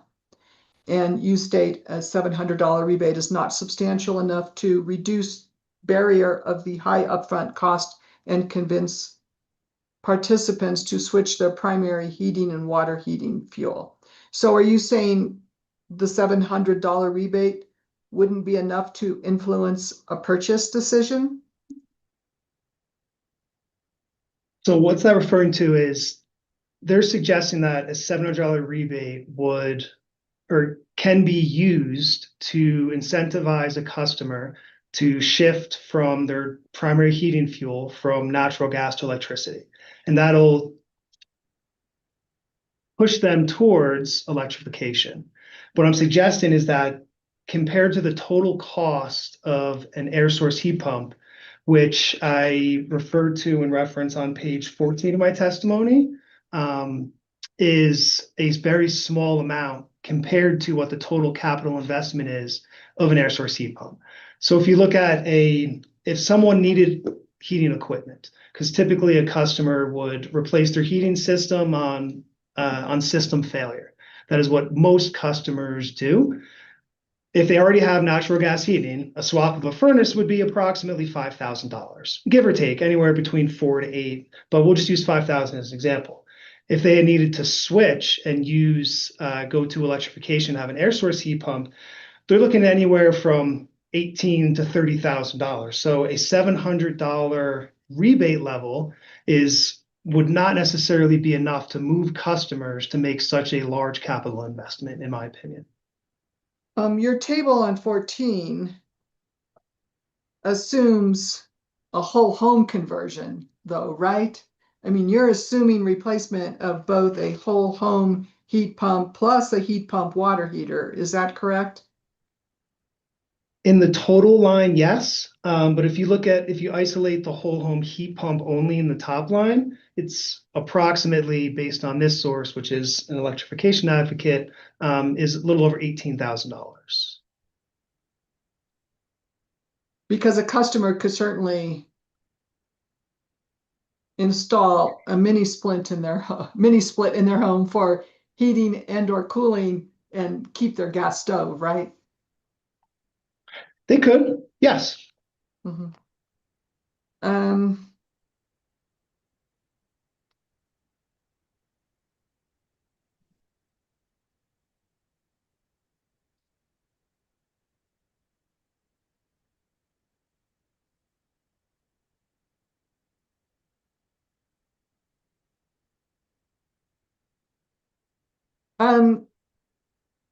And do you understand that stacking of rebates is permitted in New Mexico?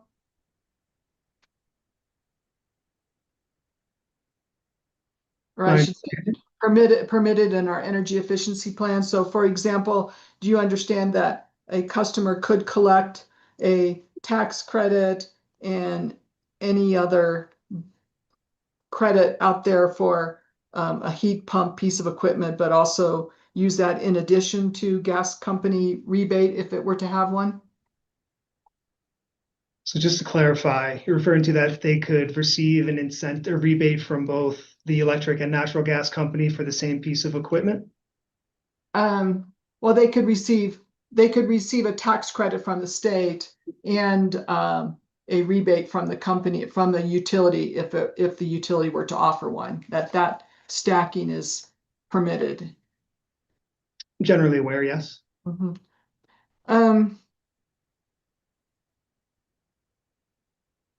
So I'm also curious about your testimony on page 19, starting on line 12. I guess I'd take a look at your testimony starting on line 10 of page 19. And you state it would be extremely difficult for one to argue that many customers will choose to continue to use natural gas to heat their homes and businesses. And I guess I didn't really follow that sentence following the one before. You said it is illogical for natural gas only to offer electric rebates. It would be extremely difficult for one to argue that many customers will choose to continue to use natural gas. Is that what you meant to say?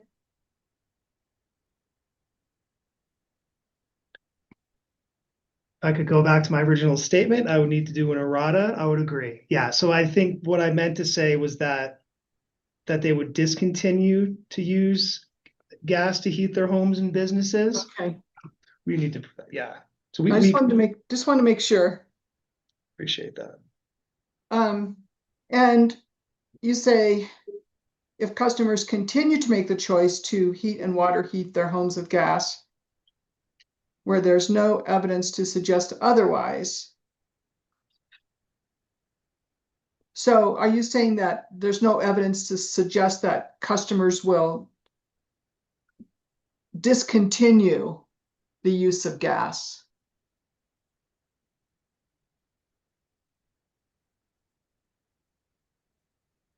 Correct. So what I'm saying is that there's no evidence to suggest that customers will continue. The evidence suggests that customers will continue to use natural gas to heat and water heat their homes and businesses. Mm-hmm. But didn't we just establish earlier that you said there was some electrification that was already underway? I also did preface that there's likely a very small percentage of electrification that's underway. Looking at some saturation information, I believe natural gas is in the 70 to 80% range for home heating in their service territory. So they will continue to have the vast majority of heating and water heating in the service territory. Okay, that's all I have. Thank you very much, Mr. Cockrell. Good, thank you. Thank you, Ms. Beatles.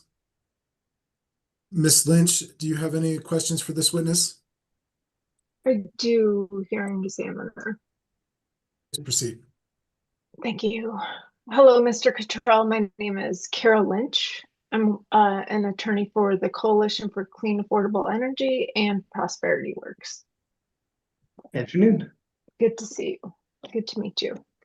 If you wouldn't mind, please turn to your rebuttal testimony and let me know when you have that available.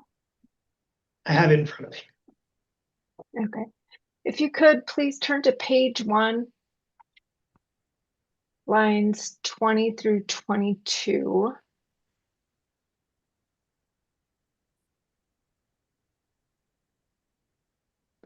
And there you state, or you can let me know, please let me know when you're there. I'm there, thank you. Okay. There you state rebates are needed for energy efficiency measures to motivate customers to install cost-effective, high-efficiency measures. Is that correct? That is correct.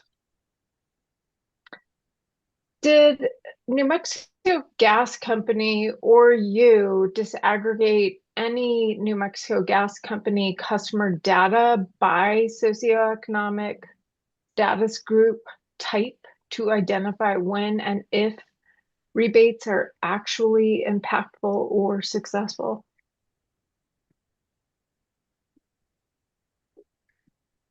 I'm not sure I fully understand the question.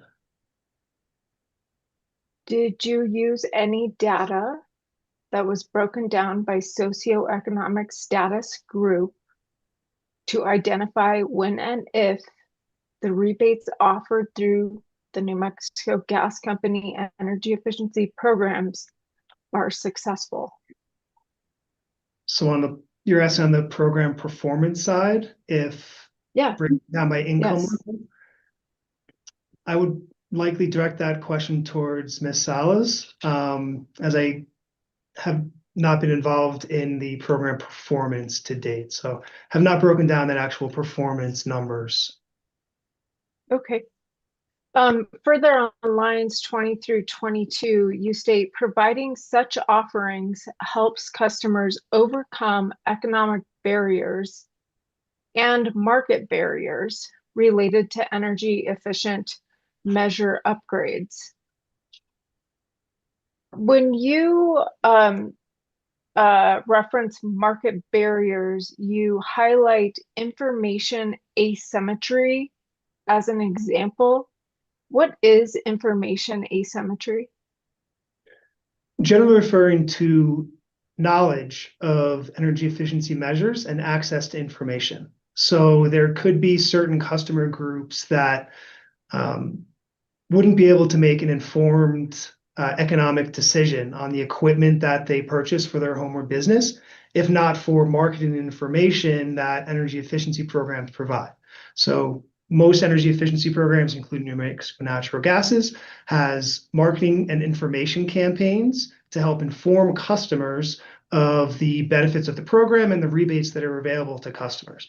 So that's one of the main purposes of energy efficiency programs, is to provide that information to then give all customers an information base so they can make their informed customer choice. Okay. The other one of the other reasons you highlight is that rebates are offered to help customers overcome economic barriers. When, in your knowledge and expertise, does a customer experience an economic barrier to implementing energy efficiency measures? Yeah, great question. So typically, an energy efficiency measure is more expensive financially than a baseline measure. So the difference in costs, and I'll just make up round numbers to help with an example. Let's say a baseline furnace is $3,000 and an efficient furnace is $5,000. The difference between those two, that $2,000, is referred to as an incremental cost. It's that incremental cost in order to install and implement that measure that's more efficient, and will save more energy. So the rebate is meant to overcome that economic barrier of the incremental cost between the baseline and the efficient unit. Does every customer experience an economic barrier regarding that incremental cost? Typically, generally, yes, because energy efficiency measures are more expensive than the baseline unit. So that's also one reason why there's also normally, you mentioned socioeconomics a little bit earlier, there are normally differentiation between the economics that are available to a customer. So low income programs are normally free to customers to overcome the full economic barriers that are seen by low income customers because they can't afford to pay for it themselves.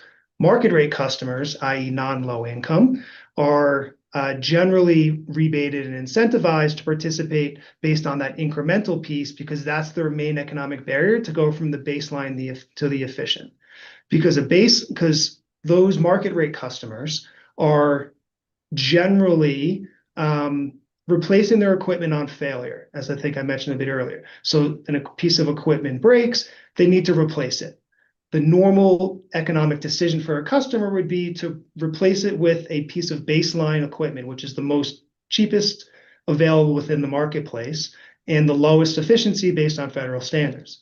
In order to move them to be more efficient, i.e. the economic piece, because it's more expensive, let's say that $2,000 spread, we provide the rebate in order to help them move and make a better economic decision to save energy in the long run and save dollars in the long run. Okay. And this refers back to some of the information provided by WRA. Yet in New Mexico, customers state that they could buy certain Energy Star appliances regardless of the rebates offered to them. Is that a true statement? The statement that they have a customer choice where they can purchase equipment regardless of the incentive? Yeah, regardless of having the incentive of a rebate, they were able to purchase the energy efficient or Energy Star appliances that was provided in the MNV report. Were you present for the discussion of that material? Correct. So you're referring to the survey response of whether customers would participate with or without the presence of the rebate, I believe. Yeah. And in some cases, there was a 90% customer response saying that they don't need the rebate. That regardless of the rebate, they purchase the equipment.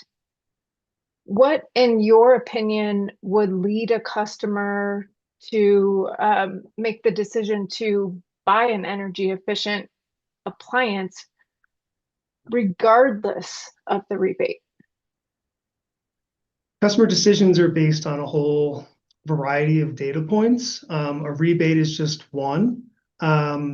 So it could be based on their goal for reduced environmental emissions, saving dollars. So energy efficient equipment saves dollars on their bills on a month-to-month basis. So that is a personal economic decision. They may like certain manufacturers that only offer more equipment. There's a whole variety of decisions that customers make in order to move towards efficient equipment. But I just want to point and note that that response to the survey is a survey response of participating customers. And that is just one piece of information that feeds into free ridership and others. And that sometimes those survey responses need to be discounted slightly based on some of the self-selection bias that responding customers and responding survey participants have, that are a little bit more positive on themselves than what they may or may not have done as a counterfactual of the presence of a rebate. So just want to make that note. Do you know whether certain whether there is a greater benefit, meaning use of the rebates for certain socioeconomic status groups than for others? Well, if you look at it purely from expenditures from a customer and then what they receive back in benefits, income qualified customers would have the most benefits because generally they expend $0 and receive all of new equipment as well as bill savings compared to what they have had previously with their new efficient equipment. So if we're looking at it through the lens of personal expenditures, income qualified customers would have receive the most benefits from the programs. Do you know whether income qualified customers partake of rebates at a greater rate than other socioeconomic status groups? I would have to look at participation data. Don't know it off the top of my head. I know there are specific requirements for income qualified budgets and spending, which is roughly in line with about the amount of federal poverty level within the service territory. But I don't know about participation rates now. Okay. Could you please turn to page 6 and we'll be looking at lines 6 through 7.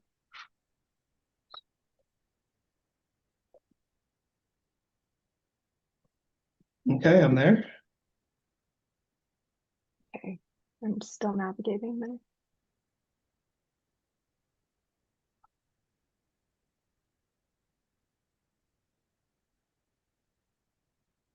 All right.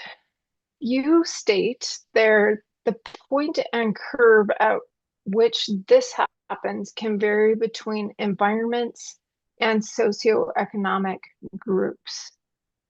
What do you mean by this happens?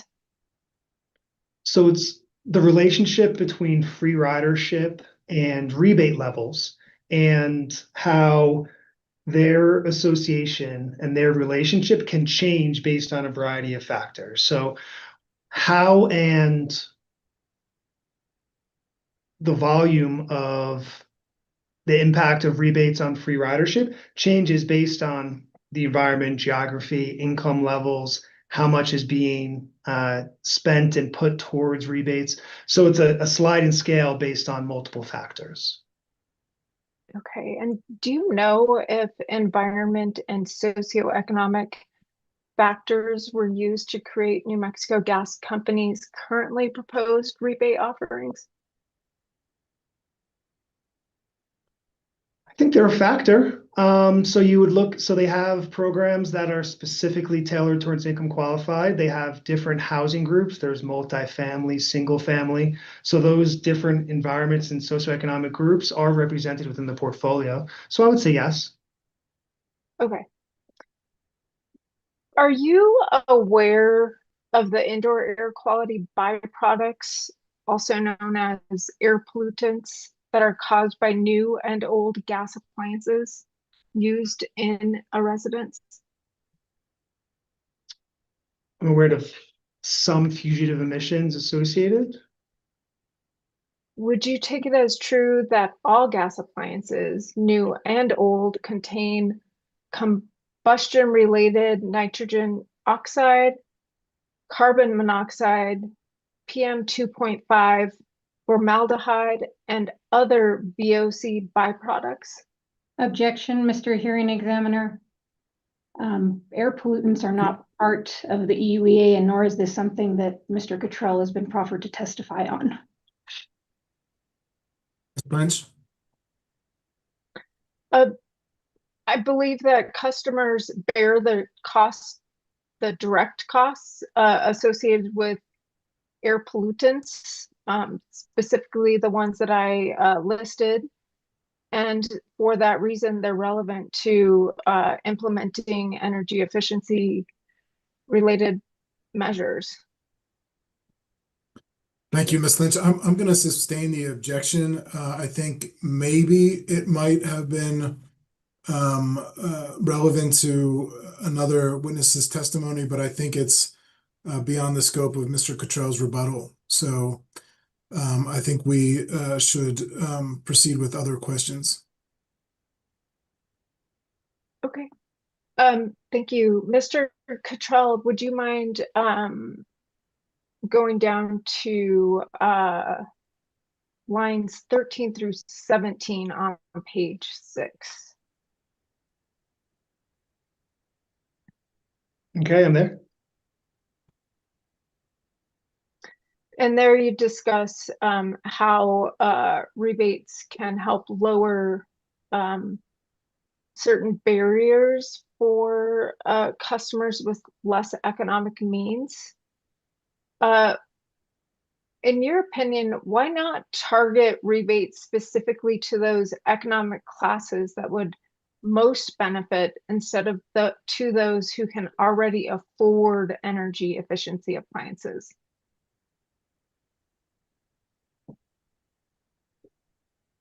I think the point here is that by increasing the rebates that are proposed by NMGC, it'll allow customers that would not have otherwise been able to afford efficient equipment to then move into that higher tier. Higher tier meaning what? Higher tier of efficiency. So I mentioned that incremental cost of, use the example of $1,000. So if the previous rebate was $300 and it doubled to $600, you now are allowing more customers the ability to participate who wouldn't have otherwise been able to afford without that additional $300 increase due to the rebate. Okay, thank you. Now if you could turn to page 13, lines 1 through 2.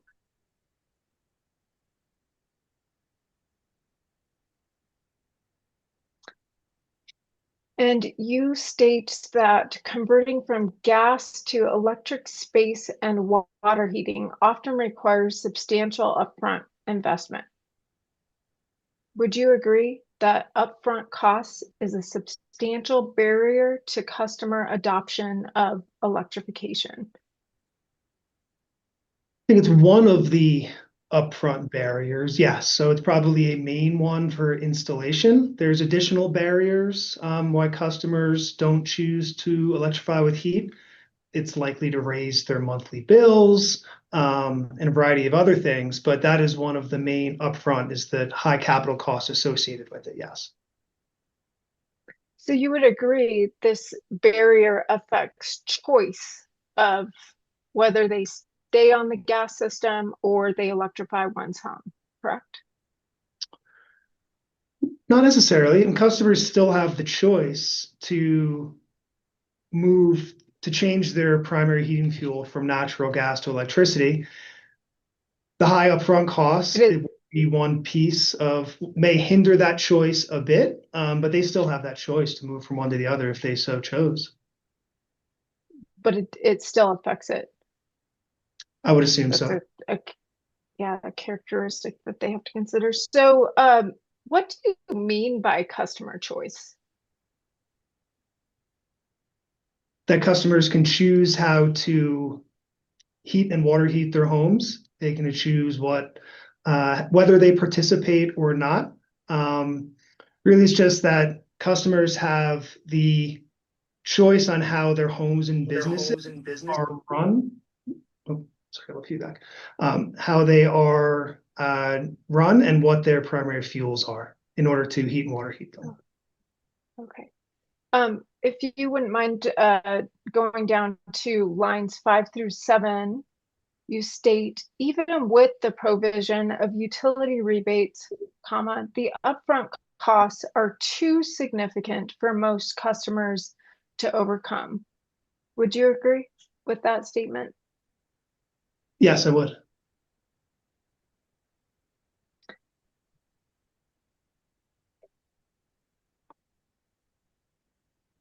And that would be one aspect that prevents a customer from choosing to electrify, correct? It could, yes. It's tremendously expensive to electrify, where only if a customer is, the burden is on the customer to provide the vast majority of that cost. Very few customers can likely afford that high upfront cost. Okay. Do you know whether other gas or do fuel utilities incentivize customers installing heat pumps? Gas, there are a few, not very many that I can think of. I know of a small handful, mainly in the Northeast, and also mainly in areas that have high percentage of fuel oil heating as well. So they may not be converting from natural gas to electric, maybe converting from fuel oil to electric. So there's some in the Northeast, and then I believe there are some dual fuel utilities as well.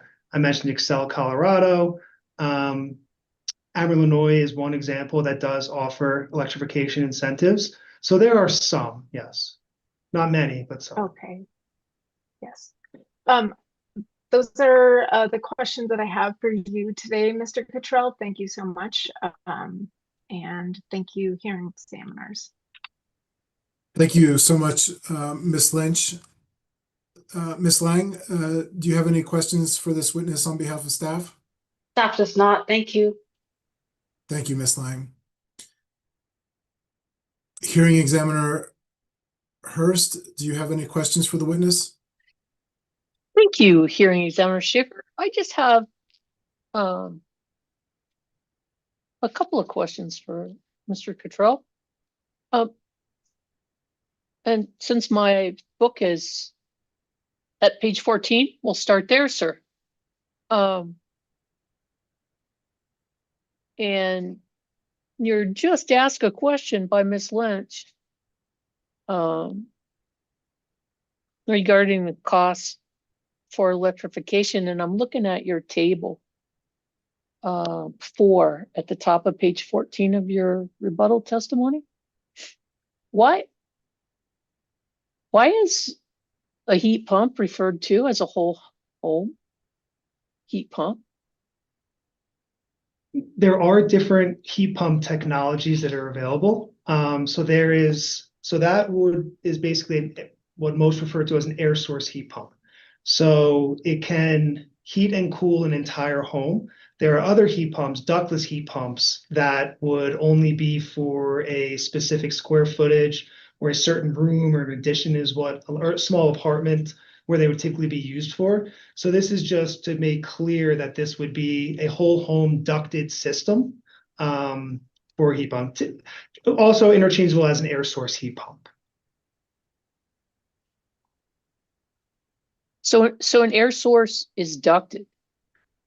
Correct. Those An would air source isn't yeah. a mini split. Yeah, mini splits would be ductless. So mini splits typically have a single box compressor outside, and then you can have what's called Cobra heads, and they could go into, depends on how big it is, but a few different rooms that it's a small hole punched in the side of the wall and goes. Those are ductless systems. But an air source heat pump typically would be a ducted whole home type central system.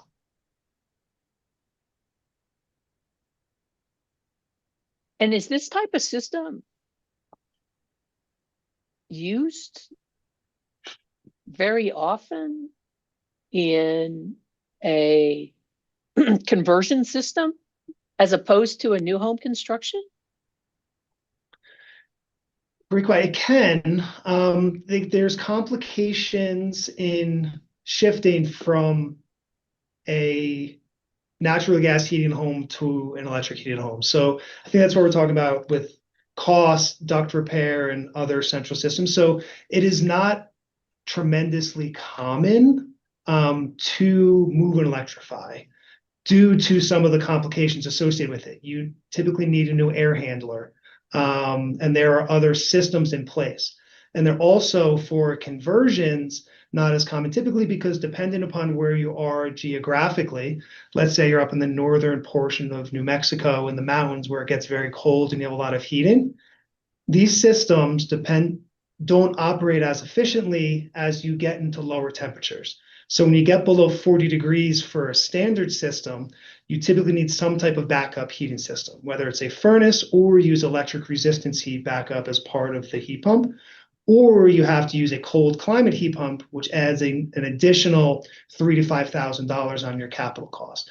So that's why conversions are way less common, because the additional work associated with it can be very expensive.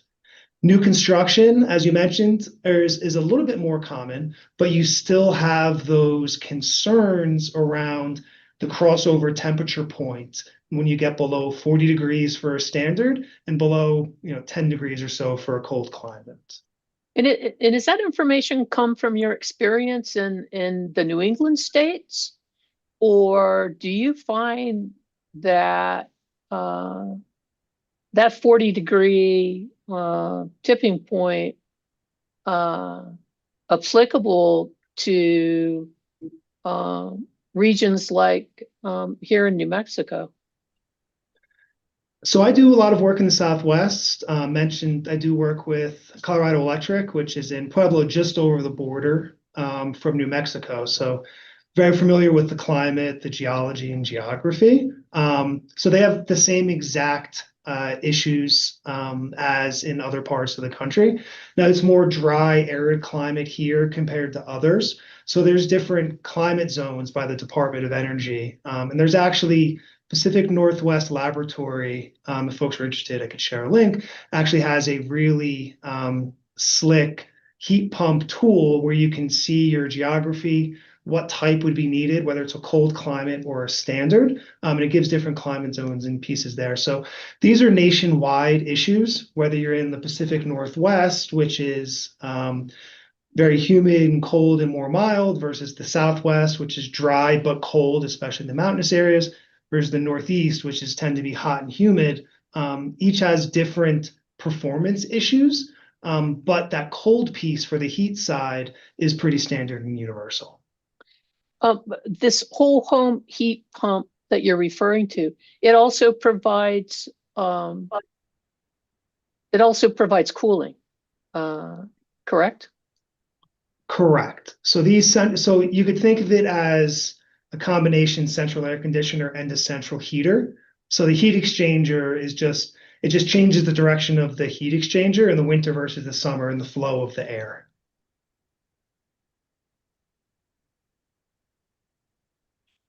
Okay. I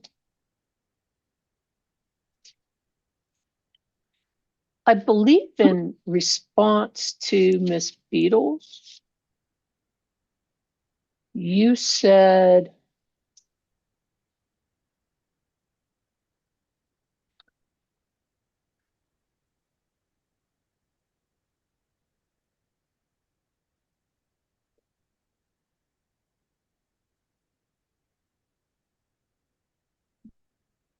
something about 70 to 80% of heating and water heating in New Mexico gas company service territory, but I didn't get the quantifier. What 70 or 80% of their customers use? gas for heating and water heating? I'd have to look. So we cross-reference the Department of Energy has a REX, a residential energy consumption survey, which gives some saturation data. So we were looking at saturations of heating and water heating by fuel type. I believe it was in the 65 to 70% range. It may not be as high as 80, I think I misspoke, but it's in that range of customers that heat and water heat with natural gas in the state of New Mexico. Because we can't go by service territory specifically using that data set, and we had to go statewide. Wow, so then based on this, a majority of people in the state of New Mexico either heat their dwellings or heat water in their dwellings by natural gas. Correct. And that's typical of what we see in other jurisdictions as well, that those with access to natural gas typically heat and water heat with natural gas due to that access. In most places where the heating and water heating for natural gas is significantly lower, in most cases, the Northeast is one example with fuel oil, is mainly due to access to gas.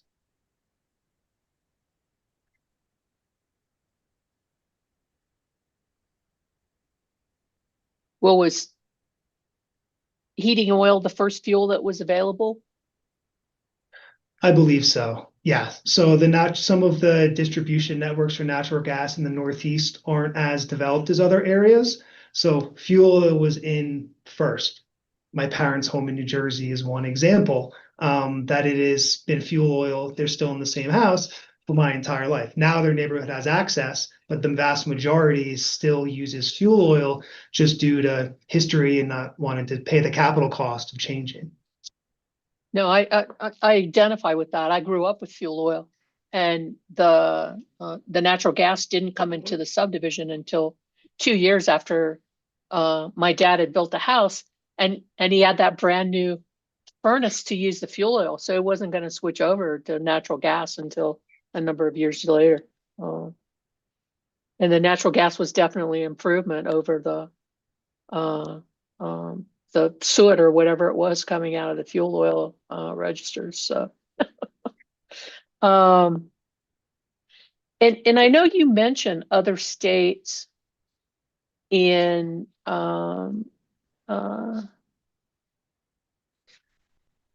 your testimony, and I guess I was wondering, for example, on page 3 of your testimony, I think you were asked about the question at line 3, how do gas company measure offerings and rebates compared to other utilities? You know, and you basically say they're comparable programs, and you talk about bordering states, Colorado, Arizona, Texas, Utah, as well as across the country, Michigan, Minnesota, Wisconsin, and Illinois. That was your testimony, correct, sir? Yes, ma'am, that is correct. And so my question is, are these states that you mentioned in your answer here, are they states that have a lot of natural gas customers? I don't know the exact percentage of natural gas customers. They all have natural gas utilities that offer energy efficiency incentives. So they have programs and portfolios that offer incentives comparable or similar to New Mexico natural gas. So that's why those were chosen. So the border states were chosen obviously due to geography. And then the other, we'll call them Midwestern states, were chosen due to they generally have high heating states. They're a little bit colder, upper Midwest. So we chose those to have see what those comparable rebates would be for heating and water heating equipment due to their large focus on those areas.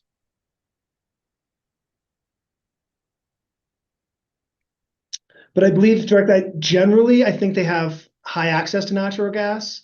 I don't know about all the states specifically, but Illinois, we have a lot of experience. Similar to New Mexico, the majority of their customers heat and water heat with natural gas. Okay.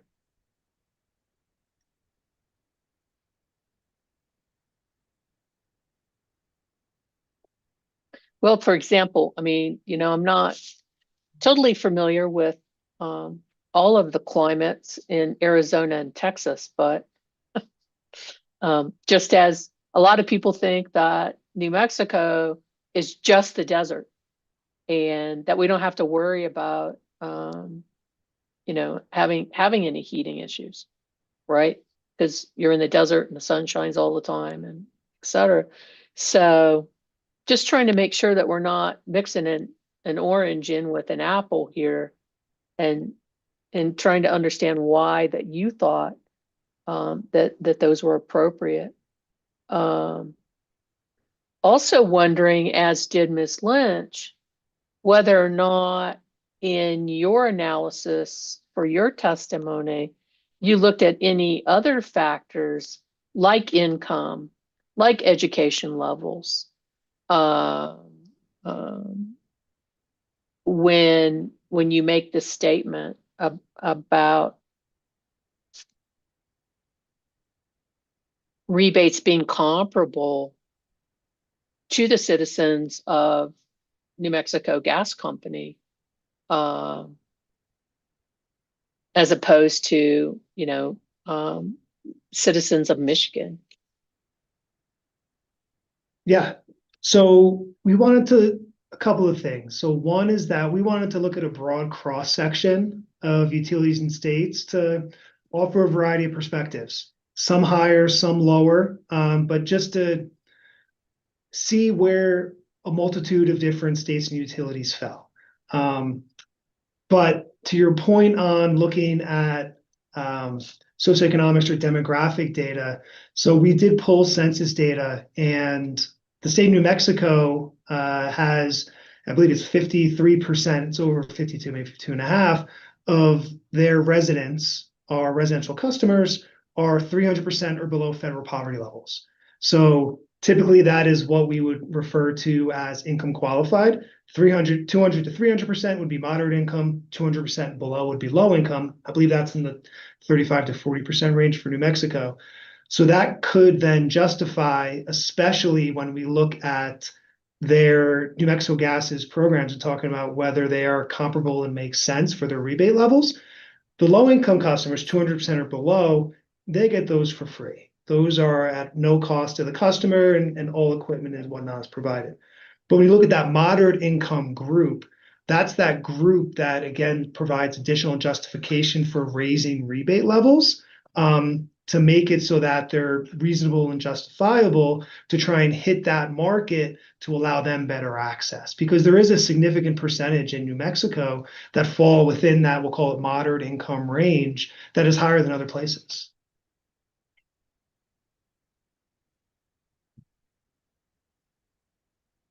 In your experience with reviewing these programs, especially the income qualified programs, and you testify, actually, I was just going to ask you, you are familiar with the UCT measurement of one or less than one or greater than one? Yes, I am. I'm very familiar with all the cost effectiveness tests. And if there are any similar tests in the other states that you've looked at their programs, have those commissions accepted programs that are less than meeting a certain cost test for income qualified individuals?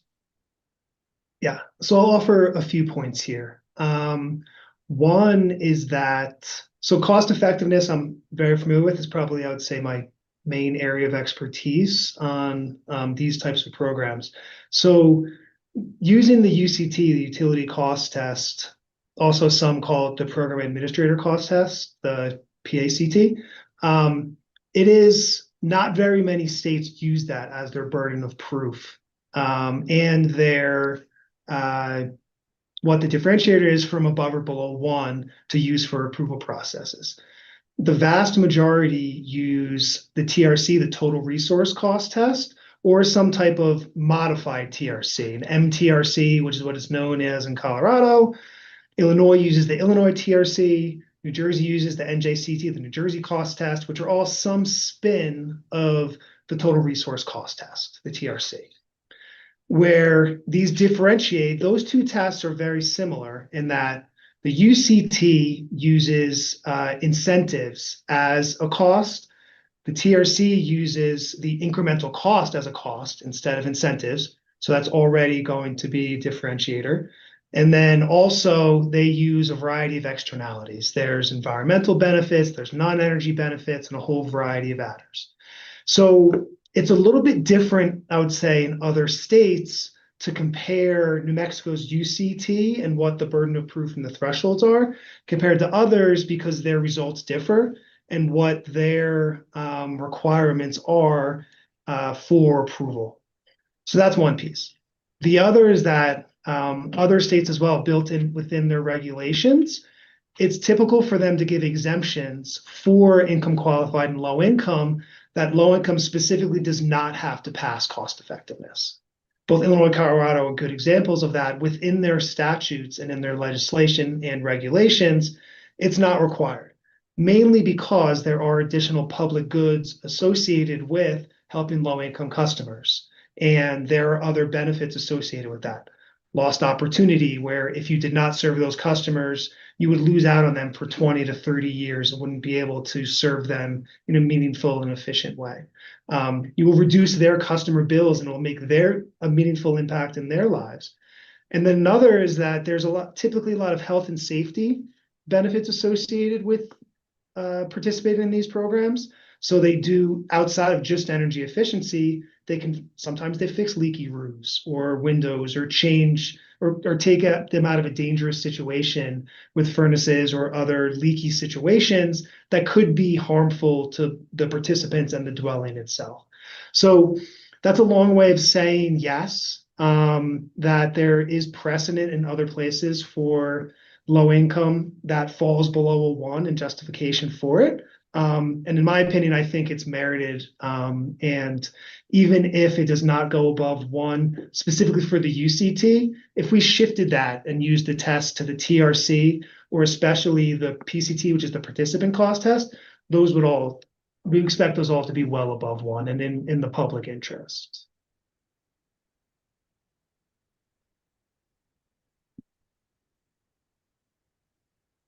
So apologies for the long answer for a short question. No, it's helpful. And I know that, in the years that that New Mexico has had energy efficiency, a lot of different things have been looked at, and some things have been resolved in a different way. So I think you answered my question, sir. That's all the questions I had one more.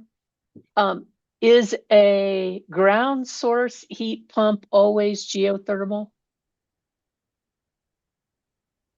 Sometimes some folks use those terms interchangeably, but some folks think of geothermal as using the deep heat of the earth and then using that energy either to create electricity or something else. Ground source heat pumps typically would be, you think of it as a ground loop system. So you bury a pipe or piping 5 to 10 feet below the ground, usually it's below the frost line, depending upon your geography and geology, in order to have the air loop through the system underneath your property in order to heat or cool it, depending upon the season, and then come up and go through the heat exchanger for the technology, and then use that throughout the house. So some folks use the term geothermal. I just don't want it to be confused with geothermal power generation, which is in, Hawaii or maybe St. Lucia or places that are on volcanic areas that have or Iceland that use geothermal energy. This uses basically the ambient temperature below the earth, 6 feet below the earth generally, that stays about the same year round, and uses that to heat and cool the air of the dwelling. Great. Thank you very much, sir. Appreciate your time. Also welcome. I see this is your first time testifying here. So thank you very much. Hearing Examiner Schaefer, that's the questions I had. You, Hearing Examiner Hurst, I have no questions for you, Mr. Cottrell.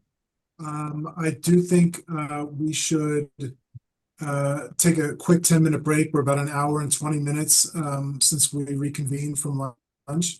So let's take a 10-minute break, come back at 3:16, and then we'll proceed with redirect from New Mexico Gas, if any, and then continue to move forward with our proceedings. So see everybody back here in 10 minutes. We're in recess. Thank you.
Okay, everybody, it's 3:16. Let's get back on the record. Before we proceed with redirect, let me just check in with our court reporter.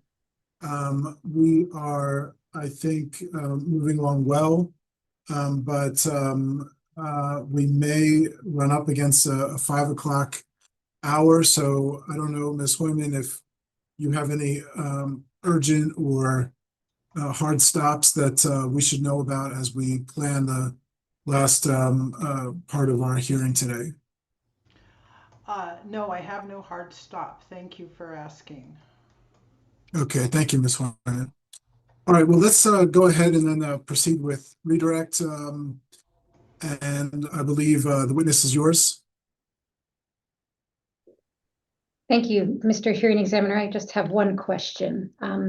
Mr. Cottrell, you were just discussing ground source heat pumps with Hearing Examiner Hurst. Can you tell us about how much those cost? So cost range dependent upon a variety of factors, including size of the home or installation, how large the loops are, et cetera. But generally would range between 50 to 100,000 capital cost for the entire system between the equipment, the heating and cooling equipment, as well as the ground loops that would need to be installed. That's all I have, Mr. Hearing Examiner. Thank you, Ms. Hopper. Are there any recross within the scope of that brief redirect from WRA or CCA or staff? Thank you. That's a nonverbal no from Ms. Beatles, and I believe the same for Ms. Lynch. And so thank you, Mr. Cottrell. I believe that having no other business here before the commission today, I just wish to once again express our thanks and gratitude for you taking the time to be here with us, and you may be excused. Thank you. Have a terrific day. Thank you. Thank you so much. Ms. Hopper, do you have any other witnesses? No, the company has no other witnesses, Mr. Hearing Examiner. Okay, great. So I believe then we can proceed to Western Resource Advocates. Ms. Beatles, are you planning to present a witness today? Yes, is Mr. Carley in the Zoom room yet? I do not see him. Ms. Beatles, no. I just texted him to Okay, remind. I have him now. Okay. I'm going to admit him now, Ms. Beatles. Thank you.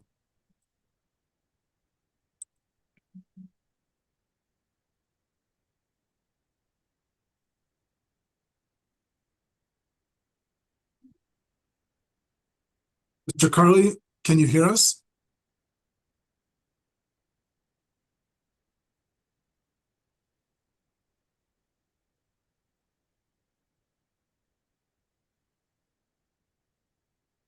Mr. Carley, are you there?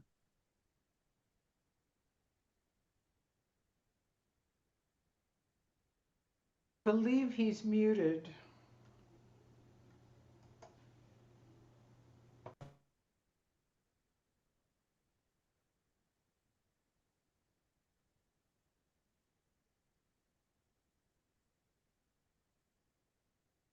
Here we Good are. afternoon, Mr. Carley. Can you hear me? Is that a yes? I think you may be muted.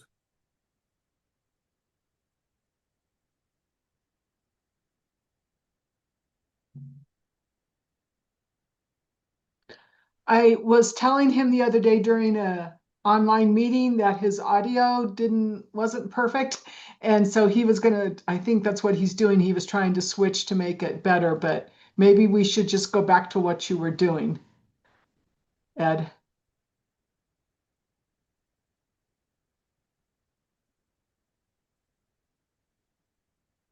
Mr. Carley, can you hear us? Can you hear me? Yes, sir. All right. I apologize for the audio difficulties. No problem. No worries, Mr. Carley. Just hold on one second here. We have a JTH that joined. Mr. Hearing Examiner, that would be Miss Hopper. We switched rooms, and so she is logging on from another room. That's what I thought, Mr. Haverly. So just wanted to confirm. Okay, well, thank you, Mr. Carley, for being here with us today. We just have to get you sworn in here by our court reporter, Ms. Hoyman, and then you will be at the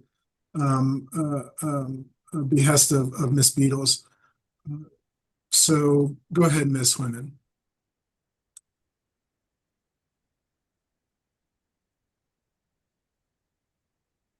You're muted, Ms. Hoyman. Do you solemnly swear or affirm the testimony you're about to give shall be the truth, the whole truth, and nothing but the truth? Yes, I do. Thank you. Go ahead, Ms. Beatles. Thank you. For the record, could you please state your name and your employer? My name is Edward H. Carley, and my employer is Western Resource Advocates. And what is your position with Western Resource Advocates? My position is Senior Building Decarbonization Policy Advisor. Do you have before you a copy of your pre-filed written direct testimony that we filed on December 5th, 2025 in this proceeding? Yes, I do. And please note that it has been uploaded into Dropbox and is available on Dropbox as WRA Hearing Exhibit 1. Do you have any changes or corrections to your direct testimony? Yes, I do. Sorry, let me find that file. I closed it.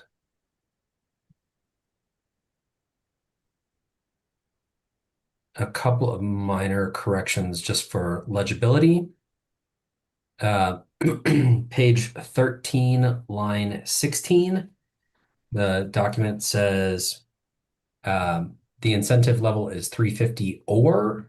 That should be corrected to the incentive level is 354A. On page 19, line 9, it says provides A rebates. The A should be deleted.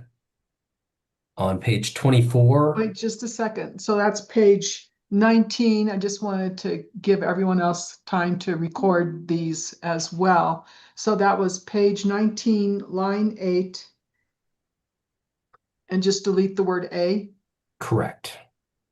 between provides and rebates. Correct. Okay. Next correction. Page 24, line 11. Between 95 and AFUE, there should be the word or symbol percentage. And then on page 13 of that same line, or excuse me, page 24, line 13, percent should be inserted again between 95 and AFUE. Okay, thank you. Page 38, line 10, eliminate the word both.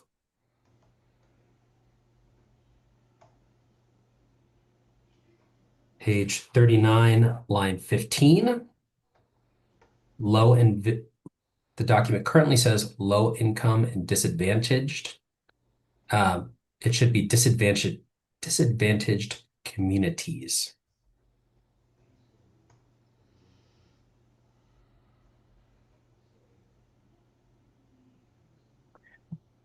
On page 42, line 4, the first two words are currently 0.87 UEF. UEF should be followed by 4 tankless water heaters.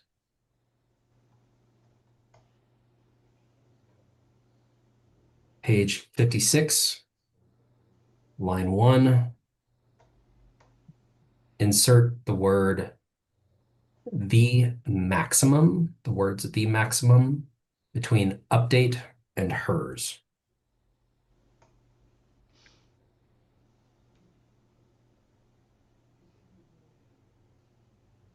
And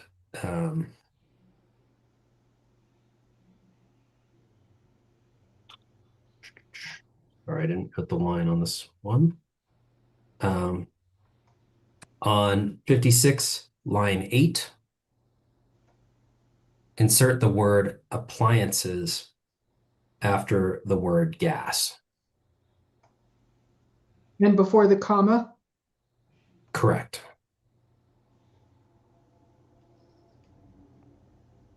On line 58, final correction, just hyphenate. This is page 58, lines 1 and 2, and hyphenate the words better than code. So insert a hyphen between better and than and code. And that concludes my corrections. With those corrections, if you were to answer the same questions today that are the same questions contained in your testimony, if you were to answer those today, would your answers be the same? Yes, they would. And are they true and correct to the best of your knowledge and belief? Yes, they are. I move the admission of WRA Hearing Exhibit 1.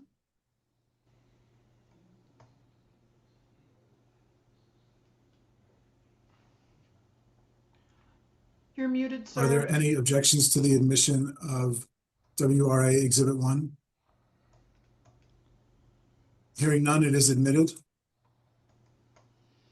I now pass the witness for cross-examination. Thank you, Mr. Hearing Examiner. Thank you, Ms. Beatles. Let's start with New Mexico Gas Company, and Mr. Haverly, will you be cross-examining this witness? I will, Mr. Hearing Examiner. Thank you. Thank you. Please proceed. Thank you, sir. Good afternoon, Mr. Carley. How are you doing today? Good afternoon. I'm well. How are you? I'm doing all right. Thank you, sir. Your title is Senior Decarbonization Policy Advisor. Is that correct? Senior Building Decarbonization Policy. Building, my apologies. Building Decarbonization Policy Advisor. And decarbonization means to eliminate carbon-based fuels as an energy source. Is that right? I wouldn't accept that characterization. I would say limiting carbon emissions. I think certain instances that doesn't result in elimination of the use of carbon-based fuels for various end uses. Okay. In your position with WRA, you research and advocate for policies to increase investment in electrification and to reduce spending on natural gas infrastructure. Is that correct?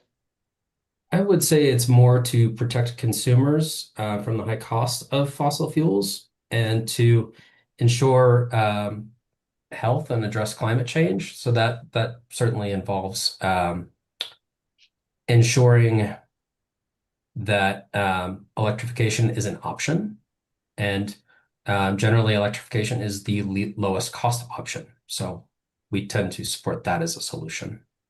Were you aware that the words I just read to you are on the website for WRA under your page that, quote, you research and advocate for policies to increase investment in electrification and to reduce spending on natural gas? Were you aware of that? I haven't looked at that page recently. So you're not familiar with your own bio on WRA's website, sir? The bio was written when I joined WRA. And you haven't looked at it since when? I don't typically read my own biography on a regular basis. Do people update your bio without your permission or your review? No, they don't. Is it WRA's position that New Mexico should cease investing in natural gas infrastructure and move to electrification, Mr. Carley? I think where that's the lowest cost option, that is, I can't speak for the organization broadly. I can speak for this case and what our positions are here. You're an employee of WRA and you cannot speak for the organization, sir? Is that what you're saying? I can speak for our positions in this proceeding. But you can't speak more broadly beyond this this proceeding? I don't know what positions. I joined WRA in March of 2025. I don't know what positions we have taken outside of this proceeding beyond a limited extent. Let's go to your direct testimony, page 23, starting on line 7. You let me know when you get there. 23 line 7, you said? Yes, sir. Go ahead. You have a Q&A there, starting on line 7 and answer starting on line 8, where you discuss some federal furnace efficiency standards that you say are going to be implemented. Is that a fair summary of that Q&A? Yes, that's correct. And I believe that in this Q&A on the next page, you say that there will be a new standard implemented beginning in 2028. Is that correct? Yes, that's correct. What date in 2028 will that standard become effective? Subject to check, I believe it was in December of 2028. Okay, and what are you relying on for that December number or that December date, Mr. Carl? I believe that was in a release by the Appliance Standards Awareness Project, and I believe I cross-checked it with the U.S. Department of Energy, but subject to check. So you're pretty comfortable with the end of 2028? Yes. Let's go to page 25 of your testimony, if you would, sir. Okay.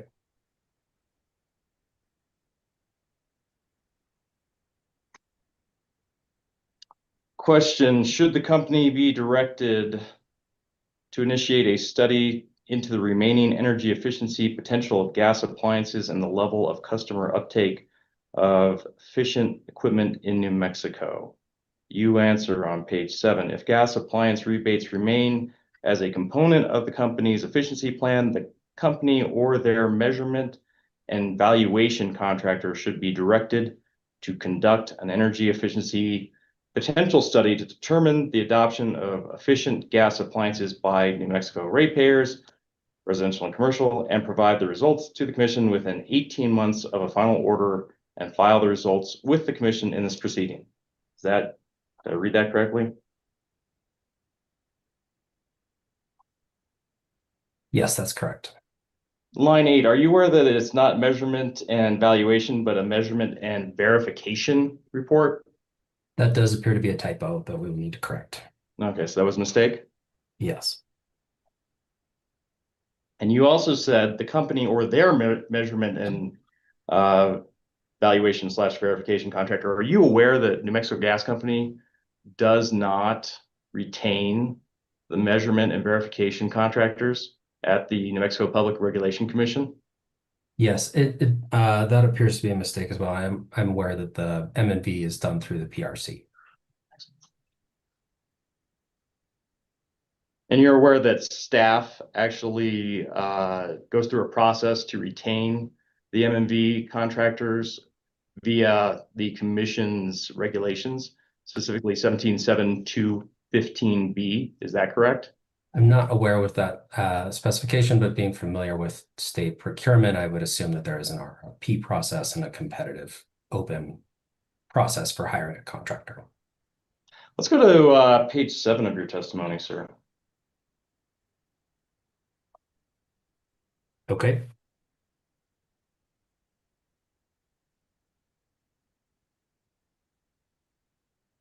Starting on line 9, you discuss, there's a question that is asked, can you elaborate on your first 2 concerns you raise and related to free ridership issues? You answer starting on line 11.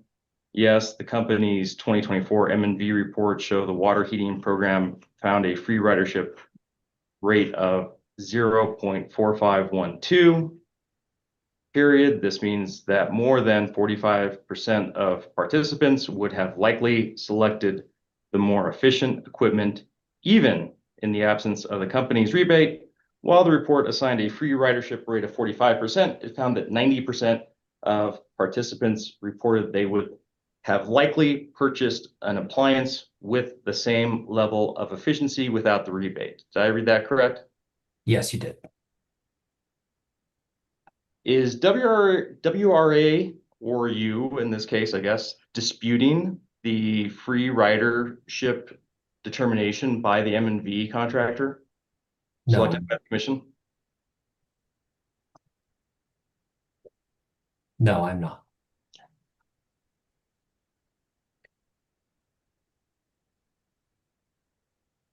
Let's go to page 8 of your testimony, Okay. line 3. 1, 3. And very high level, this Q&A, you're expressing concerns about the New Mexico TRM and the fact that it does not use current Energy Star requirements. Did I generally summarize that Q&A correctly? Yes, I am concerned that there are figures contained in the TRM that are from as far back as 2015, which strikes me as problematic. Okay, let's go to page 9, the next page, line 7. Should the contractor who prepared the 2025-2026 TRM for the commission be directed to revise the New Mexico TRM to ensure that it uses up-to-date values for Energy Star and CEE Tier 1 equipment? Answer, yes. The contractor that provided the 2025-2026 edition of the manual should be directed to complete a thorough review of the New Mexico TRM to ensure that the efficiency requirements accurately reflect the current relevant Energy Star and CEE performance requirements, and submit the updated manual to the commission for posting on its website within 60 days of a final order. Did I read that correctly? Yes, you did. And were you aware at the time that you filed your testimony that New Mexico Gas Company does not retain the contractor that performs the TRM,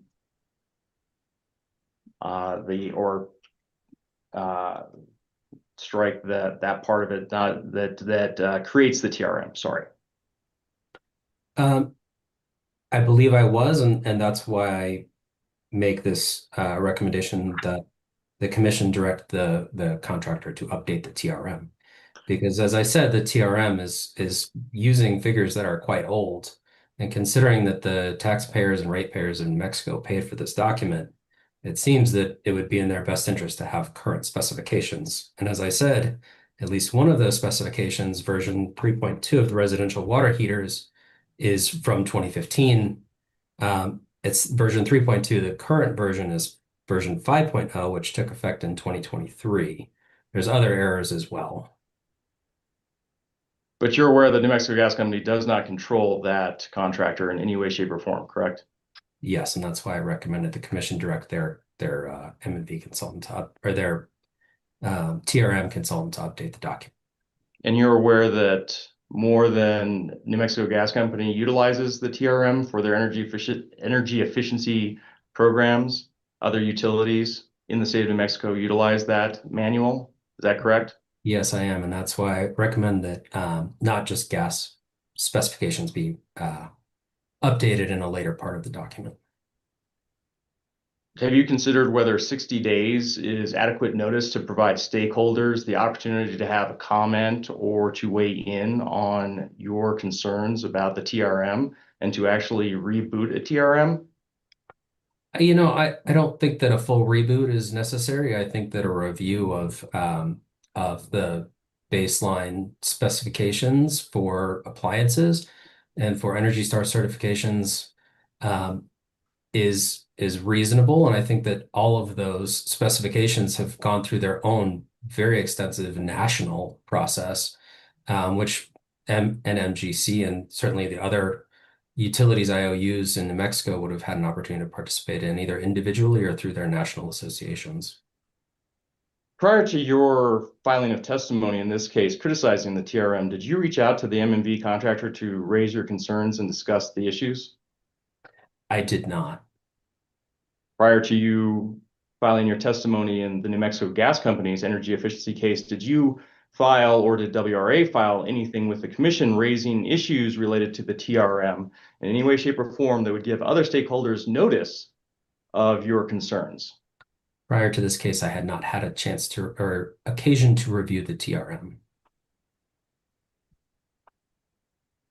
Is that a no, you did not? No, I did not. Let's go to page 19 of your testimony, sir. Okay. Let me know when you get there. Ready when you are, sir. Line 11, you pose a question. Please describe the proposed change to space heating appliance rebates. You propose an answer, or you propound an answer on line 12. NMGC proposes to increase the level of rebates it provides for gas-fired space heating appliances, table 5. The company proposes to increase rebates for qualified residential gas-fired furnaces by 66% to 92%, and for qualified residential gas-fired boilers by 66% to 92%. Is that what you wrote? That is what I wrote, yes. Well, when I did the math, Mr. Carley, I compared 325 as the current standard for a tier 2 furnace to 540, which is the proposed number for a tier 2 furnace, and I got 66%. I didn't get 92%. Can you please explain to me where you got 92%? Well, as was an issue earlier in the case, there are certain elements of the application that are confusing, and it wasn't clear to me that the $325 and $540 figures were for tier 2 furnaces only, and there was no indication that $325 and $540 were for tier 2, and $375 and $325 were for tier 3. So again, I believe it's just an issue of the communication of how tiers worked in the application. So 325 and is 92% of 625, or 625 would be a 92% increase on $325. Which would be the comparing a tier 3 to a tier 2 rebate to a tier 3 rebate. Isn't that correct, sir? Yes, but as I said, the application was not clear that 325 and 540 were for tier 2 specifically. Well, now that you understand that, you would agree with me that there is no 92% differential in an apples to apples comparison. It is a 66%. I would acknowledge that, yes, that is accurate. Thank you, sir. Let's go to page 28 of your testimony, Mr. Carley.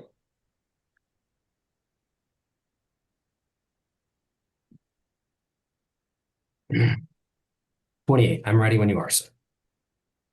Line 3, you have a question. Why do you believe the savings for the space heating program are overstated? Line 4, answer. Using natural gas consumption data provided by the company, we estimate the average NMGC residential customer uses 627 therms per year. And you have a citation to that, and you say that you got that number from using the NMGC response to WRA interrogatory 3-2 and the exhibit there too, which you attached to your testimony as exhibit EC7. Is that right? Yes, that's correct. Would you go to your exhibit EC7, please, sir? Sure. Give me just a moment, unless we are, will that be pulled up by the hearing examiner, or should I pull up a local copy?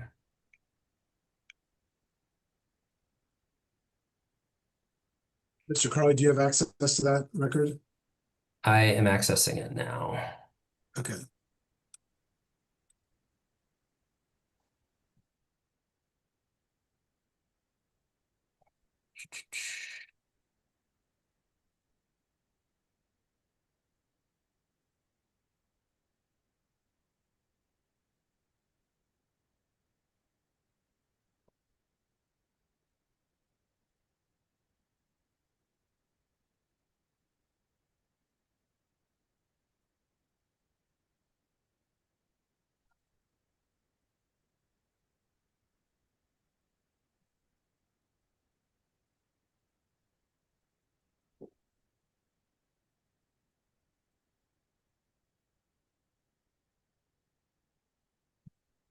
I'm referring to a paper copy. Ready when you are, sir. All right, so you have access to your EC7? I sure do. Excellent. Now, I will preface my question with a statement of I am not the world's greatest mathematician, Mr. Carley, but I spent quite a bit of time using the numbers that are included in your this EC7 document, and I could not come up with an average use of 627 therms with any combination of numbers. So could you please explain to me and educate me how you came up with 627 therms using this document? Sure, I'd be happy to. So referring to it looks like I believe it's going to be the 2024 year. It's the first table there, and you'll note rate name as the header, annual therms, average customer count, and average monthly use. And so just simply referring to residential and average monthly use, I am also not the world's greatest mathematician, but I do know that 50 times 12 is 600.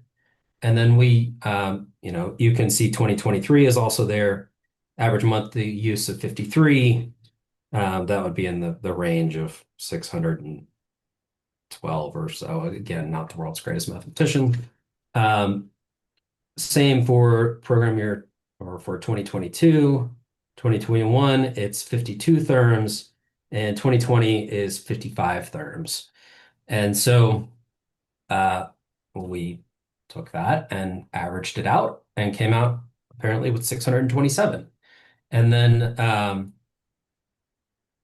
using that number, we compared it to residential energy consumption survey data, which company witness Cottrell also mentioned earlier today, and use the percentage of heating and space heating and water heating provided therein to establish estimates of how much an average NMGC customer might use using New Mexico data, if I remember correctly, subject to check.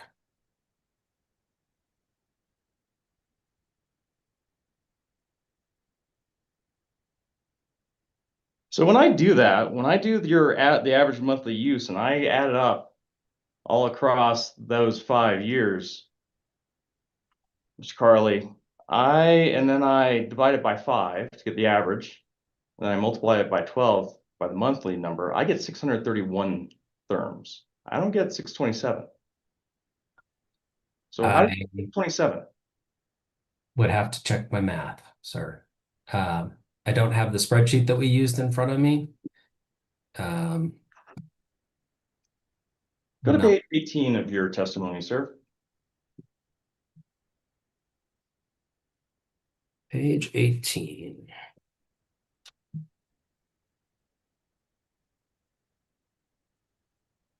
Line 9. Let me know when you're there. I am ready when you are, sir. Line 9, why do you believe the savings for the water heating program are overstated? Answer, according to the company's own residential natural gas consumption data, a typical household uses about 627 therms per year. So you have that 627 number there again. You see that? I do. And then you have a cite to that. Do you see that? I do. And that citation is to a other NMPRC case, which would be the line extension case that New Mexico Gas Company filed. And you have the cite to the testimony of WRA witness Michael Kinney, and specifically his exhibit MK8. Do you see that? I do. Were you aware that exhibit MK8 has nothing to do with therm usage and instead lists a group of communities and what climate zone they are in? Are you aware of that, sir? I believe that document actually does include therm use by community. I have seen that exhibit. So you disagree. You believe that MK8 actually has numerical therm usage in it. And this is something that can be verified by the commission, no problem. That's Objection. what the statement is. Objection. This question is relating to a record that was admitted in a completely different docket and is outside the scope of the issues in this proceeding. Mr. Hearing Examiner, he's an expert. He cited it. I get to ask him about what his citations are. I think that's pretty black letter law. I would agree with Mr. Haverly and overrule the objection The witness did specifically cite to it and in support of his own proffered answer here in his testimony. So, Mr. Carley, please respond if you know. Sure. To the best of my knowledge, that exhibit has therm use per county in it. You think that it has therm use per county, broken down by county, sir? I just want to make sure we're clear here. It's been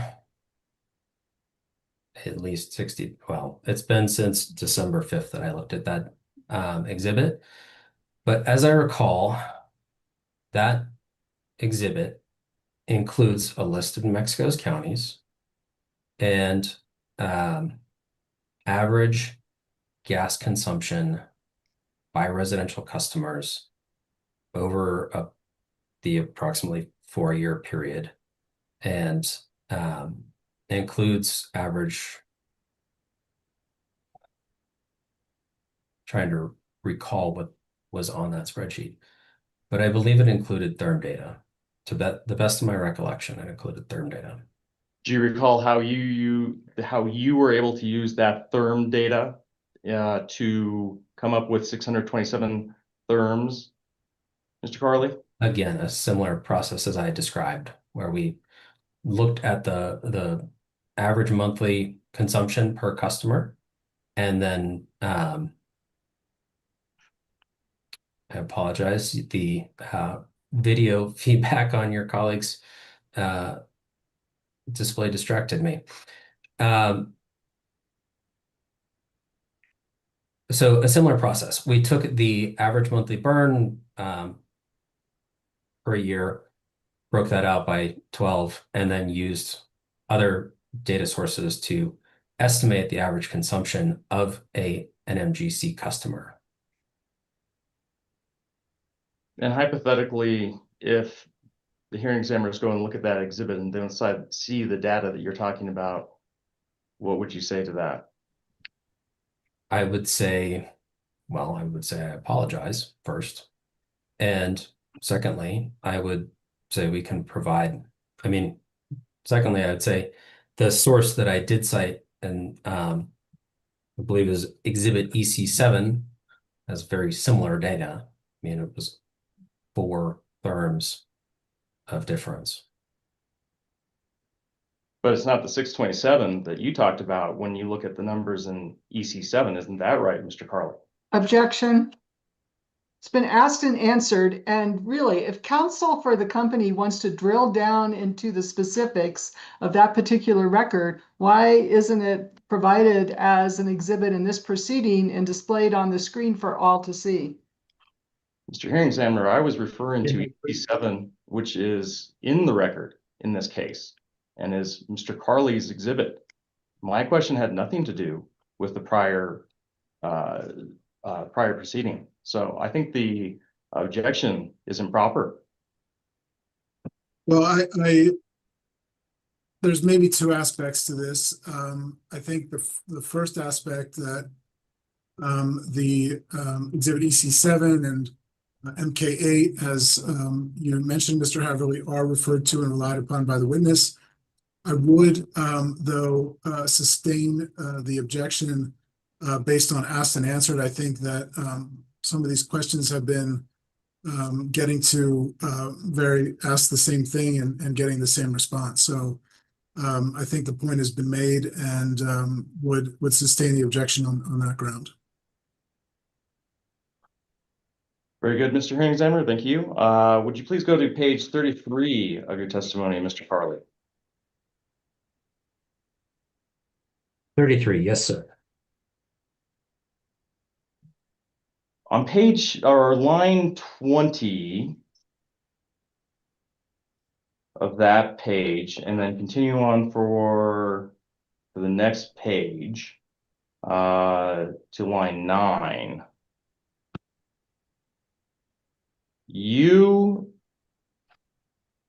suggest that the commission order the gas company to sunset their current new homes program performance pathway and replace it with a building code education measure. Is that right? Yes.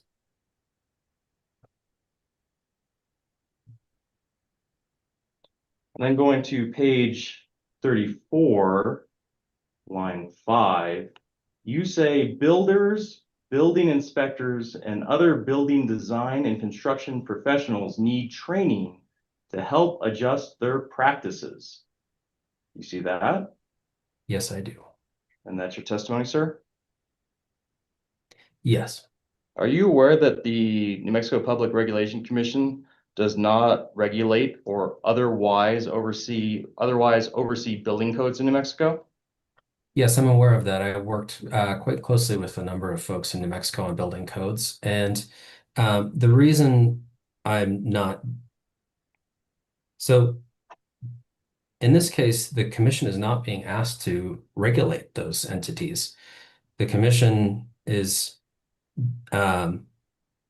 would direct, if my suggestion was accepted, to NMGC and other utilities to provide building code training activities, energy code training activities to those entities in the state in support of the New Mexico Construction Industries Division, which does regulate energy codes in New Mexico. And it would benefit all of New Mexico residents and built businesses who occupy new buildings. It's pretty common actually for utilities to provide building energy code training. It's not unusual, and in very, very few cases, I'm actually not aware of any, but subject to check. Builders are not regulated by the Public Regulatory Commission or their equivalent in other states. But nonetheless, there are building energy code trainings, and utilities are allowed to claim those savings in their efficiency programs. Is it WRA's position that the training conducted by the New Mexico Regulation and Licensing Department is somehow inadequate on the current building codes? Absolutely not. It is, as I said, very common for there to be building energy code trainings because building energy codes, at least the model code, changes as often as every 3 years. And so, especially when there's a big change, as there was from the 2018 code to the 2021 code, there's a need for additional training. It's not a reflection on the quality of builders or of any other individual in the construction industry. It is a reflection of the need for continuing education, much like lawyers or other professionals receive in the course of their career. It's just, things change, and trainings help people to adjust to those new practices. It's very common. Is it your position that without this training, there will be violations of the New Mexico Building Code? Not intentional violations. I think, as I said, the building industry is very diverse. There are builders that build thousands of homes every year, and there are builders that build one home a year. And, the folks that are building thousands of homes a year have access to very good training and maybe don't need the level of support that the smaller builders need. But by providing training to all builders and all the stakeholders, including the building code officials, which are a group that are stressed and is facing a retirement wave, those folks need support just to, get the training they need, especially in smaller communities. And providing training from the utilities can help to address affordability of buildings because code compliant buildings are less expensive to occupy, whether it's, energy consumption for heating and cooling or, water consumption. They're more comfortable. There are many benefits. Those code compliant new buildings don't have to The occupants don't have to participate in things like the weatherization assistance program down the road. And so there's many benefits to this program as proposed. How many building code violations can be avoided by the program that you're proposing? I would not speculate on that. And yeah, I would not speculate on that. So if you can't say how many violations would be avoided, how can you determine how much savings would occur in terms of energy efficiency? So there have been a number of energy code field studies conducted by organizations, including one in New Mexico. The results are not available yet. And so those savings estimates for other states, I can't speak to the New Mexico results, show that significant savings are available. I've personally led 3 of those field studies in Texas, Colorado, and Nevada. And simply providing training can identify, depending on a number of factors, hundreds or even millions of dollars in energy savings for the occupants of those buildings.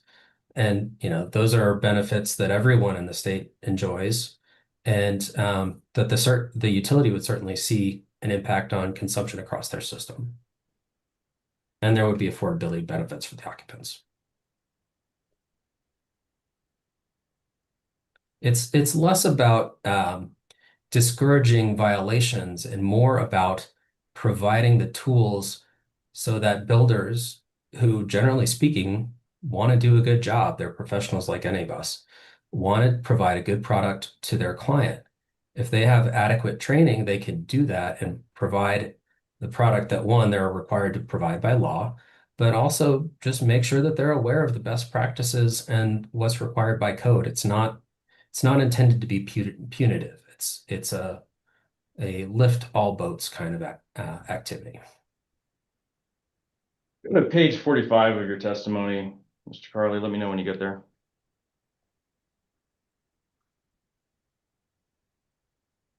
Ready when you are, sir. Okay, you have a question posed at line 16. What are your alternative proposals for spacing and water heating programs? And from line 18, for the rest of the page, and the remainder of page 46, you discuss your alternative proposal for space and water heating. Is that correct? For 45, line 16 through line 10, yes, that's correct. Okay. And part of that proposal is an air source heat pump, correct? Yes, that's correct. And another suggestion is a ground source heat pump. Is that correct? Yes, that's correct. And you modeled these in your exhibit, right? In EC6, is that correct? Yes, that's correct. Would you please go to your model and pull up EC6, please?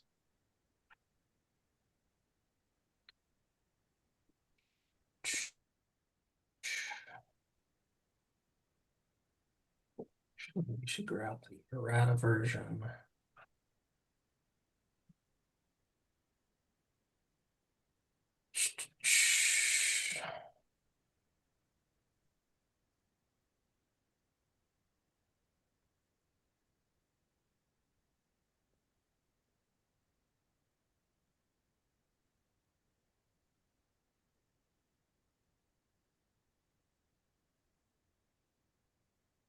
Just to be clear, we're referring to the errata version that was, I don't recall the date that was filed. I believe it was,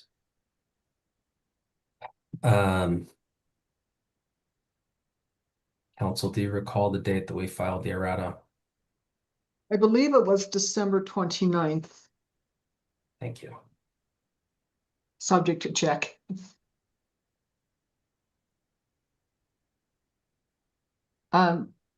December 30th. Thank you. I have that file open. Can you go to EC Program Measure Inputs tab? Sir? Apologize for interrupting, but Mr. Hearing Examiner, are you able to access that Excel spreadsheet? Because I checked the upload to the Dropbox and it did not provide me with the attachment link. So I just want to make sure the hearing examiners have that. Yes, thank you for checking, Ms. Beatles, because that's exactly what I was doing when you spoke. I cannot find it. So if you have any suggestions as to where and how to access that. If you have if you have a copy of the errata PDF, it is attached to that document as an Excel file. You have to open the PDF, is how I accessed it. And I asked because this happened in the Bernhard Capital Partners case 24266. I can find the PDF that was served that should have it. What date was that, Mr. Carley? The 30th, right? I believe it was the 30th. Yes, if you could just upload that to the Dropbox independently, Ms. Beatles. I think the that problem would, is the Dropbox, because when I uploaded to the Dropbox, the version did not provide the paperclip icon on the far left that you click on to get the right. Excel spreadsheets. Okay, so this Excel sheet is hidden or attached to state it more positively into the corrected testimony. Yes, and I did serve it on you. I'm just trying to find the email. Attach, please find.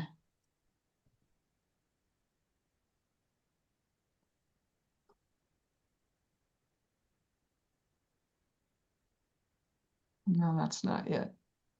I'm sorry, I'm not. Notice of errata.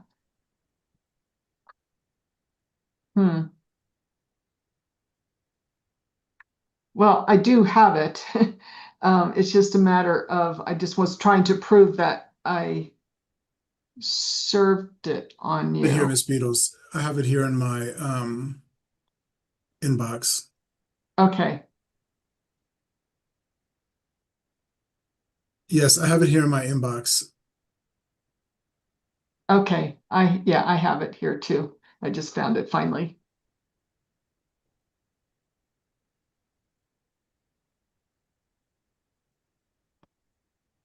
And are you able to access the Excel? Yes, I've opened it.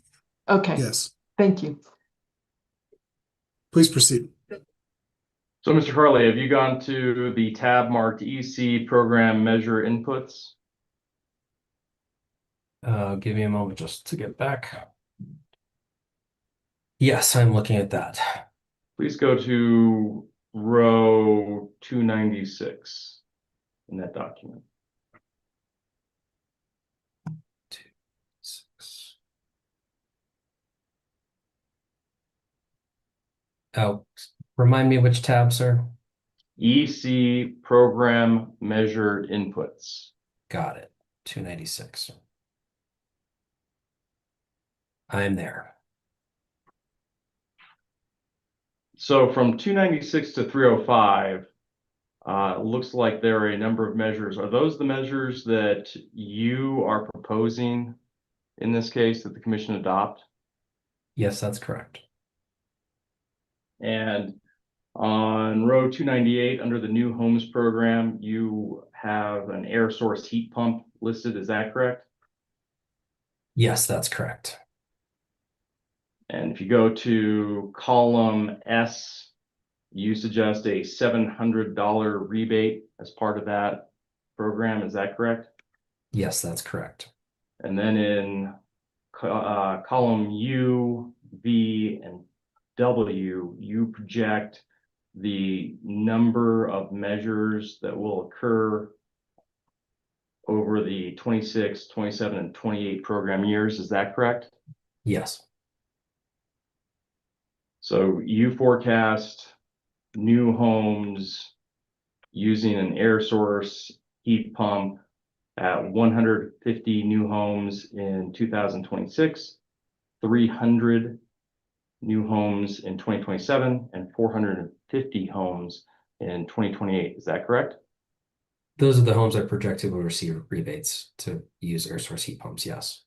And then in row 299, again, under the new homes program, you list a ground source heat pump. Is that correct? That's correct.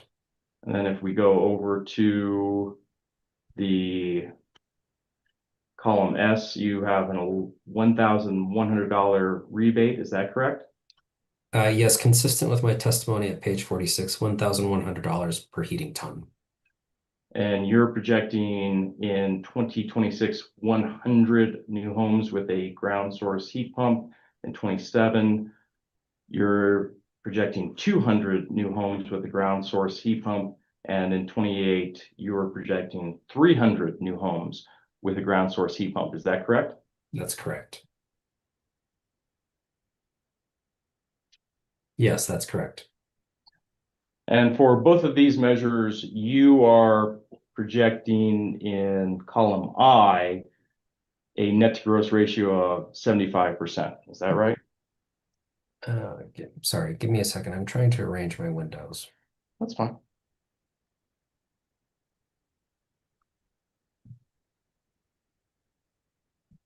Could you repeat the question? Under column I, for those two rows, you have a 75%. Is that the net to gross ratio? Yes, that's correct. And remind me, what does that mean in layman's terms, a 75% net to gross ratio?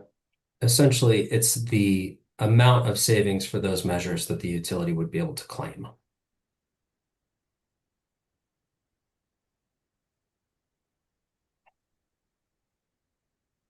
Mr. Carley, how much space is required for a typical new residential build for a ground source heat pump? For the looping, let me put it that way, for the looping measure, how much space do you need?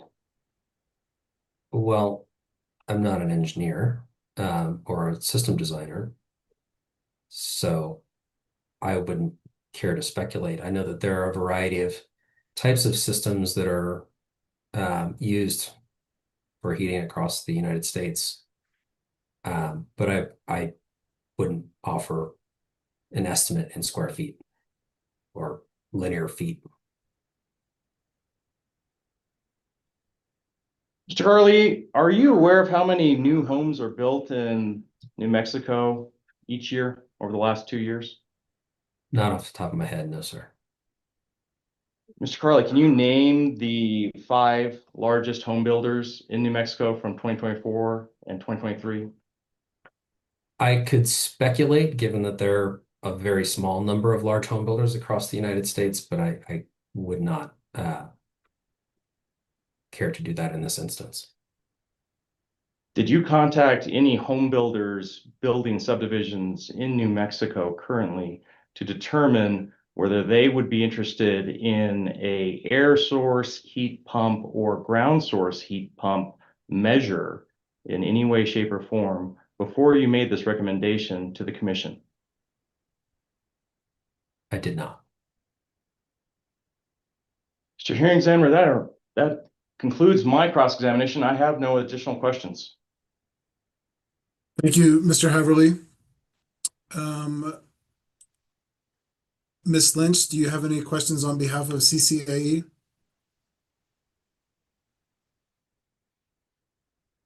I do not have any questions. Thank you. Thank you, Ms. Lynch. Ms. Lang, do you have any questions for the witness on behalf of staff?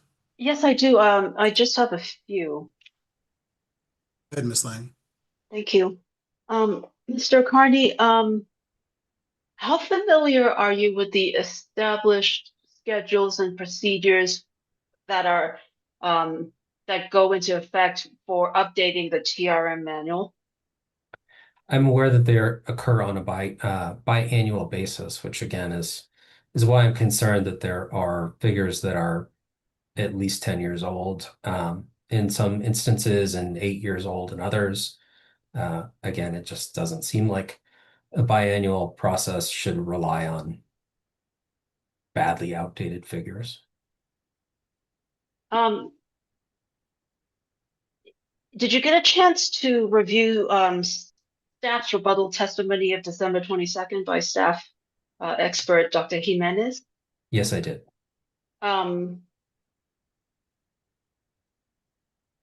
Did the in that case, you'll no doubt have reviewed the memo that Econometrics replied to staff and with regard to the production of the manual. I did review that memo. I didn't find it terribly convincing. It focused mostly on the calculations of savings. I didn't see any justification for the use of, again, badly outdated standards and specifications for the TRM. And from reviewing the application, it's clear that the company used the figures that are cited in the TRM to establish the minimum efficiency level that for products that would receive rebates. So it appears to me that, the fact that those figures, at least one of which was published in 2015 and has been replaced with a version 4 and a version 5, most recently the version 5 published in 2023, it appears that that's just, it appears to me that somebody didn't do their job, to be quite frankly, to be candid. And I don't feel that that is in the best interest of ratepayers and taxpayers in New Mexico. Can I ask you, well, I'm going to ask you, how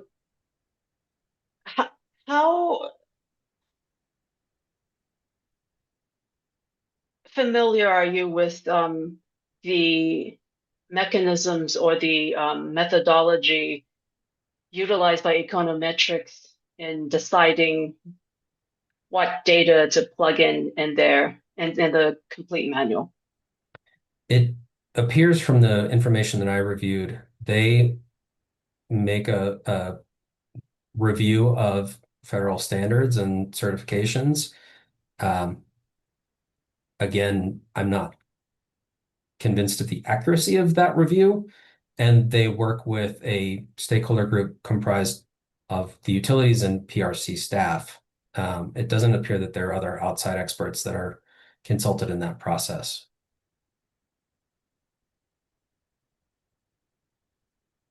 Has WRA in the past expressed an interest in potentially participating in the process of producing the manual? I've been with WRA since March of 2025, so I could not speak to that, but I could find out and come back with a response. We would certainly be happy to participate in the future. Is it your understanding that the TRM standards cited for energy efficiency should be aligned with Energy Star across the board? I think that's a best practice. The Energy Star mark is intended to recognize products that are the top 25% efficient products in the marketplace. That's why they're updated regularly. So as I noted, for residential water heating products, the version cited in the TRM is version 3.2, but the current version is actually version 5. So Energy Star, EPA, and Energy Star, the program are diligent about protecting the quality of that mark by regularly updating it to show these are the top 25% of efficient products on the marketplace, and they look at the market share. And so if a product with a UEF of greater than or equal to 0.64 was in 2015 an efficient product, but that became a product that had, say, 40% of the market share, EPA would then review that specification and increase it so that, is reflected in version 4.0. I don't know off the top of my head what the UEF of that version 4.0 is, but then apparently those products also achieved that market share, and they moved up the bar so that it continues to improve. And so the purpose of energy efficiency programs is to drive the adoption of energy efficient products. It's also to drive market transformation typically, which is a process in which those more or most efficient products become common on the marketplace and become the new baseline. So the general theory of how that works is more people purchase products that have an Energy Star label on it. And through economies of scale, those products we get better at producing them, and the cost of production comes down. Installers, contractors become better at installing them. They're more familiar with the products, and therefore the market is transformed. And so providing rebates for products that don't achieve those high levels of efficiency that are indicated by Energy Star, kind of gets away from the principles of a good energy efficiency program. Now, certainly not all products have an Energy Star mark available to them. Only certain product categories can receive the Energy Star.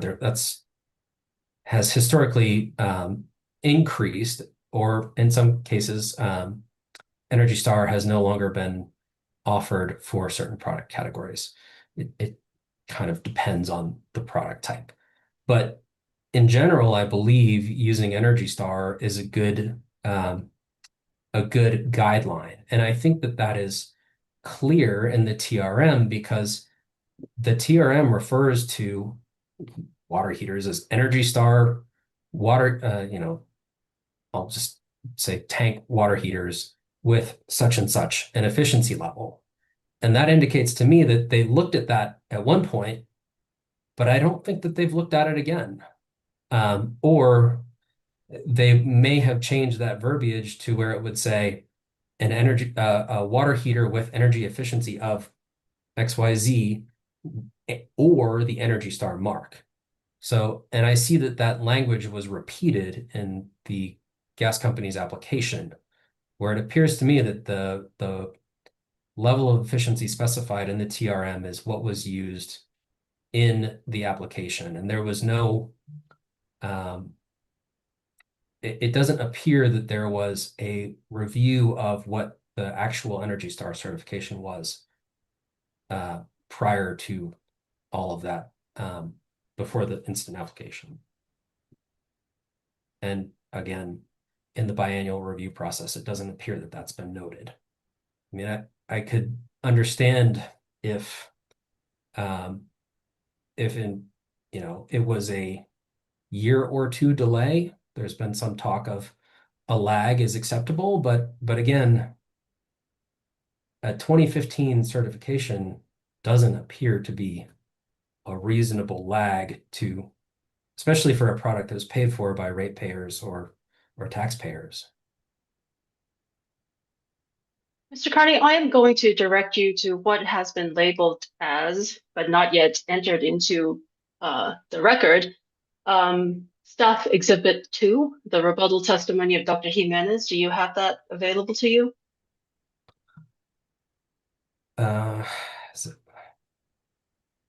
Could you, I don't know that I have it available. So this is, could you repeat which exhibit this is? It has been labeled as Staff Exhibit 2, which is the rebuttal testimony of Dr. Jimenez. I'll share the screen, Ms. Lang. Mr. Carley, I believe you should be able to see it. Yes, I can see that here. Yes. Mr. Hearing Examiner, if you could go to of the not the PDF, but the 10 out of 14 you see on the margin. Yes, that would be that would take us to exhibit EJ1 that belongs to staff exhibit 2. Yes, I believe we're here, Miss Lang. Okay. Mr. Carney, are you able to see the first page? It's the last partial paragraph of that page. The heading is water heater measures. Yes, I see that. Could you please read from the beginning of that paragraph until the last complete sentence that ends with water heater? Sure. The New Mexico TRM contains algorithms and technical assumptions to support the calculation of energy savings from energy efficient water heating equipment for residential and commercial end uses. The overall method and purpose of these measures is to determine energy savings from installing a water heater that is more energy efficient than a baseline federally compliant water heater. I'm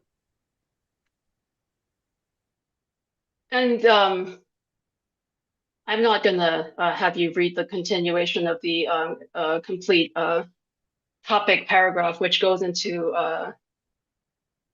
2 more pages where it explains the methodology and the reasoning why the TRM doesn't fully align with Energy Star. But I will ask you,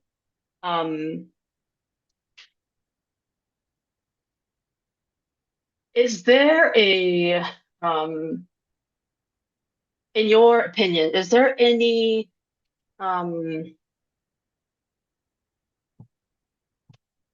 access issues to Energy Star appliances for most consumers because of its cost?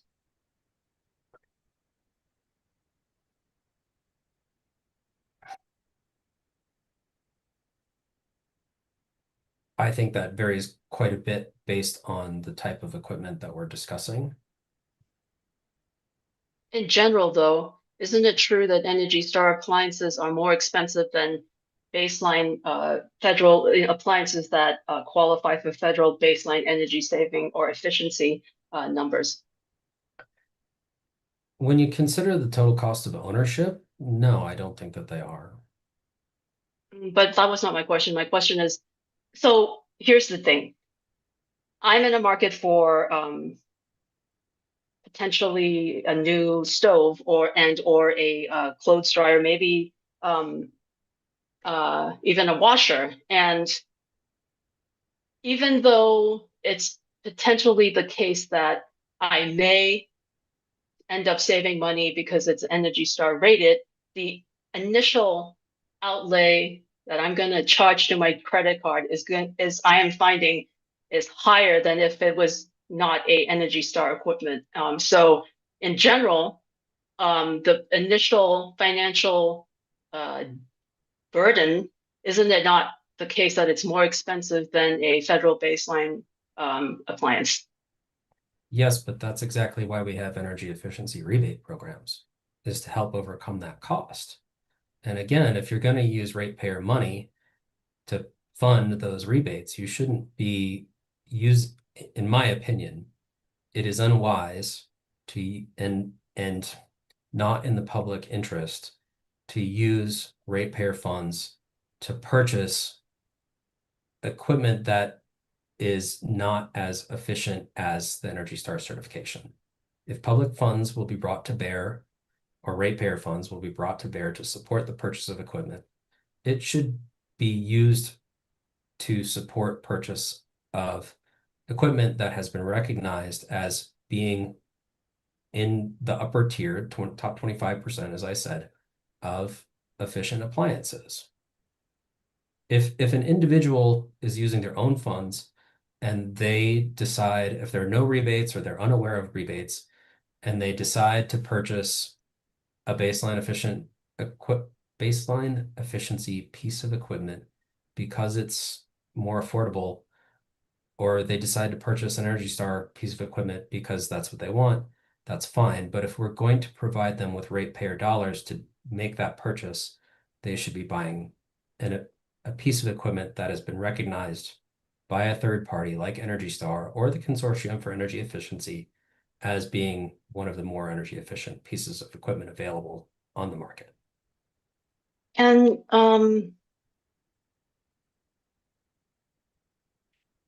what part of the statute or the rule are you basing that opinion on, sir? I'm just basing that on best practices and what seems to be the best interest of ratepayers. I mean, as I said, if you're using public money for ratepayer funds, generally Energy Star or CEE and its various tiers are used as a marker of quality and energy efficiency. So as the statute and rule stands right now, that is not a requirement, correct? Not to my knowledge. Thank you. I have nothing further. Thank you for your time. Thank you, Ms. Lang. Hearing Examiner Hurst or Commissioner O'Connell, do you have any questions for the witness?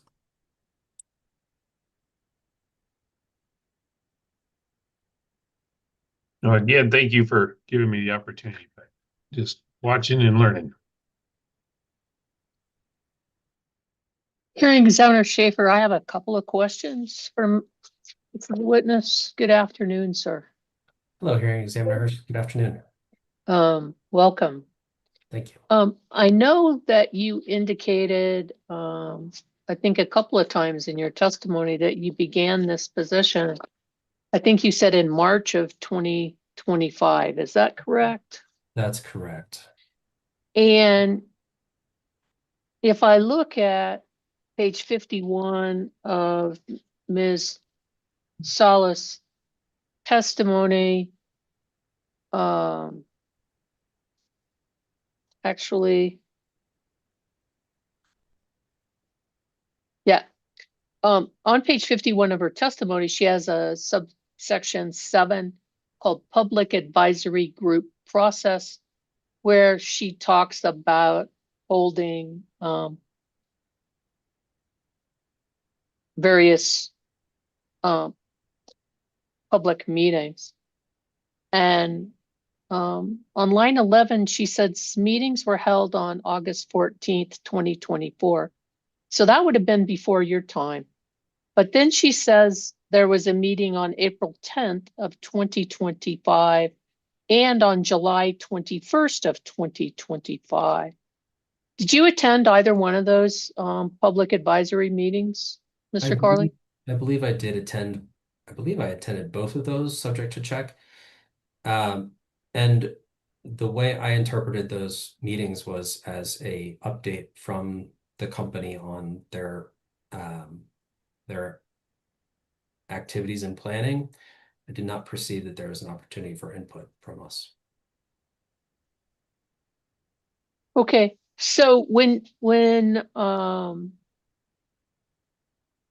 she says in her testimony as specified in the EUEA in section 8B of the rule, on 3 occasions, gas company hosted public advisory meetings to discuss existing programs, comma, the proposed new programs, comma, and solicited recommendations regarding gas company's portfolio.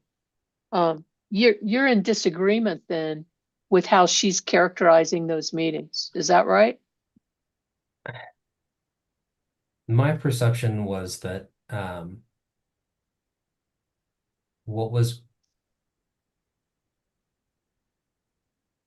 forgive me, I'm trying to recall the meetings. So as I recall, the company provided a short slide presentation on what they had in mind. I think at that time, I don't recall if specific efficiency levels were being proposed for equipment. And at that time, I had not had occasion to dive deeply into what the current specifications for Energy Star or CEE or other specifications were. I think had I realized that the company was proposing at that time to provide rebates for equipment that were below the levels of current Energy Star, I would have spoken out to say, hey, this should be updated to reflect current requirements. I don't recall other parties providing any input to the company on the contents of those presentations, but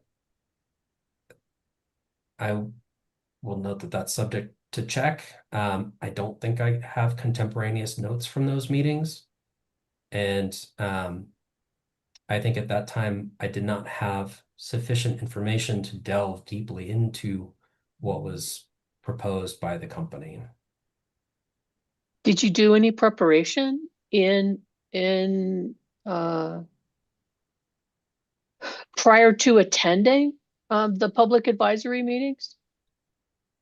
I believe we were provided with the agenda, but I don't think that, I think we may have received a slide deck of 10 to 15 slides, which I would have Well, read, but what I mean, did you do any homework? You're new in this position, you're coming to New Mexico, you're going to be talking about gas companies, energy efficiency plan. Did you take the time to go back and look at their current plan? Did you look at the plan before that? Did you look at the New Mexico energy efficiency rule? Did you look at the TRM? Did you look at anything? I have spent the last 10 to 12 years working energy efficiency. So I have very confident in my background in energy efficiency. My first work in energy efficiency involved measurement and verification. I have worked in energy efficiency program design as a contractor at an electric utility. I have led a number of efforts in states and spent a significant amount of my career working on building energy codes. Spent time in New Mexico working on energy, like in code development hearings. I have a strong background. I also have other cases, and I don't believe that this case was filed at that time. And so I have since reviewed the EUEA. I have since reviewed their previous plan. And I feel that I have become familiar with those things. So the answer to my question is no.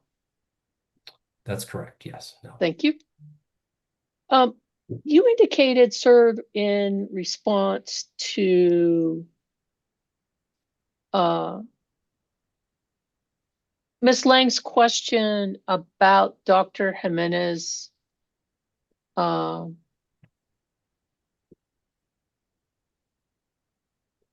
exhibit,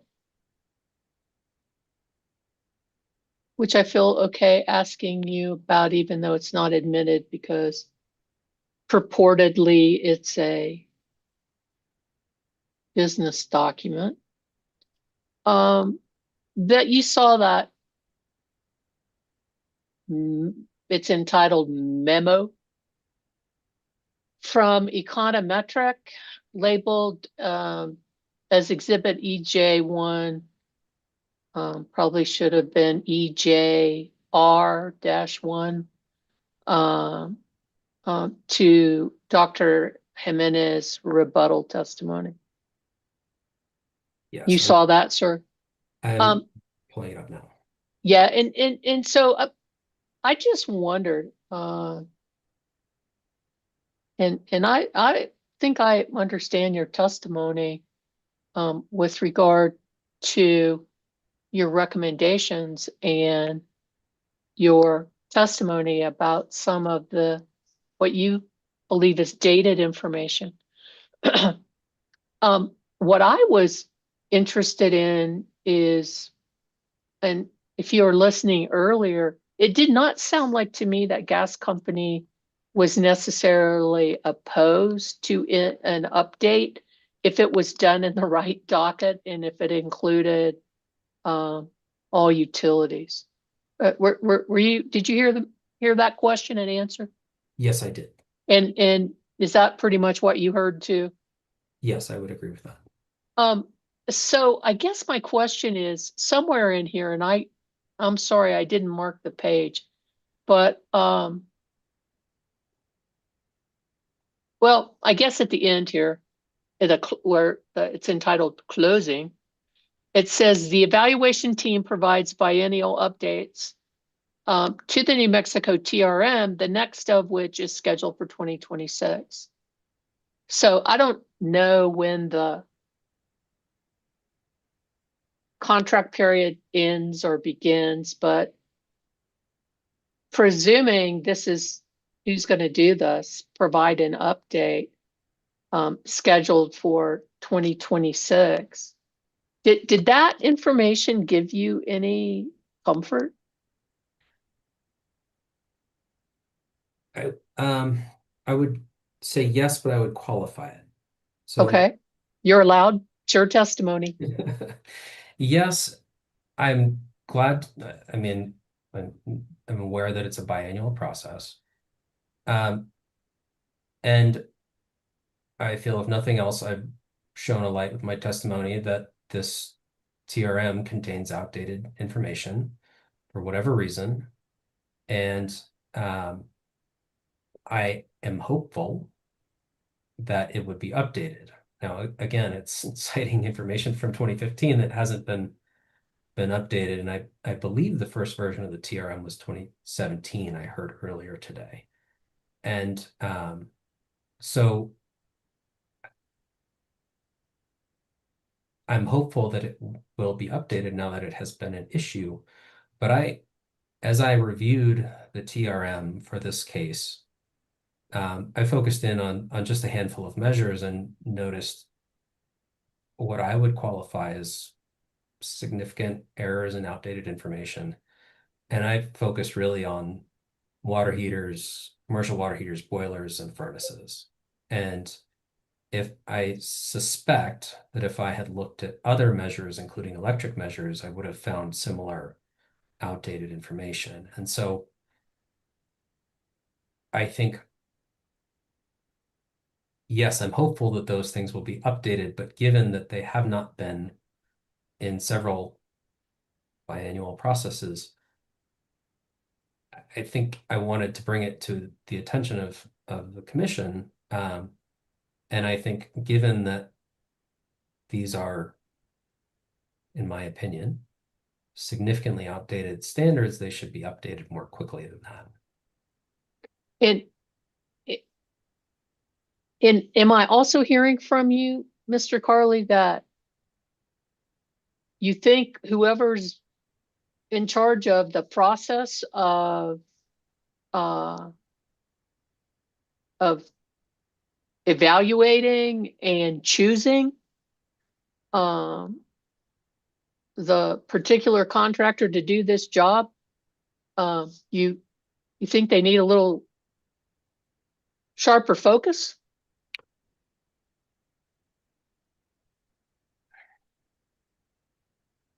I would suggest that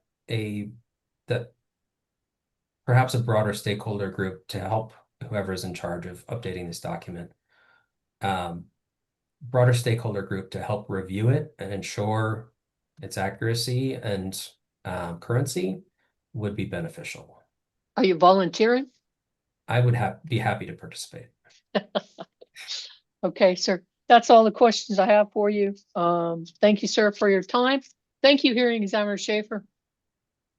Thank you, Hearing Examiner Hurst. So, Ms. Beatles, do you have any redirect? Yes, I do. Maybe before we get started with redirect, let's just take a status check here. We're getting pretty close to 5 o'clock. So I just want to say that we should probably take a 10-minute break in about 15 minutes.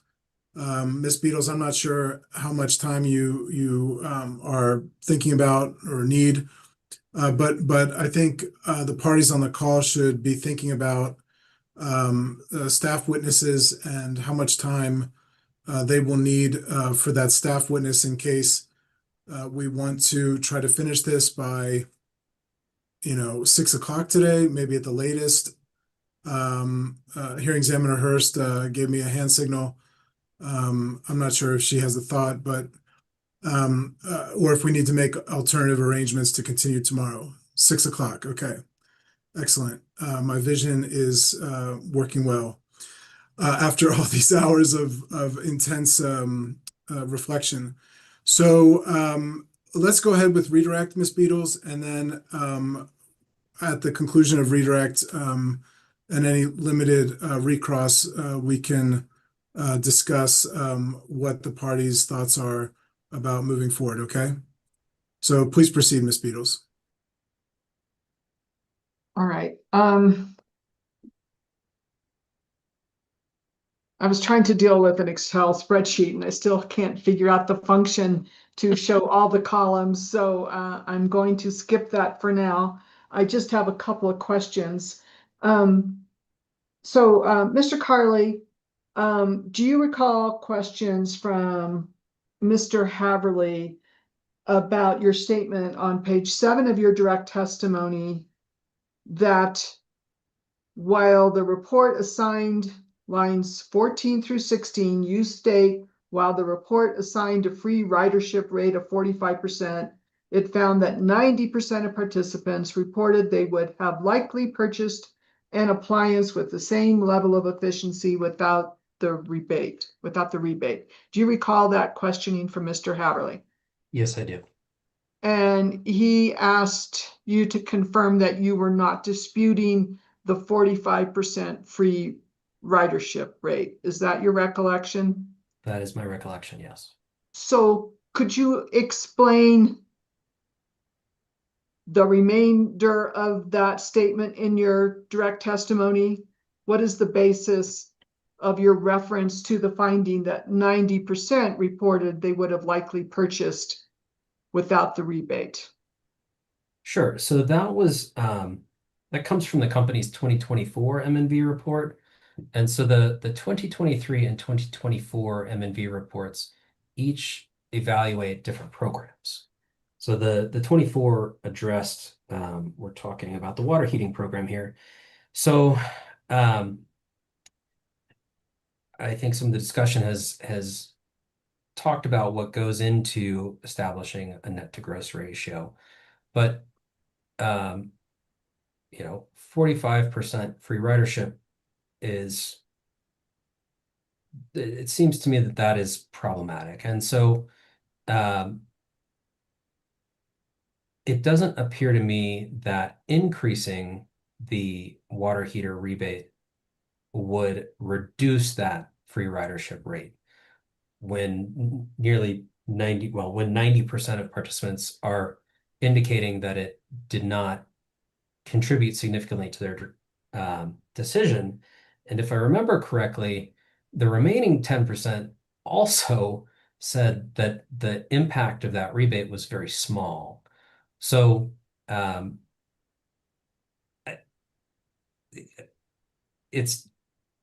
not clear on how the M&V contractor can or determined that the free ridership rate was only 45%, but generally speaking, 45% is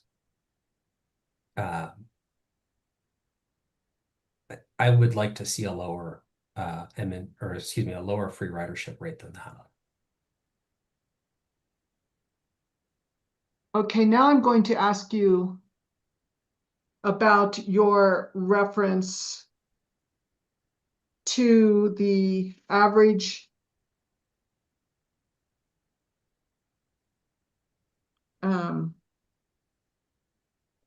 annual household gas consumption of 627 therms per year on page 18 of your testimony.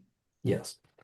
And you cited the direct testimony of your colleague, Michael Kenny, in proceeding 25-00002. That's correct. Yes, that's correct. You cited MK-8, and I've been looking at his testimony from that proceeding, and you may have intended to cite a different exhibit. So I'm not sure how to clear that up. Do you have access to his testimony in 25-00002 right now? Objection leading. Ms. Beatles? I'm just trying to make sure that we have a reliable record that reflects what Mr. Carley was referring to. And Mr. Haverly was trying to trip him up, pointing to MK-8, saying that he can't do the math there. But if it was simply another exhibit attached to that testimony, I think this witness should be allowed to clear that up for the benefit of the record. Well, I do think that the witness had the opportunity to prepare his testimony and even make corrections to that testimony before it was admitted today. So I don't know if you have a question that you could ask. I don't see the feasibility of asking him to correct testimony at this point, Ms. Beatles. Well, if he has access, I don't want to belabor the hearing, and this is my last question anyway for redirect. But if he has access to the direct testimony of Michael Kenny, he could look at the exhibit he cited and tell us where that shows his reference to average annual therms. Mr. Haverly, it looks like you want to say something, so I want to provide you the opportunity before I continue. Thank you, Mr. Hearing Examiner. Yes, I object. Number one, I object to the statement that I was trying to trip somebody up when I was referencing their own citation. I think that's improper. Second of all, as you point out, he's had multiple opportunities to look at that. He could have asked to pull it up while I was asking him questions about it. And now for counsel to try to lead him to the correct information, if it does exist, which I don't know it does, I think that's improper on redirect. She's leading him to a different answer to correct his testimony. I think it's improper. Ms. Beatles? I suggested at some point during Mr. Haverly's questioning that we open the underlying document itself to try to point the witness to exactly what Mr. Haverly was questioning him about. But, the questioning had already kind of gone on for so long at that point. I'm just trying to, improve the record here if, Yes, I understand. Well, I'm going to sustain the objections, Ms. Beatles, but I do think that perhaps there's a way you could phrase a question that might approach your goal. So maybe try to ask a question in such a way that will comport with the ruling and approach what you're getting at. while I've been doing this for a long time, I'm not an experienced trial lawyer with a lot of facility around the evidentiary rules, but I will try. Okay, so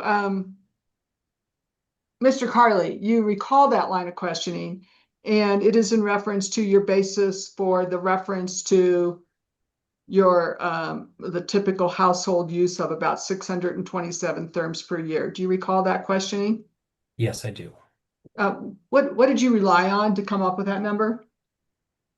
So, in part, the exhibit EC7 that was referenced during that line of questioning, and which Mr. Haverly indicated came out to 631 instead of 627.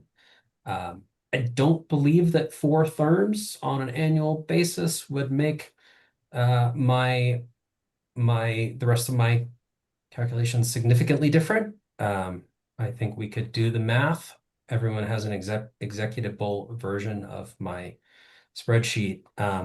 But that EC7 is data that was provided by the company in response to an interrogatory.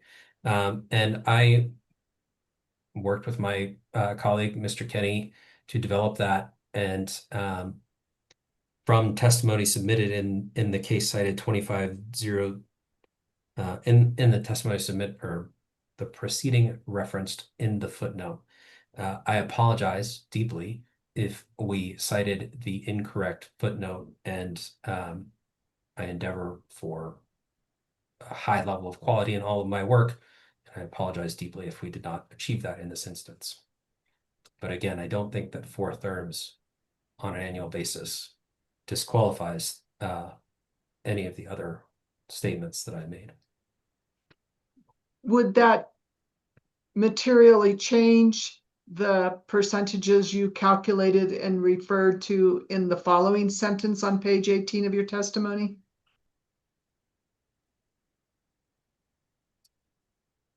It would not. Okay, I have no further questions. Thank you. Thank you very much, Ms. Is there any interest in limited recross on the free ridership issue or the therm calculation issue from any other party? Hearing examiner, this is Brian Haverly. I do not have any redirect or recross, sorry. Thank you. Thank you, Mr. Haverly. Anything from CCAE or staff? No, sir. Okay, thank you, Ms. Lynch. Ms. Lang, any recross on Nothing. these? Nothing from staff. Thank you. Thank you, Ms. Lang. Okay, so let me just check in with the parties here and how much time do the parties think they need for our 2 staff witnesses? Mr. Hearing examiner, if it pleases you, I'll go first and say that I don't think we have a contention with staff, so I think it'd probably be friendly cross, so I don't plan to ask any in accordance with your directions. Thank you, Mr. Haverly. Ms. Beatles for WRA? I would say 20 to 30 minutes for each witness. Okay, Ms. Lynch? I actually have it in the Dropbox. I at this point It is don't have any WRA's. questions. Wait, what, Ms. Lynch, wait one So second. Ms. Lynch, wait one second. What case is I this? just What's the think number? that, okay, go ahead, Ms. Lynch. I don't have any questions at this moment. There may be some recross. Okay. And Ms. Lang, how much time are you expecting for staff witnesses? You mean for redirect? Yes, for a redirect, perhaps. I would say probably it's the same amount that they're on for cross. So I would say 30, 20 to 30 per witness, so an hour. An hour for both For both. on redirect. That's a total maximum. I'm totally overestimating it, but I would rather ask for more than too little and not do my job. Okay, all right. Well, let's everybody take a 6-minute break. Take a deep breath. I don't know about you, but this is the hottest office I've ever used before. It's been a long day. Everybody's doing great. Let's take 5 minutes. I'm going to consult with Hearing Examiner Hurst, and then we'll reconvene and go from there. So 5 minutes, and I'll see you then. We're in recess. Thank you, everybody.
Hmm.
Welcome back, everybody, to the hearing. We're back on the record. So let's just touch base with our court reporter first before we really proceed too much further.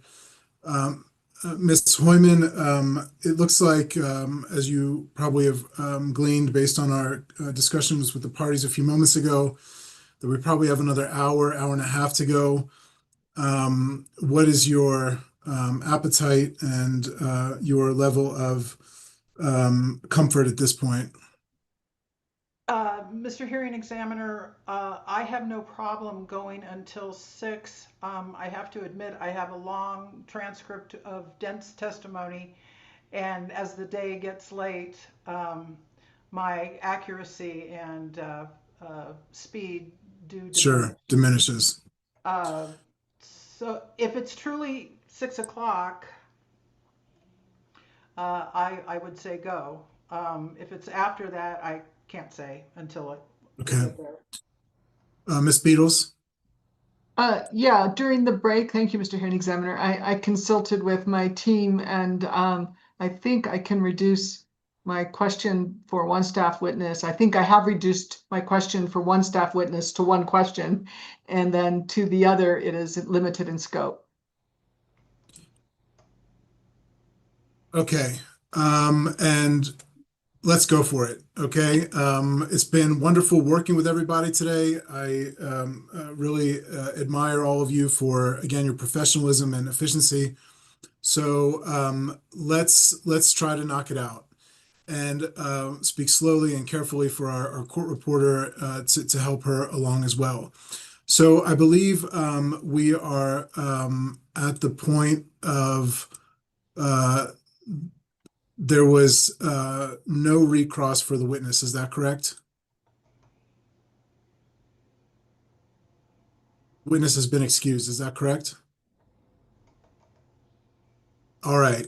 So at this point, I believe we're ready to admit staff's first witness. Is that Mr. Jimenez, Ms. Lang? That is correct. Excellent. Thank you. I think you know what to do. And let me just make sure Mr. Jimenez can hear us.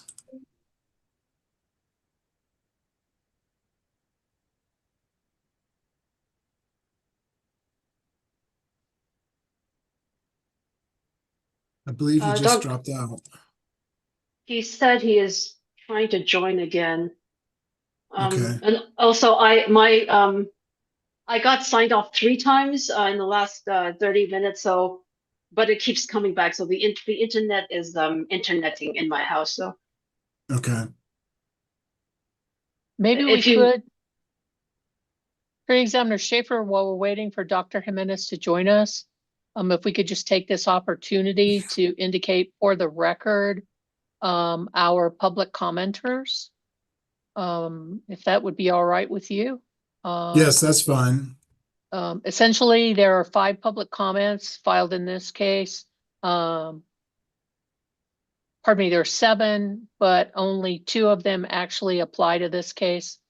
One was from a Lauren Vigil from Albuquerque, who indicated he was in opposition to the proposed plan. there was another public comment by someone who identified themselves as Daniel Sosin, and that's Sosin. He had questions about the details of the program and the details of how it was evaluated. And then ultimately indicated he thought these programs should be paid for by tax dollars. And those were the public comments in this case. Thank you, Hearing Examiner Schaefer. Thank you, Ms. Hurst. Now it looks like Edison was having some problems logging in, and I believe he's going to try to log in again. Also, Ms. Lang, is Mr. Or Dr. Utara? Yeah, I think you need to log out and log back in.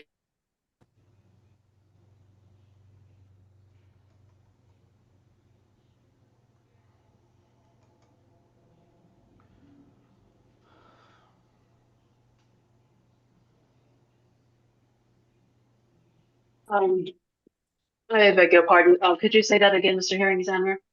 Yes, I was just going to ask you to ask Mr. Urutawa? Edison. Oh, Yes, also get him ready just in case. But I think Mr. Jimenez is joining yes. now, and looks like that's working.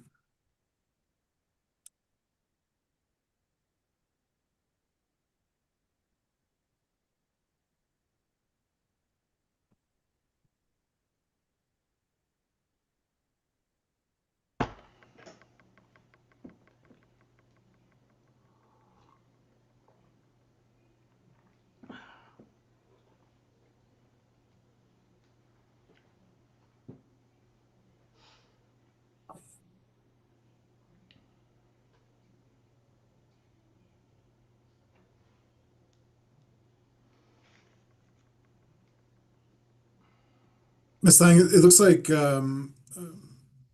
Mr. Jimenez is still having some issues.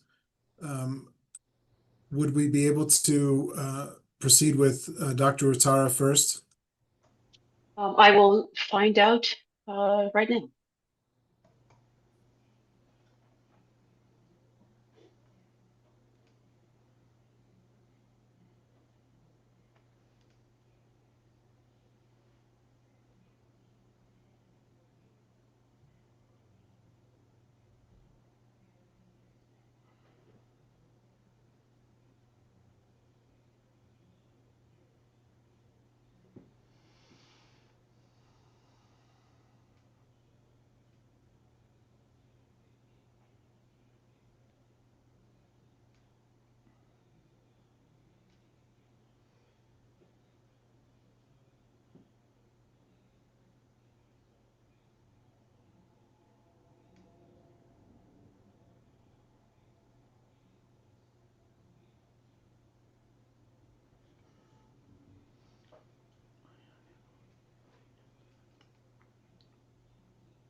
We getting Dr. Jimenez now? We actually got Dr. Uatara instead. Dr. Jimenez is still, he had to restart his computer, so Okay. staff will call Dr. Bamadou Utara first then. Dr. Utara, thank you for being with us. Can you hear me? Yes, I can hear you. So can you hear me? Yes. Yes, sir. Thank you so much. Thank you. Ms. Hoyman, would you swear the witness in? Doctor, would you raise your right hand for me, sir? Do you solemnly swear or affirm the testimony you're about to give should be the truth, the whole truth, and nothing but the truth? I do. Thank you. Go ahead, Ms. Lang. Thank you. Could you please state your full name for the record, please? My name is Bamadou Ouattara. And how are you employed? I work as a public utilities economist for the PRC. And as part of your duties, did you review this application? Yes, I did. Did you prepare testimony for this proceeding? Yes, I did prepare testimony for this proceeding. Okay. Dr. Otawa, do you have with you what has been labeled staff exhibit number 3? Yes, I have staff exhibit number 3, which is my prepared direct testimony in this case. Yes. And did you prepare this testimony, sir? Yes, I did. And if I were to ask you the same questions today, would your answers be the same? Yes, my answer will be the same. And are the answers true and accurate to the best of your knowledge? Yes, to the best of my knowledge, I've answered true and accurate. Thank you. Are there attachments to your testimony, sir? Let me double check that really quick. So in my testimony, there is an attachment. I think it's called Exhibit BO2, which is NMGC's response to WRA's second set of interrogatories, page 3. Okay. And is there also another attachment, BO1, which is your participation list? Yes, there's another attachment, BO1, and then there is a third one, which is named Exhibit BO3, which is the affirmation of Gary J. Salas in NMGC's response to WR's second set of interrogatories. Okay. Thank you. Staff moves to admit what has been labeled staff exhibit 3 into the record. Thank you, Ms. Lang. Are there any objections to the admission of this exhibit? Hearing none, it is admitted. Thank you. I pass the witness for cross-exam. Thank you, Ms. Lang. Ms. Beatles, I believe you're up first. Yes, thank you. Good evening, Dr. Uatara. Did I pronounce that correctly? Yes, good evening. This is correct. Mhm. Referring to page 2 of your direct testimony, you recommend approval of let me slow down, of an incentive for New Mexico Gas Company based on a performance-based sliding scale mechanism. Is that right? Yes, that is correct.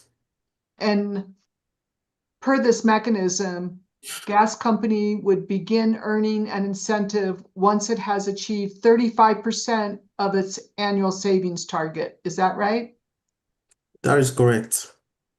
And that incentive is 5.29%. Yes. I should ask, it starts at 5.29% for 35% of the target. Is that right? Yes, that's right. And the incentive award would then increase by 0.30 percentage points for each additional 5% of savings achieved. Is that right? Yes. And then the possible incentive reaches a cap of 6.79% at 60% of the target. Is that right? Yes. Now, on page 6 of your testimony, you state that this tying of incentive earnings to cost effectiveness and achieve savings is consistent with other New Mexico utilities. Is that fair assessment of your testimony? Which line are you referring to, please?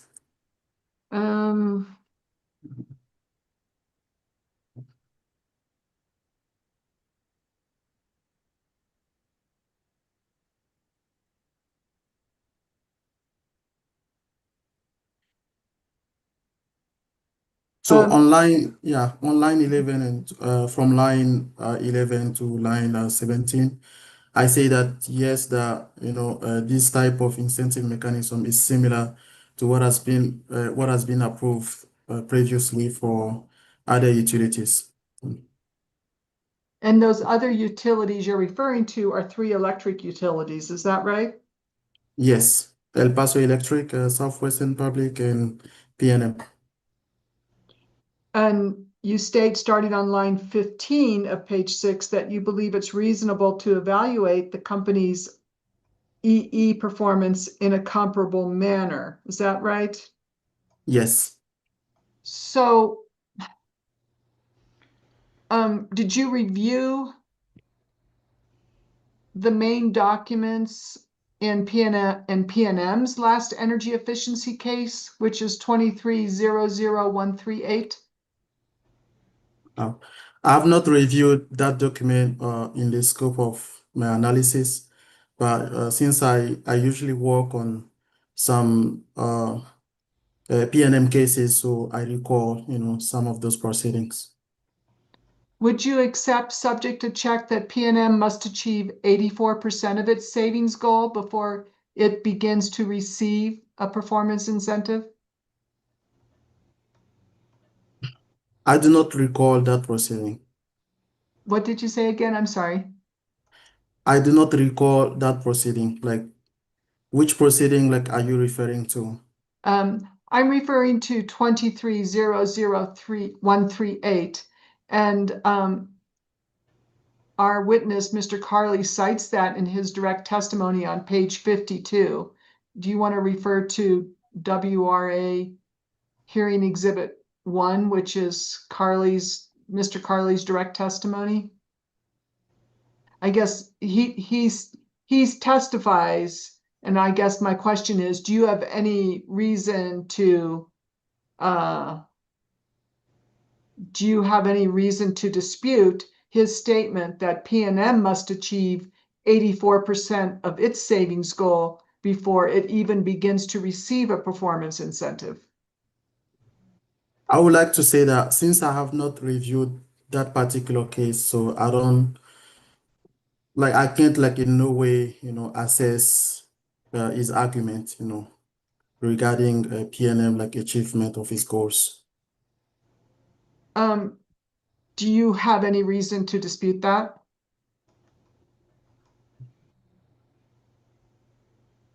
I have no Objection. particular, yeah. Objection.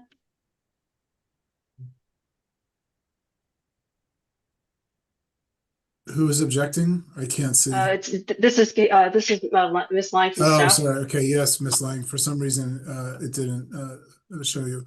Yes, what's your objection, Miss Lang? It's been asked and answered at least twice. Miss Beatles? Well, I can rephrase. Let me withdraw that question and rephrase. Is that all right? Yes, go ahead, Miss Beatles. Did you review Mr. Carley's direct testimony, Dr. Uatara? Yes, I did. I did review. So, and do you recall his testimony that PNM must achieve 84% of its savings goal before it even begins to receive a performance incentive? So I do not recall that particular line. So I would like to ask you a question. Was that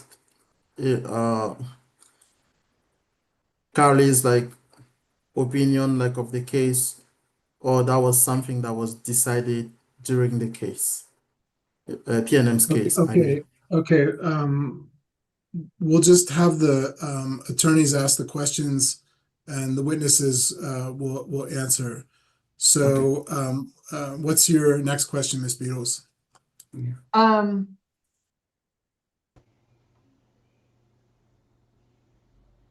So, well, I think we should just refer to Mr. Carley's testimony. Let me just open it up, and if you could do that as well. It's Okay. WRA Hearing Exhibit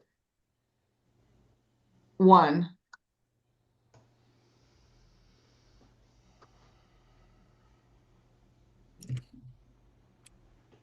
I'm opening that now. I'm trying to access that.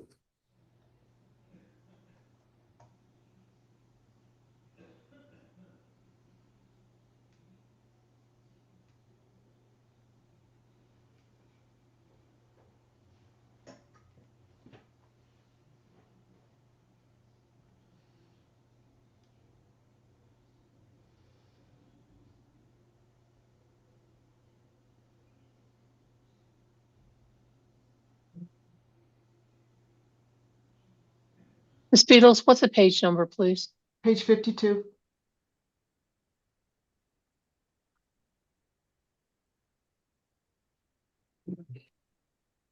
I don't have that exhibit in front of me right now, but I'm trying to access it.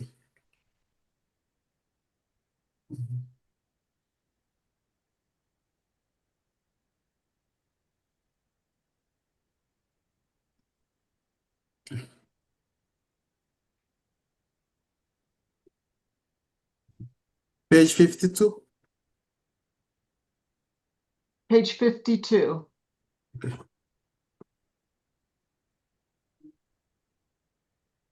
that it? Yes, it's a little out of focus, but yes. So if you could look at lines 13 through 15, Mr. Carley provides an example. Public Service Company of New Mexico's incentive begins when they achieve 84% of the expected annual savings and stops when the utility has reached about 105% of the annual expected savings. In reviewing his testimony, did you notice that particular example provided by Mr. Carley? Yes, I did. So, assuming that is true, why, if staff believes it's reasonable to evaluate gas companies' energy efficiency performance in a comparable manner to electric utilities, why should gas company begin receiving a performance incentive for achieving only 35% of its goals when another utility in the state must achieve 84%? So, to answer your questions, I would like to explain, the motive behind, this incentive mechanism that we propose. So, we're not trying to emulate what PNM or other electric utilities has been doing in terms of the numbers, since they have different saving goals and different rules. So basically here we're looking at the mechanism, the incentive mechanism. We believe that it should be based on real performance, so we have like three principles, that we try to follow. We believe that like it should be based on real performance. We believe that it should ensure cost effectiveness for customers. And we also believe that it should not be based on projection, rather be based on verified results. So that is why in our proposal, we say that instead of basing the incentive on the budget, we actually propose it be based on EE expenditures, and also make sure that it is cost effective, meaning that the UCT ratio should be more than 1.0. And yeah, so we're basically looking at the mechanism itself rather than looking at the numbers, that PNM had to abide to. So you don't look at the 35% and the 84%? The 84% like has nothing to do with this case actually, or Okay, has nothing to do with the way that we're looking at, this like incentive mechanism. Whatever we propose in this case is particular to New Mexico Gas Company, and the case itself, the saving goals, And also, like, I would like to add that this is also one of the reasons why that we're proposing a minimum of 35% and a maximum of 60% is based on the previous case, which the commission actually approved. So this is based on this has a precedent. Yeah. And the precedent is New Mexico Gas Company case, I believe, also 22-00232 UT. So our proposal is similar to whatever was approved in that case. Can you think of any other program reviewed and approved by the commission where the utility is rewarded or gets an incentive when it achieves only 35% of its goal? I do not recall any case like in my experience. So because I haven't gone and looked at the list of like all the approved, incentives. Okay, thank you very much, Dr. Uetara. That's all. Thank you. Thank you, Ms. Beatles. Ms. Lynch, I believe you said you didn't have any questions for this witness. Is that still true? That is still true. Thank you, Ms. Lynch. Commissioner O'Connell, do you have any questions for this witness? Again, thanks for asking, but no questions. Okay, thank you. No pressure. Just wanted to reach out. And Hearing Examiner Hurst, do you have any questions for this witness?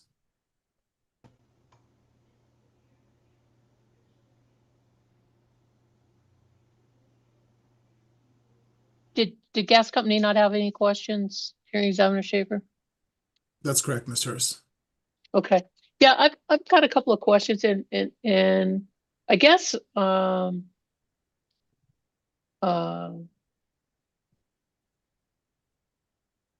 that Dr.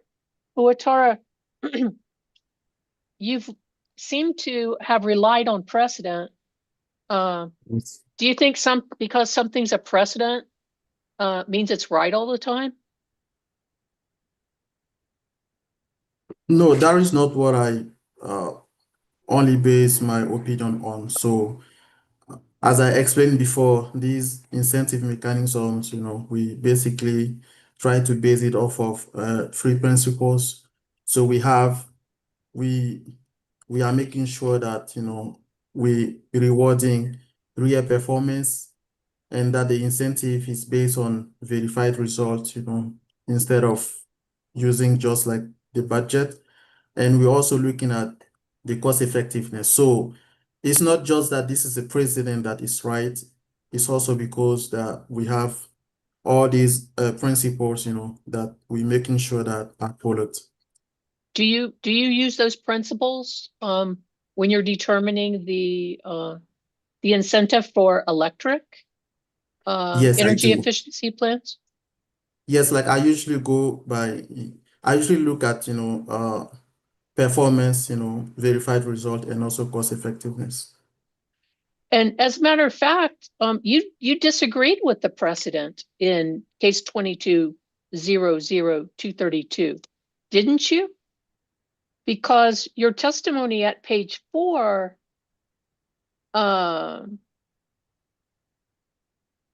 well, that's not right. I posed that the wrong way.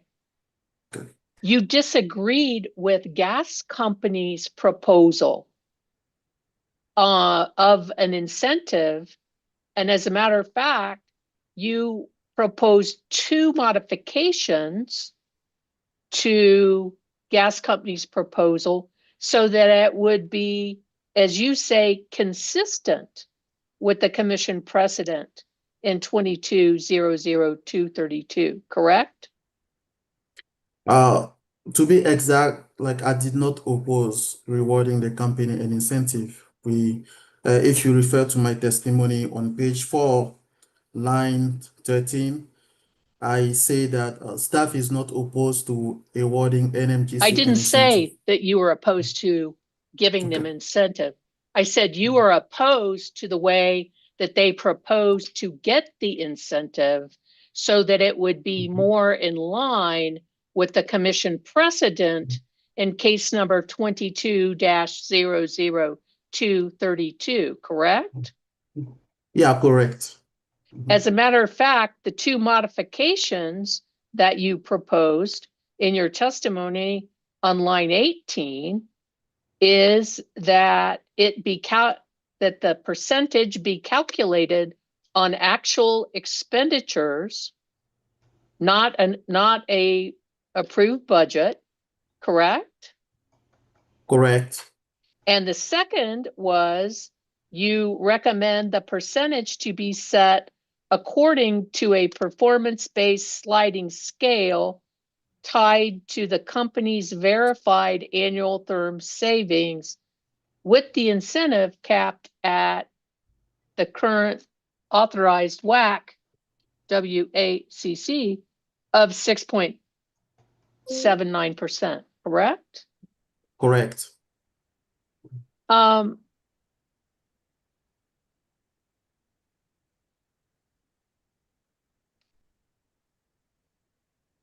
and I think you've indicated the things that you look at when setting the incentives,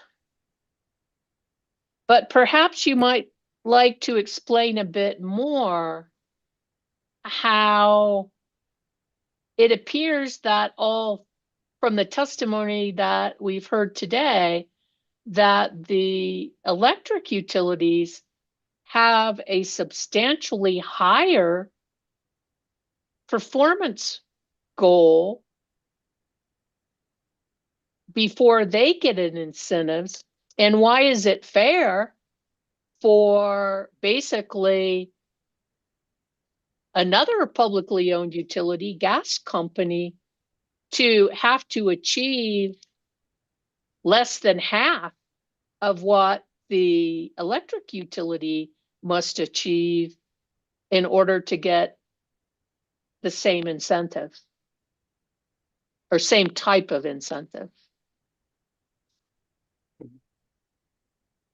So, to answer your questions, we believe that this is appropriate for a few reasons. So, we don't want it to be overly burdensome for the company to meet, to get like an incentive, which is one thing. And we also want to make sure that as we reward the company, like we want to make sure that the reward is based on verifiable and like achieved performance, So our goal here is not to compare the incentive, the the terms goals like of New Mexico Gas Company to that of electric utilities, but of course we based it like off of a precedent, but it's also because we believe that the precedent, was the incentive mechanism in the precedent case was reasonable and not like overly burdensome for the company. So that's the main reason why we went by like a similar mechanism in this case. And Dr. Atara, did you review a gas company witness Sala's rebuttal testimony, where it appears that gas company is in agreement with the suggestions that you made with regard to the incentive? Yes, I did review the rebuttal. And is that what gas company agreed to? Well, I think uh, uh, just give me a minute to go over my own testimony and give you the correct answer to this.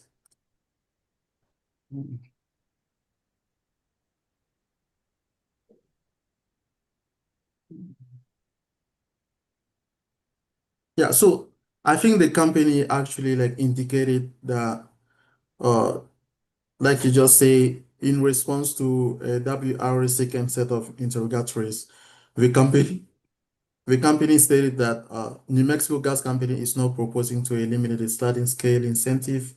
So they basically they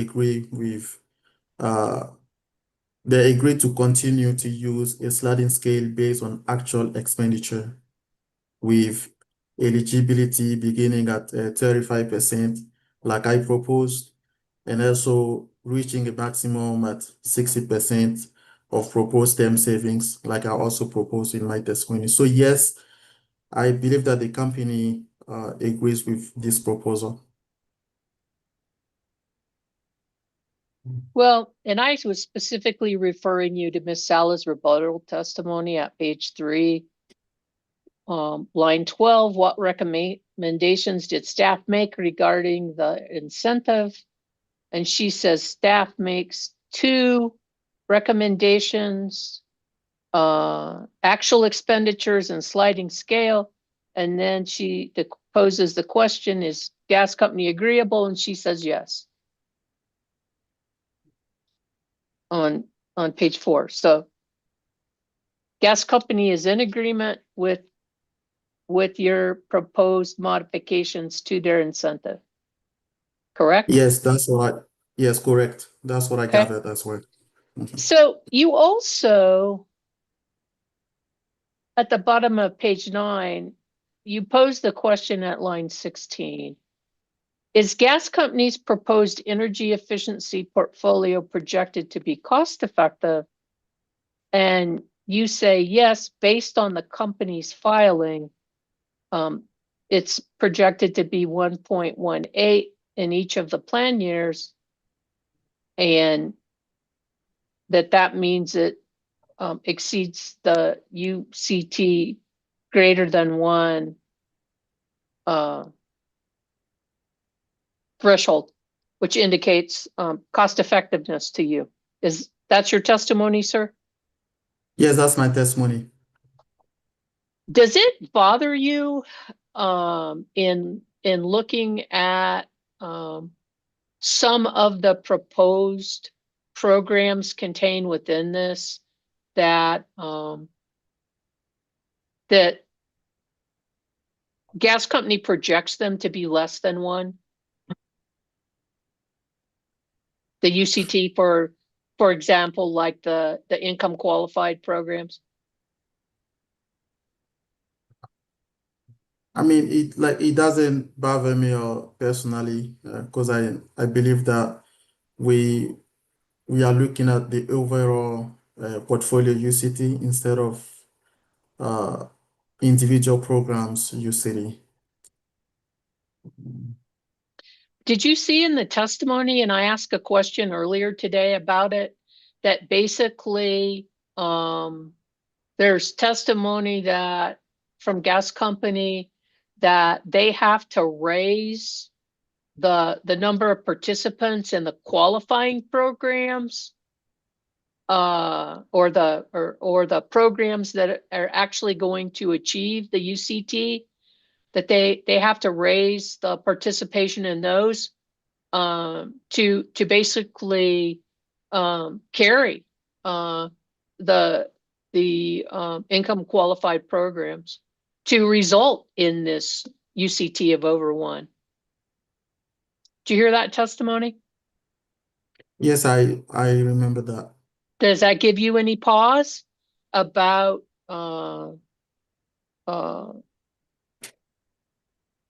agreeing that just because the whole program qualifies under the UCT, that programs contained within it,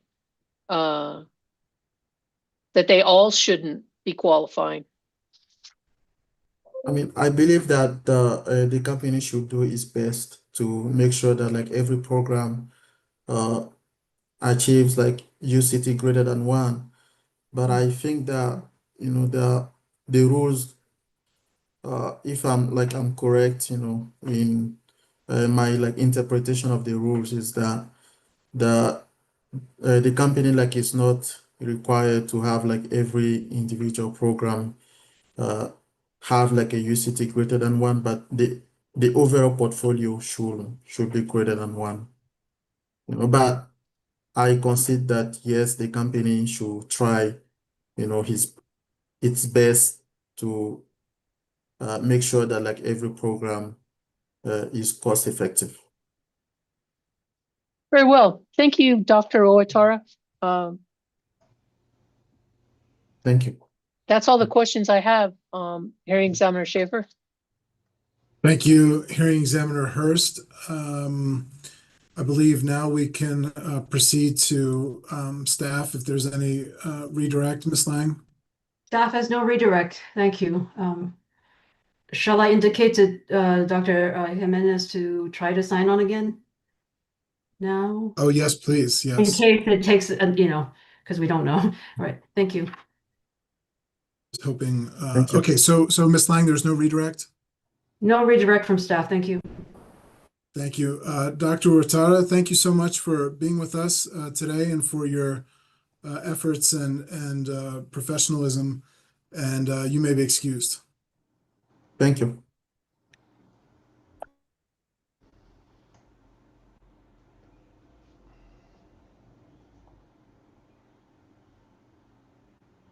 Dr. Jimenez, can you hear me?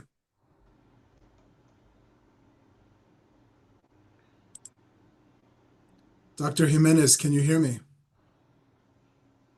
Can you hear me? Very, very softly. Really? Okay. Yes, Let me really. close. Okay. Okay, that's Everyone better. can hear me? Okay. Yes, much better. Okay, Dr. Jimenez, thank you so much for being with us today. Very happy to see you. We're going to go ahead and get you sworn in by our very hardworking court reporter, Ms. Hoyman. And when you're ready, Ms. Hoyman, please proceed. Dr. Jimenez, would you raise your right hand for me, sir? Do you solemnly swear or affirm the testimony you're about to give shall be the truth, the whole truth, and nothing but the truth? I do. Thank you, sir. Please proceed, Ms. Lang.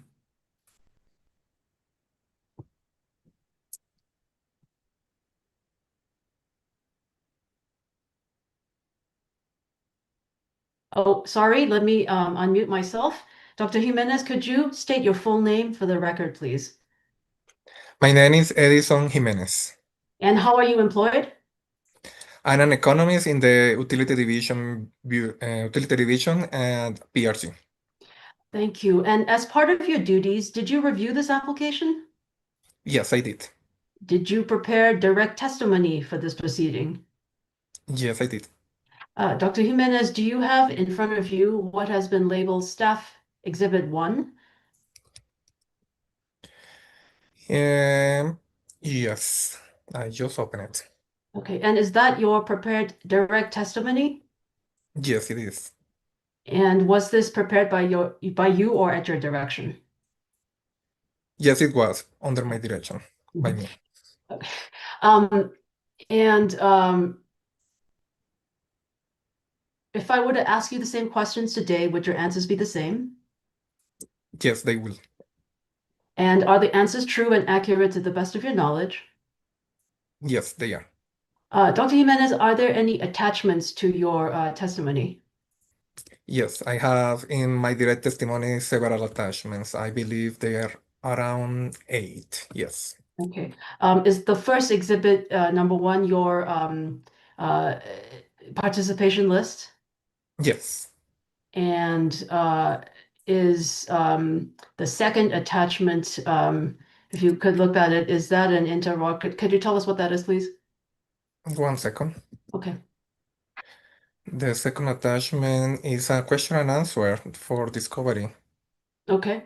And the third, EJ3, what is that?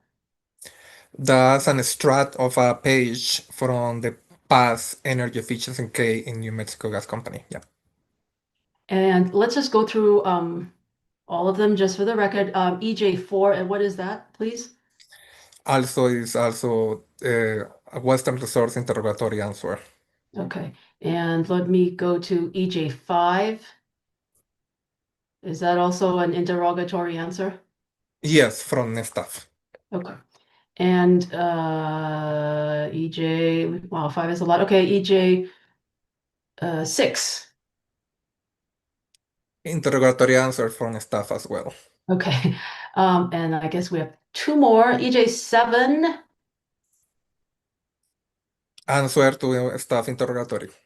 Okay, and the last one, EJ8, is, The same, another answer to staff interrogatory.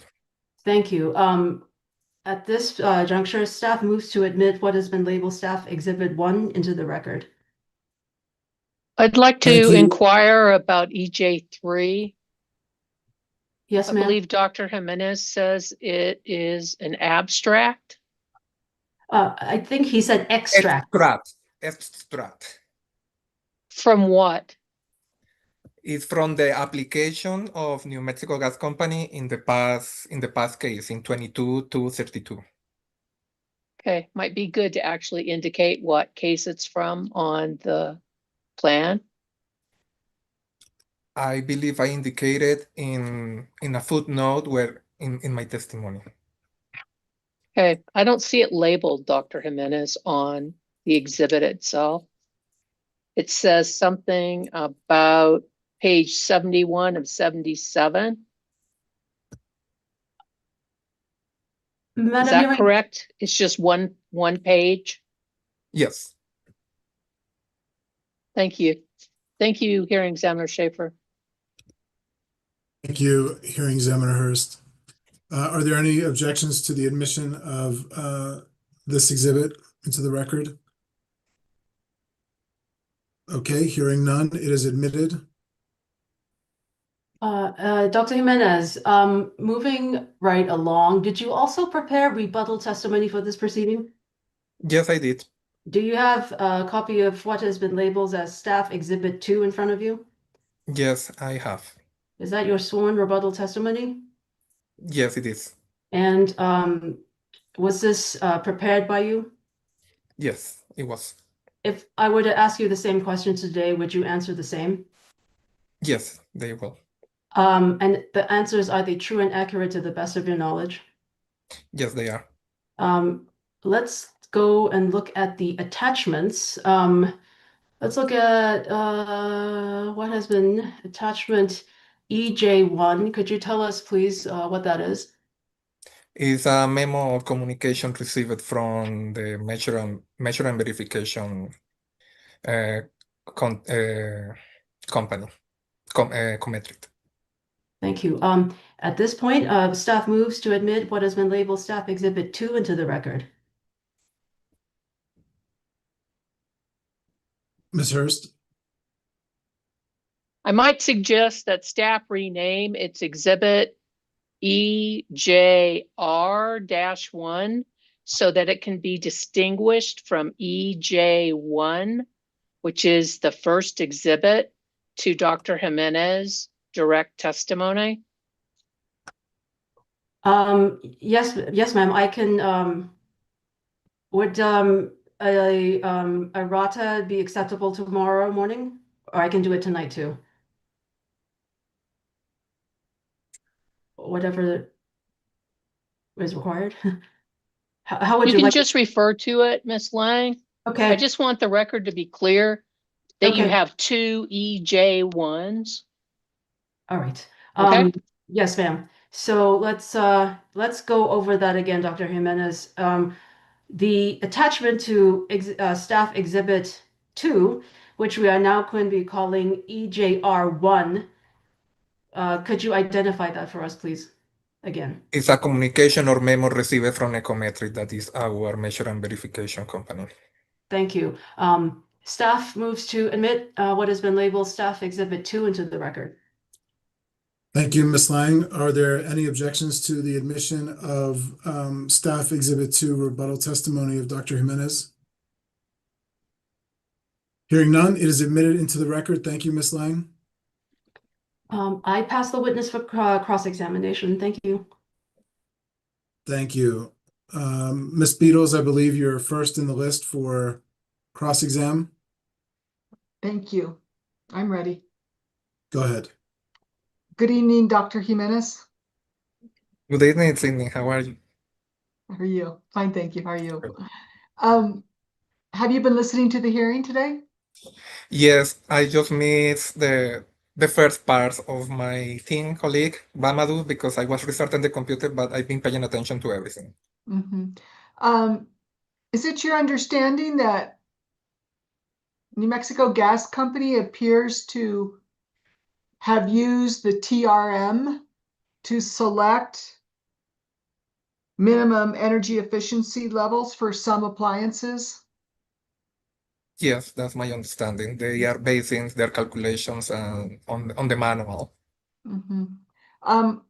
Do you know how much Ecometric charges the state for its biennial TRM publications? I don't know specifically how much they pay, but I believe it's shared with all the other utilities. We have 3 gas utilities and 3 electric utilities, and all the expenses of this company are distributed between them. Mhm. Okay, I have no further questions. Thank you, Ms. Beatles. Ms. Lynch, is it still true that you have no questions for this witness? I have one question. Proceed. Thank you. Hello, Mr. Jimenez. Hello, how are you? Good, how are you?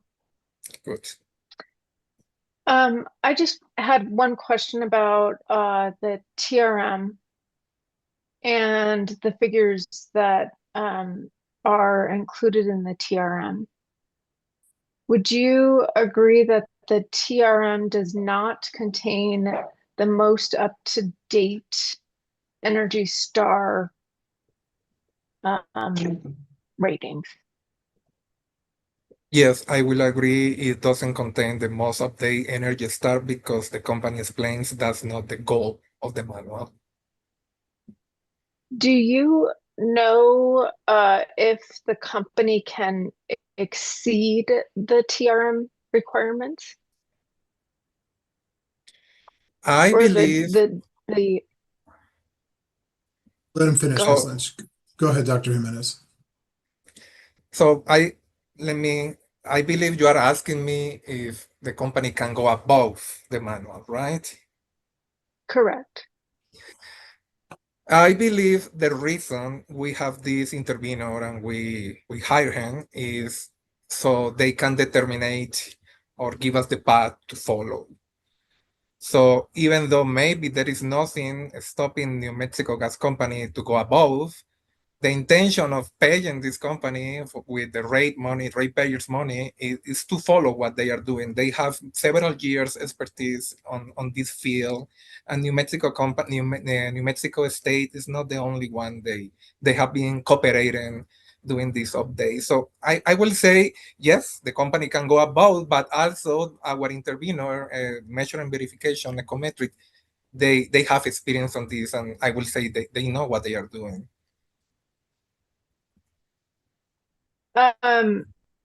Thank you. That I just wanted to ask that one question.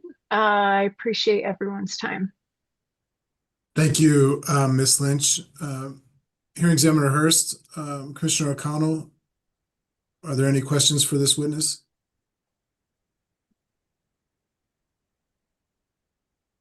I just wanted to join you in thanking everybody for participation in this process. It's how we do our work, and it helps that everybody brings their best to the table.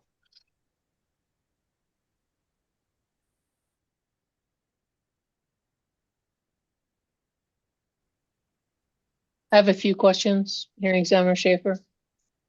Go ahead, Hearing Examiner Good, Hurst. good evening, Dr. Jimenez. Good evening. Did you listen to Mr. Carey's testimony? Mr. Carey? Yes. She is the first witness from New Mexico Gas Company? No, the WRA witness, Mr. Carey. Western Resource Advocates witness? Yes. Yes, I did. Sorry, I'm bad with names. He seems to point out several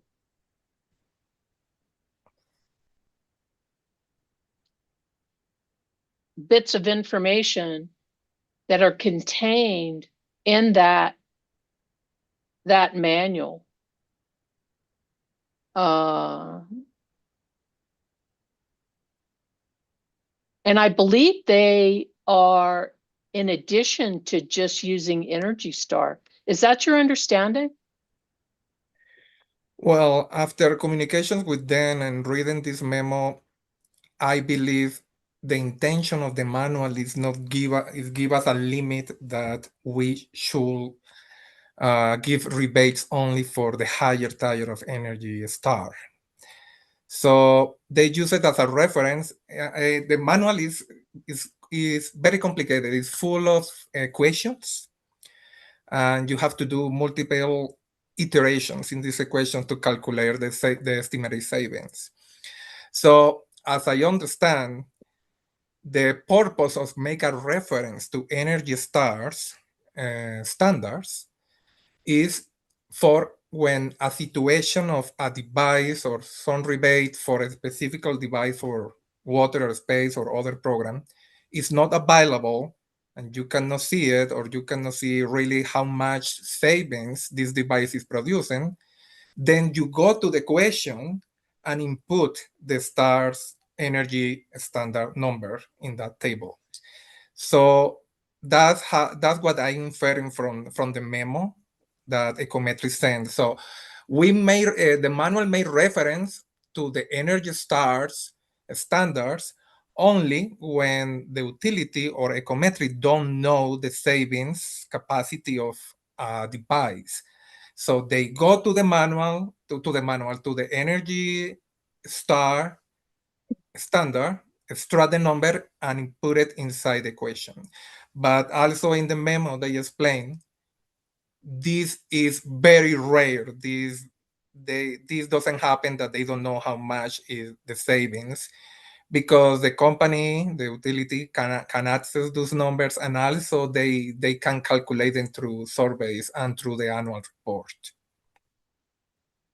But Mr. Carey, again, also claims it's not just the use of outdated Energy Star, but he made representations that there's information from 2015 that there have been several updates to that information that's being included. And if the commission finds that to be correct, don't you think it's troubling to have a manual that isn't containing the most updated information? Okay, and again, in the way the memo is explained, I don't see that like a trouble, because also. Well, just a second, sir. And I'm not just relying on whatever memo they sent. I'm relying on your expertise as an expert witness in this proceeding. And I know that you were the witness in 24-269, weren't you, in the SPS? So you've seen the manual before. So I don't want their explanation. I want to know what you think, Dr. Jimenez, about whether or not it's troubling to you. It's not troubling for me, because let's assume we order them to update to the most higher energy standard, to the last one. That will mean that the company, not only New Mexico Gas Company, but also the electric companies, won't be able to give rebates to the customers for less efficient equipment, just for the higher tier. And as I believe some other witness was explaining this morning, this tends to be more expensive. The purpose of the manual is not just to give an indication of, look, this is the highest of the highest energy efficiency devices. This is the only one we should be given rebates. I don't believe that the purpose. The purpose is just to be about the federal, as it was explained. So as I will believe that as long as you are about on the federal level or above it, it's fine. I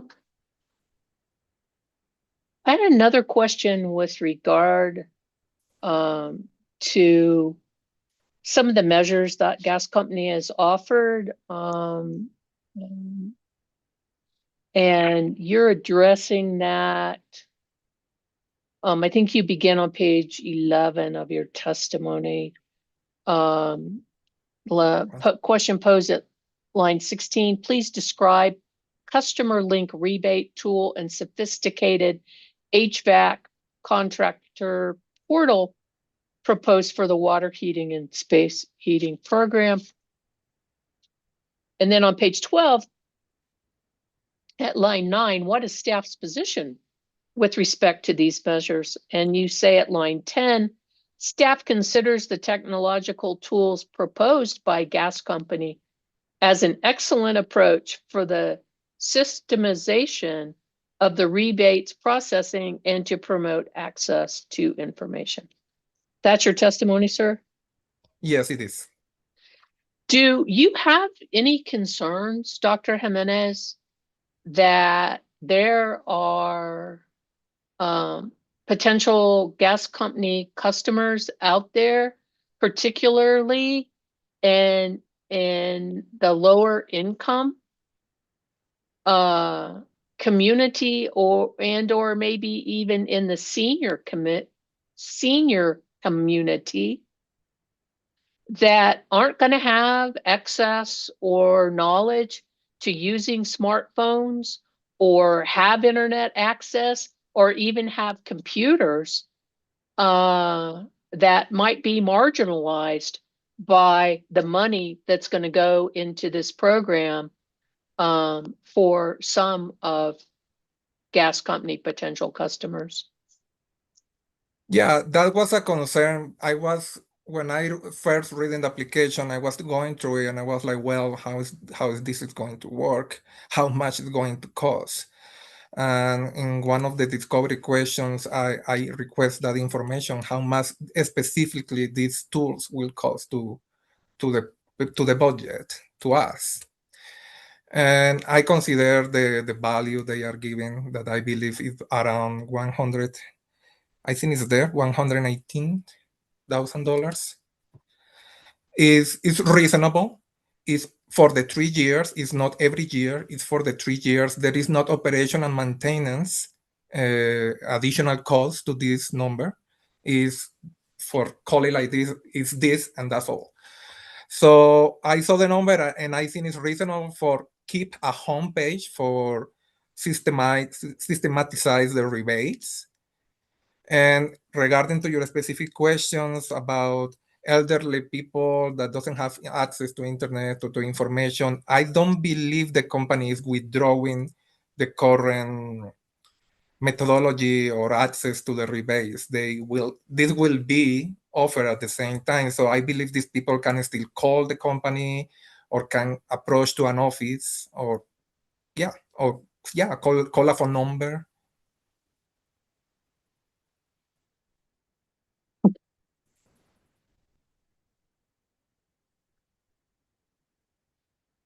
I think the final area I wanted to ask you about, Dr. Jimenez, you testify with regard to the overall UCT anticipated results. I'm looking at page 25 of your testimony. 25? Yes, sir. And you conclude well, you say staff acknowledges 3 reasons for lower anticipated UCTs are, this is at beginning at line 10. Explained above are the result of changing economic and political environment, but staff still concerned that gas company is increasing the budget for cost-effective programs to compensate for those that are not. So you do have concerns then, don't you, Dr. Jimenez, that while the overall proposed program might be over the UCT 1 greater than 1 standard, there's still a number of programs, especially the income qualified programs, that are going to be under the 1, correct? Yes, that's correct. And so is it fair for the commission to approve those programs, knowing even before they're offered that they're not going to qualify under the UCT? Okay, I just want to mention two things about it. Status and rules require the portfolio, the total portfolio to be above the one in the UCT. Yes, staff is concerned these specific programs, the low income are not being cost effective from the moment they are presenting it to us. But also I want to point out that our status and rules require to the gas utilities to minimum dedicate 10% of the budget to low income. And this company is going about 30%, almost 35. They have for low income specifically programs, 28%, I believe, and half of the new homes programs is also dedicated to low income. If you put all together, that is like 35%. So I want to call attention on that. This company is doing a good effort in that sense to give a lot of the budget or the rebates to low income. And as we know, we live in a state that needs that. This is not New York, this is not California. We have different realities than other states and jurisdictions. And I do believe, even though that is not cost effective, it's important to reach those communities in this state. Thank you, sir. I've got one more question. And then the next sentence you say, therefore, staff recommends gas company work on measures that improve the forecasted UCT ratios for low-income programs in the next EE plan. That's your testimony? Yes, it is. And do you have suggestions for them? I will say maybe make sure that this program dedicated to low income, maybe the verification should be more strict about, like for example, in new homes that they can have different rebates. One house, one new home can have different rebates. Make sure that the installation of these measures, or the insulations, or if they require a new window, all this is doing properly. Because if it's not being doing properly, that's probably where we are not getting these extra savings to make it cost effective. So I will suggest probably more verification or audit in these programs. I believe it's complicated. They were mentioning this morning that it's not only something particular in New Mexico jurisdiction, that these have been presented in other states, the difficulties to make low income programs cost effective.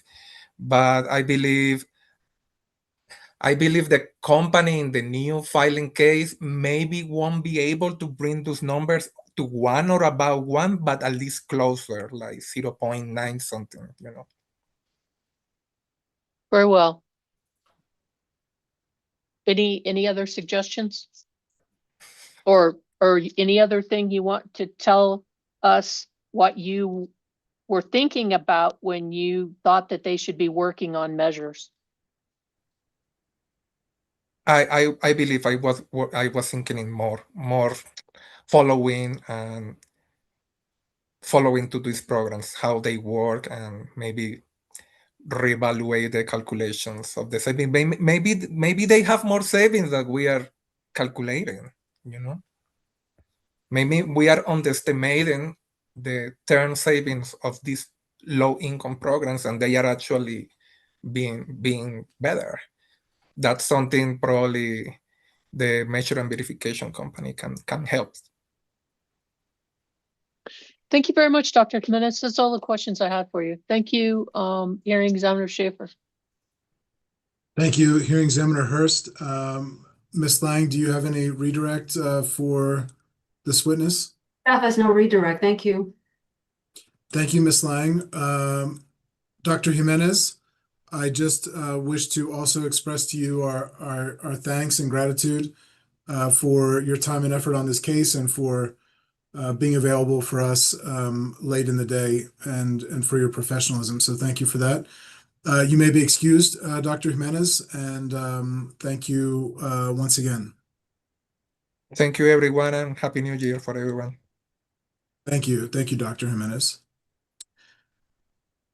Well, I believe we have reached the conclusion of presenting witnesses and are about to wrap up our hearing.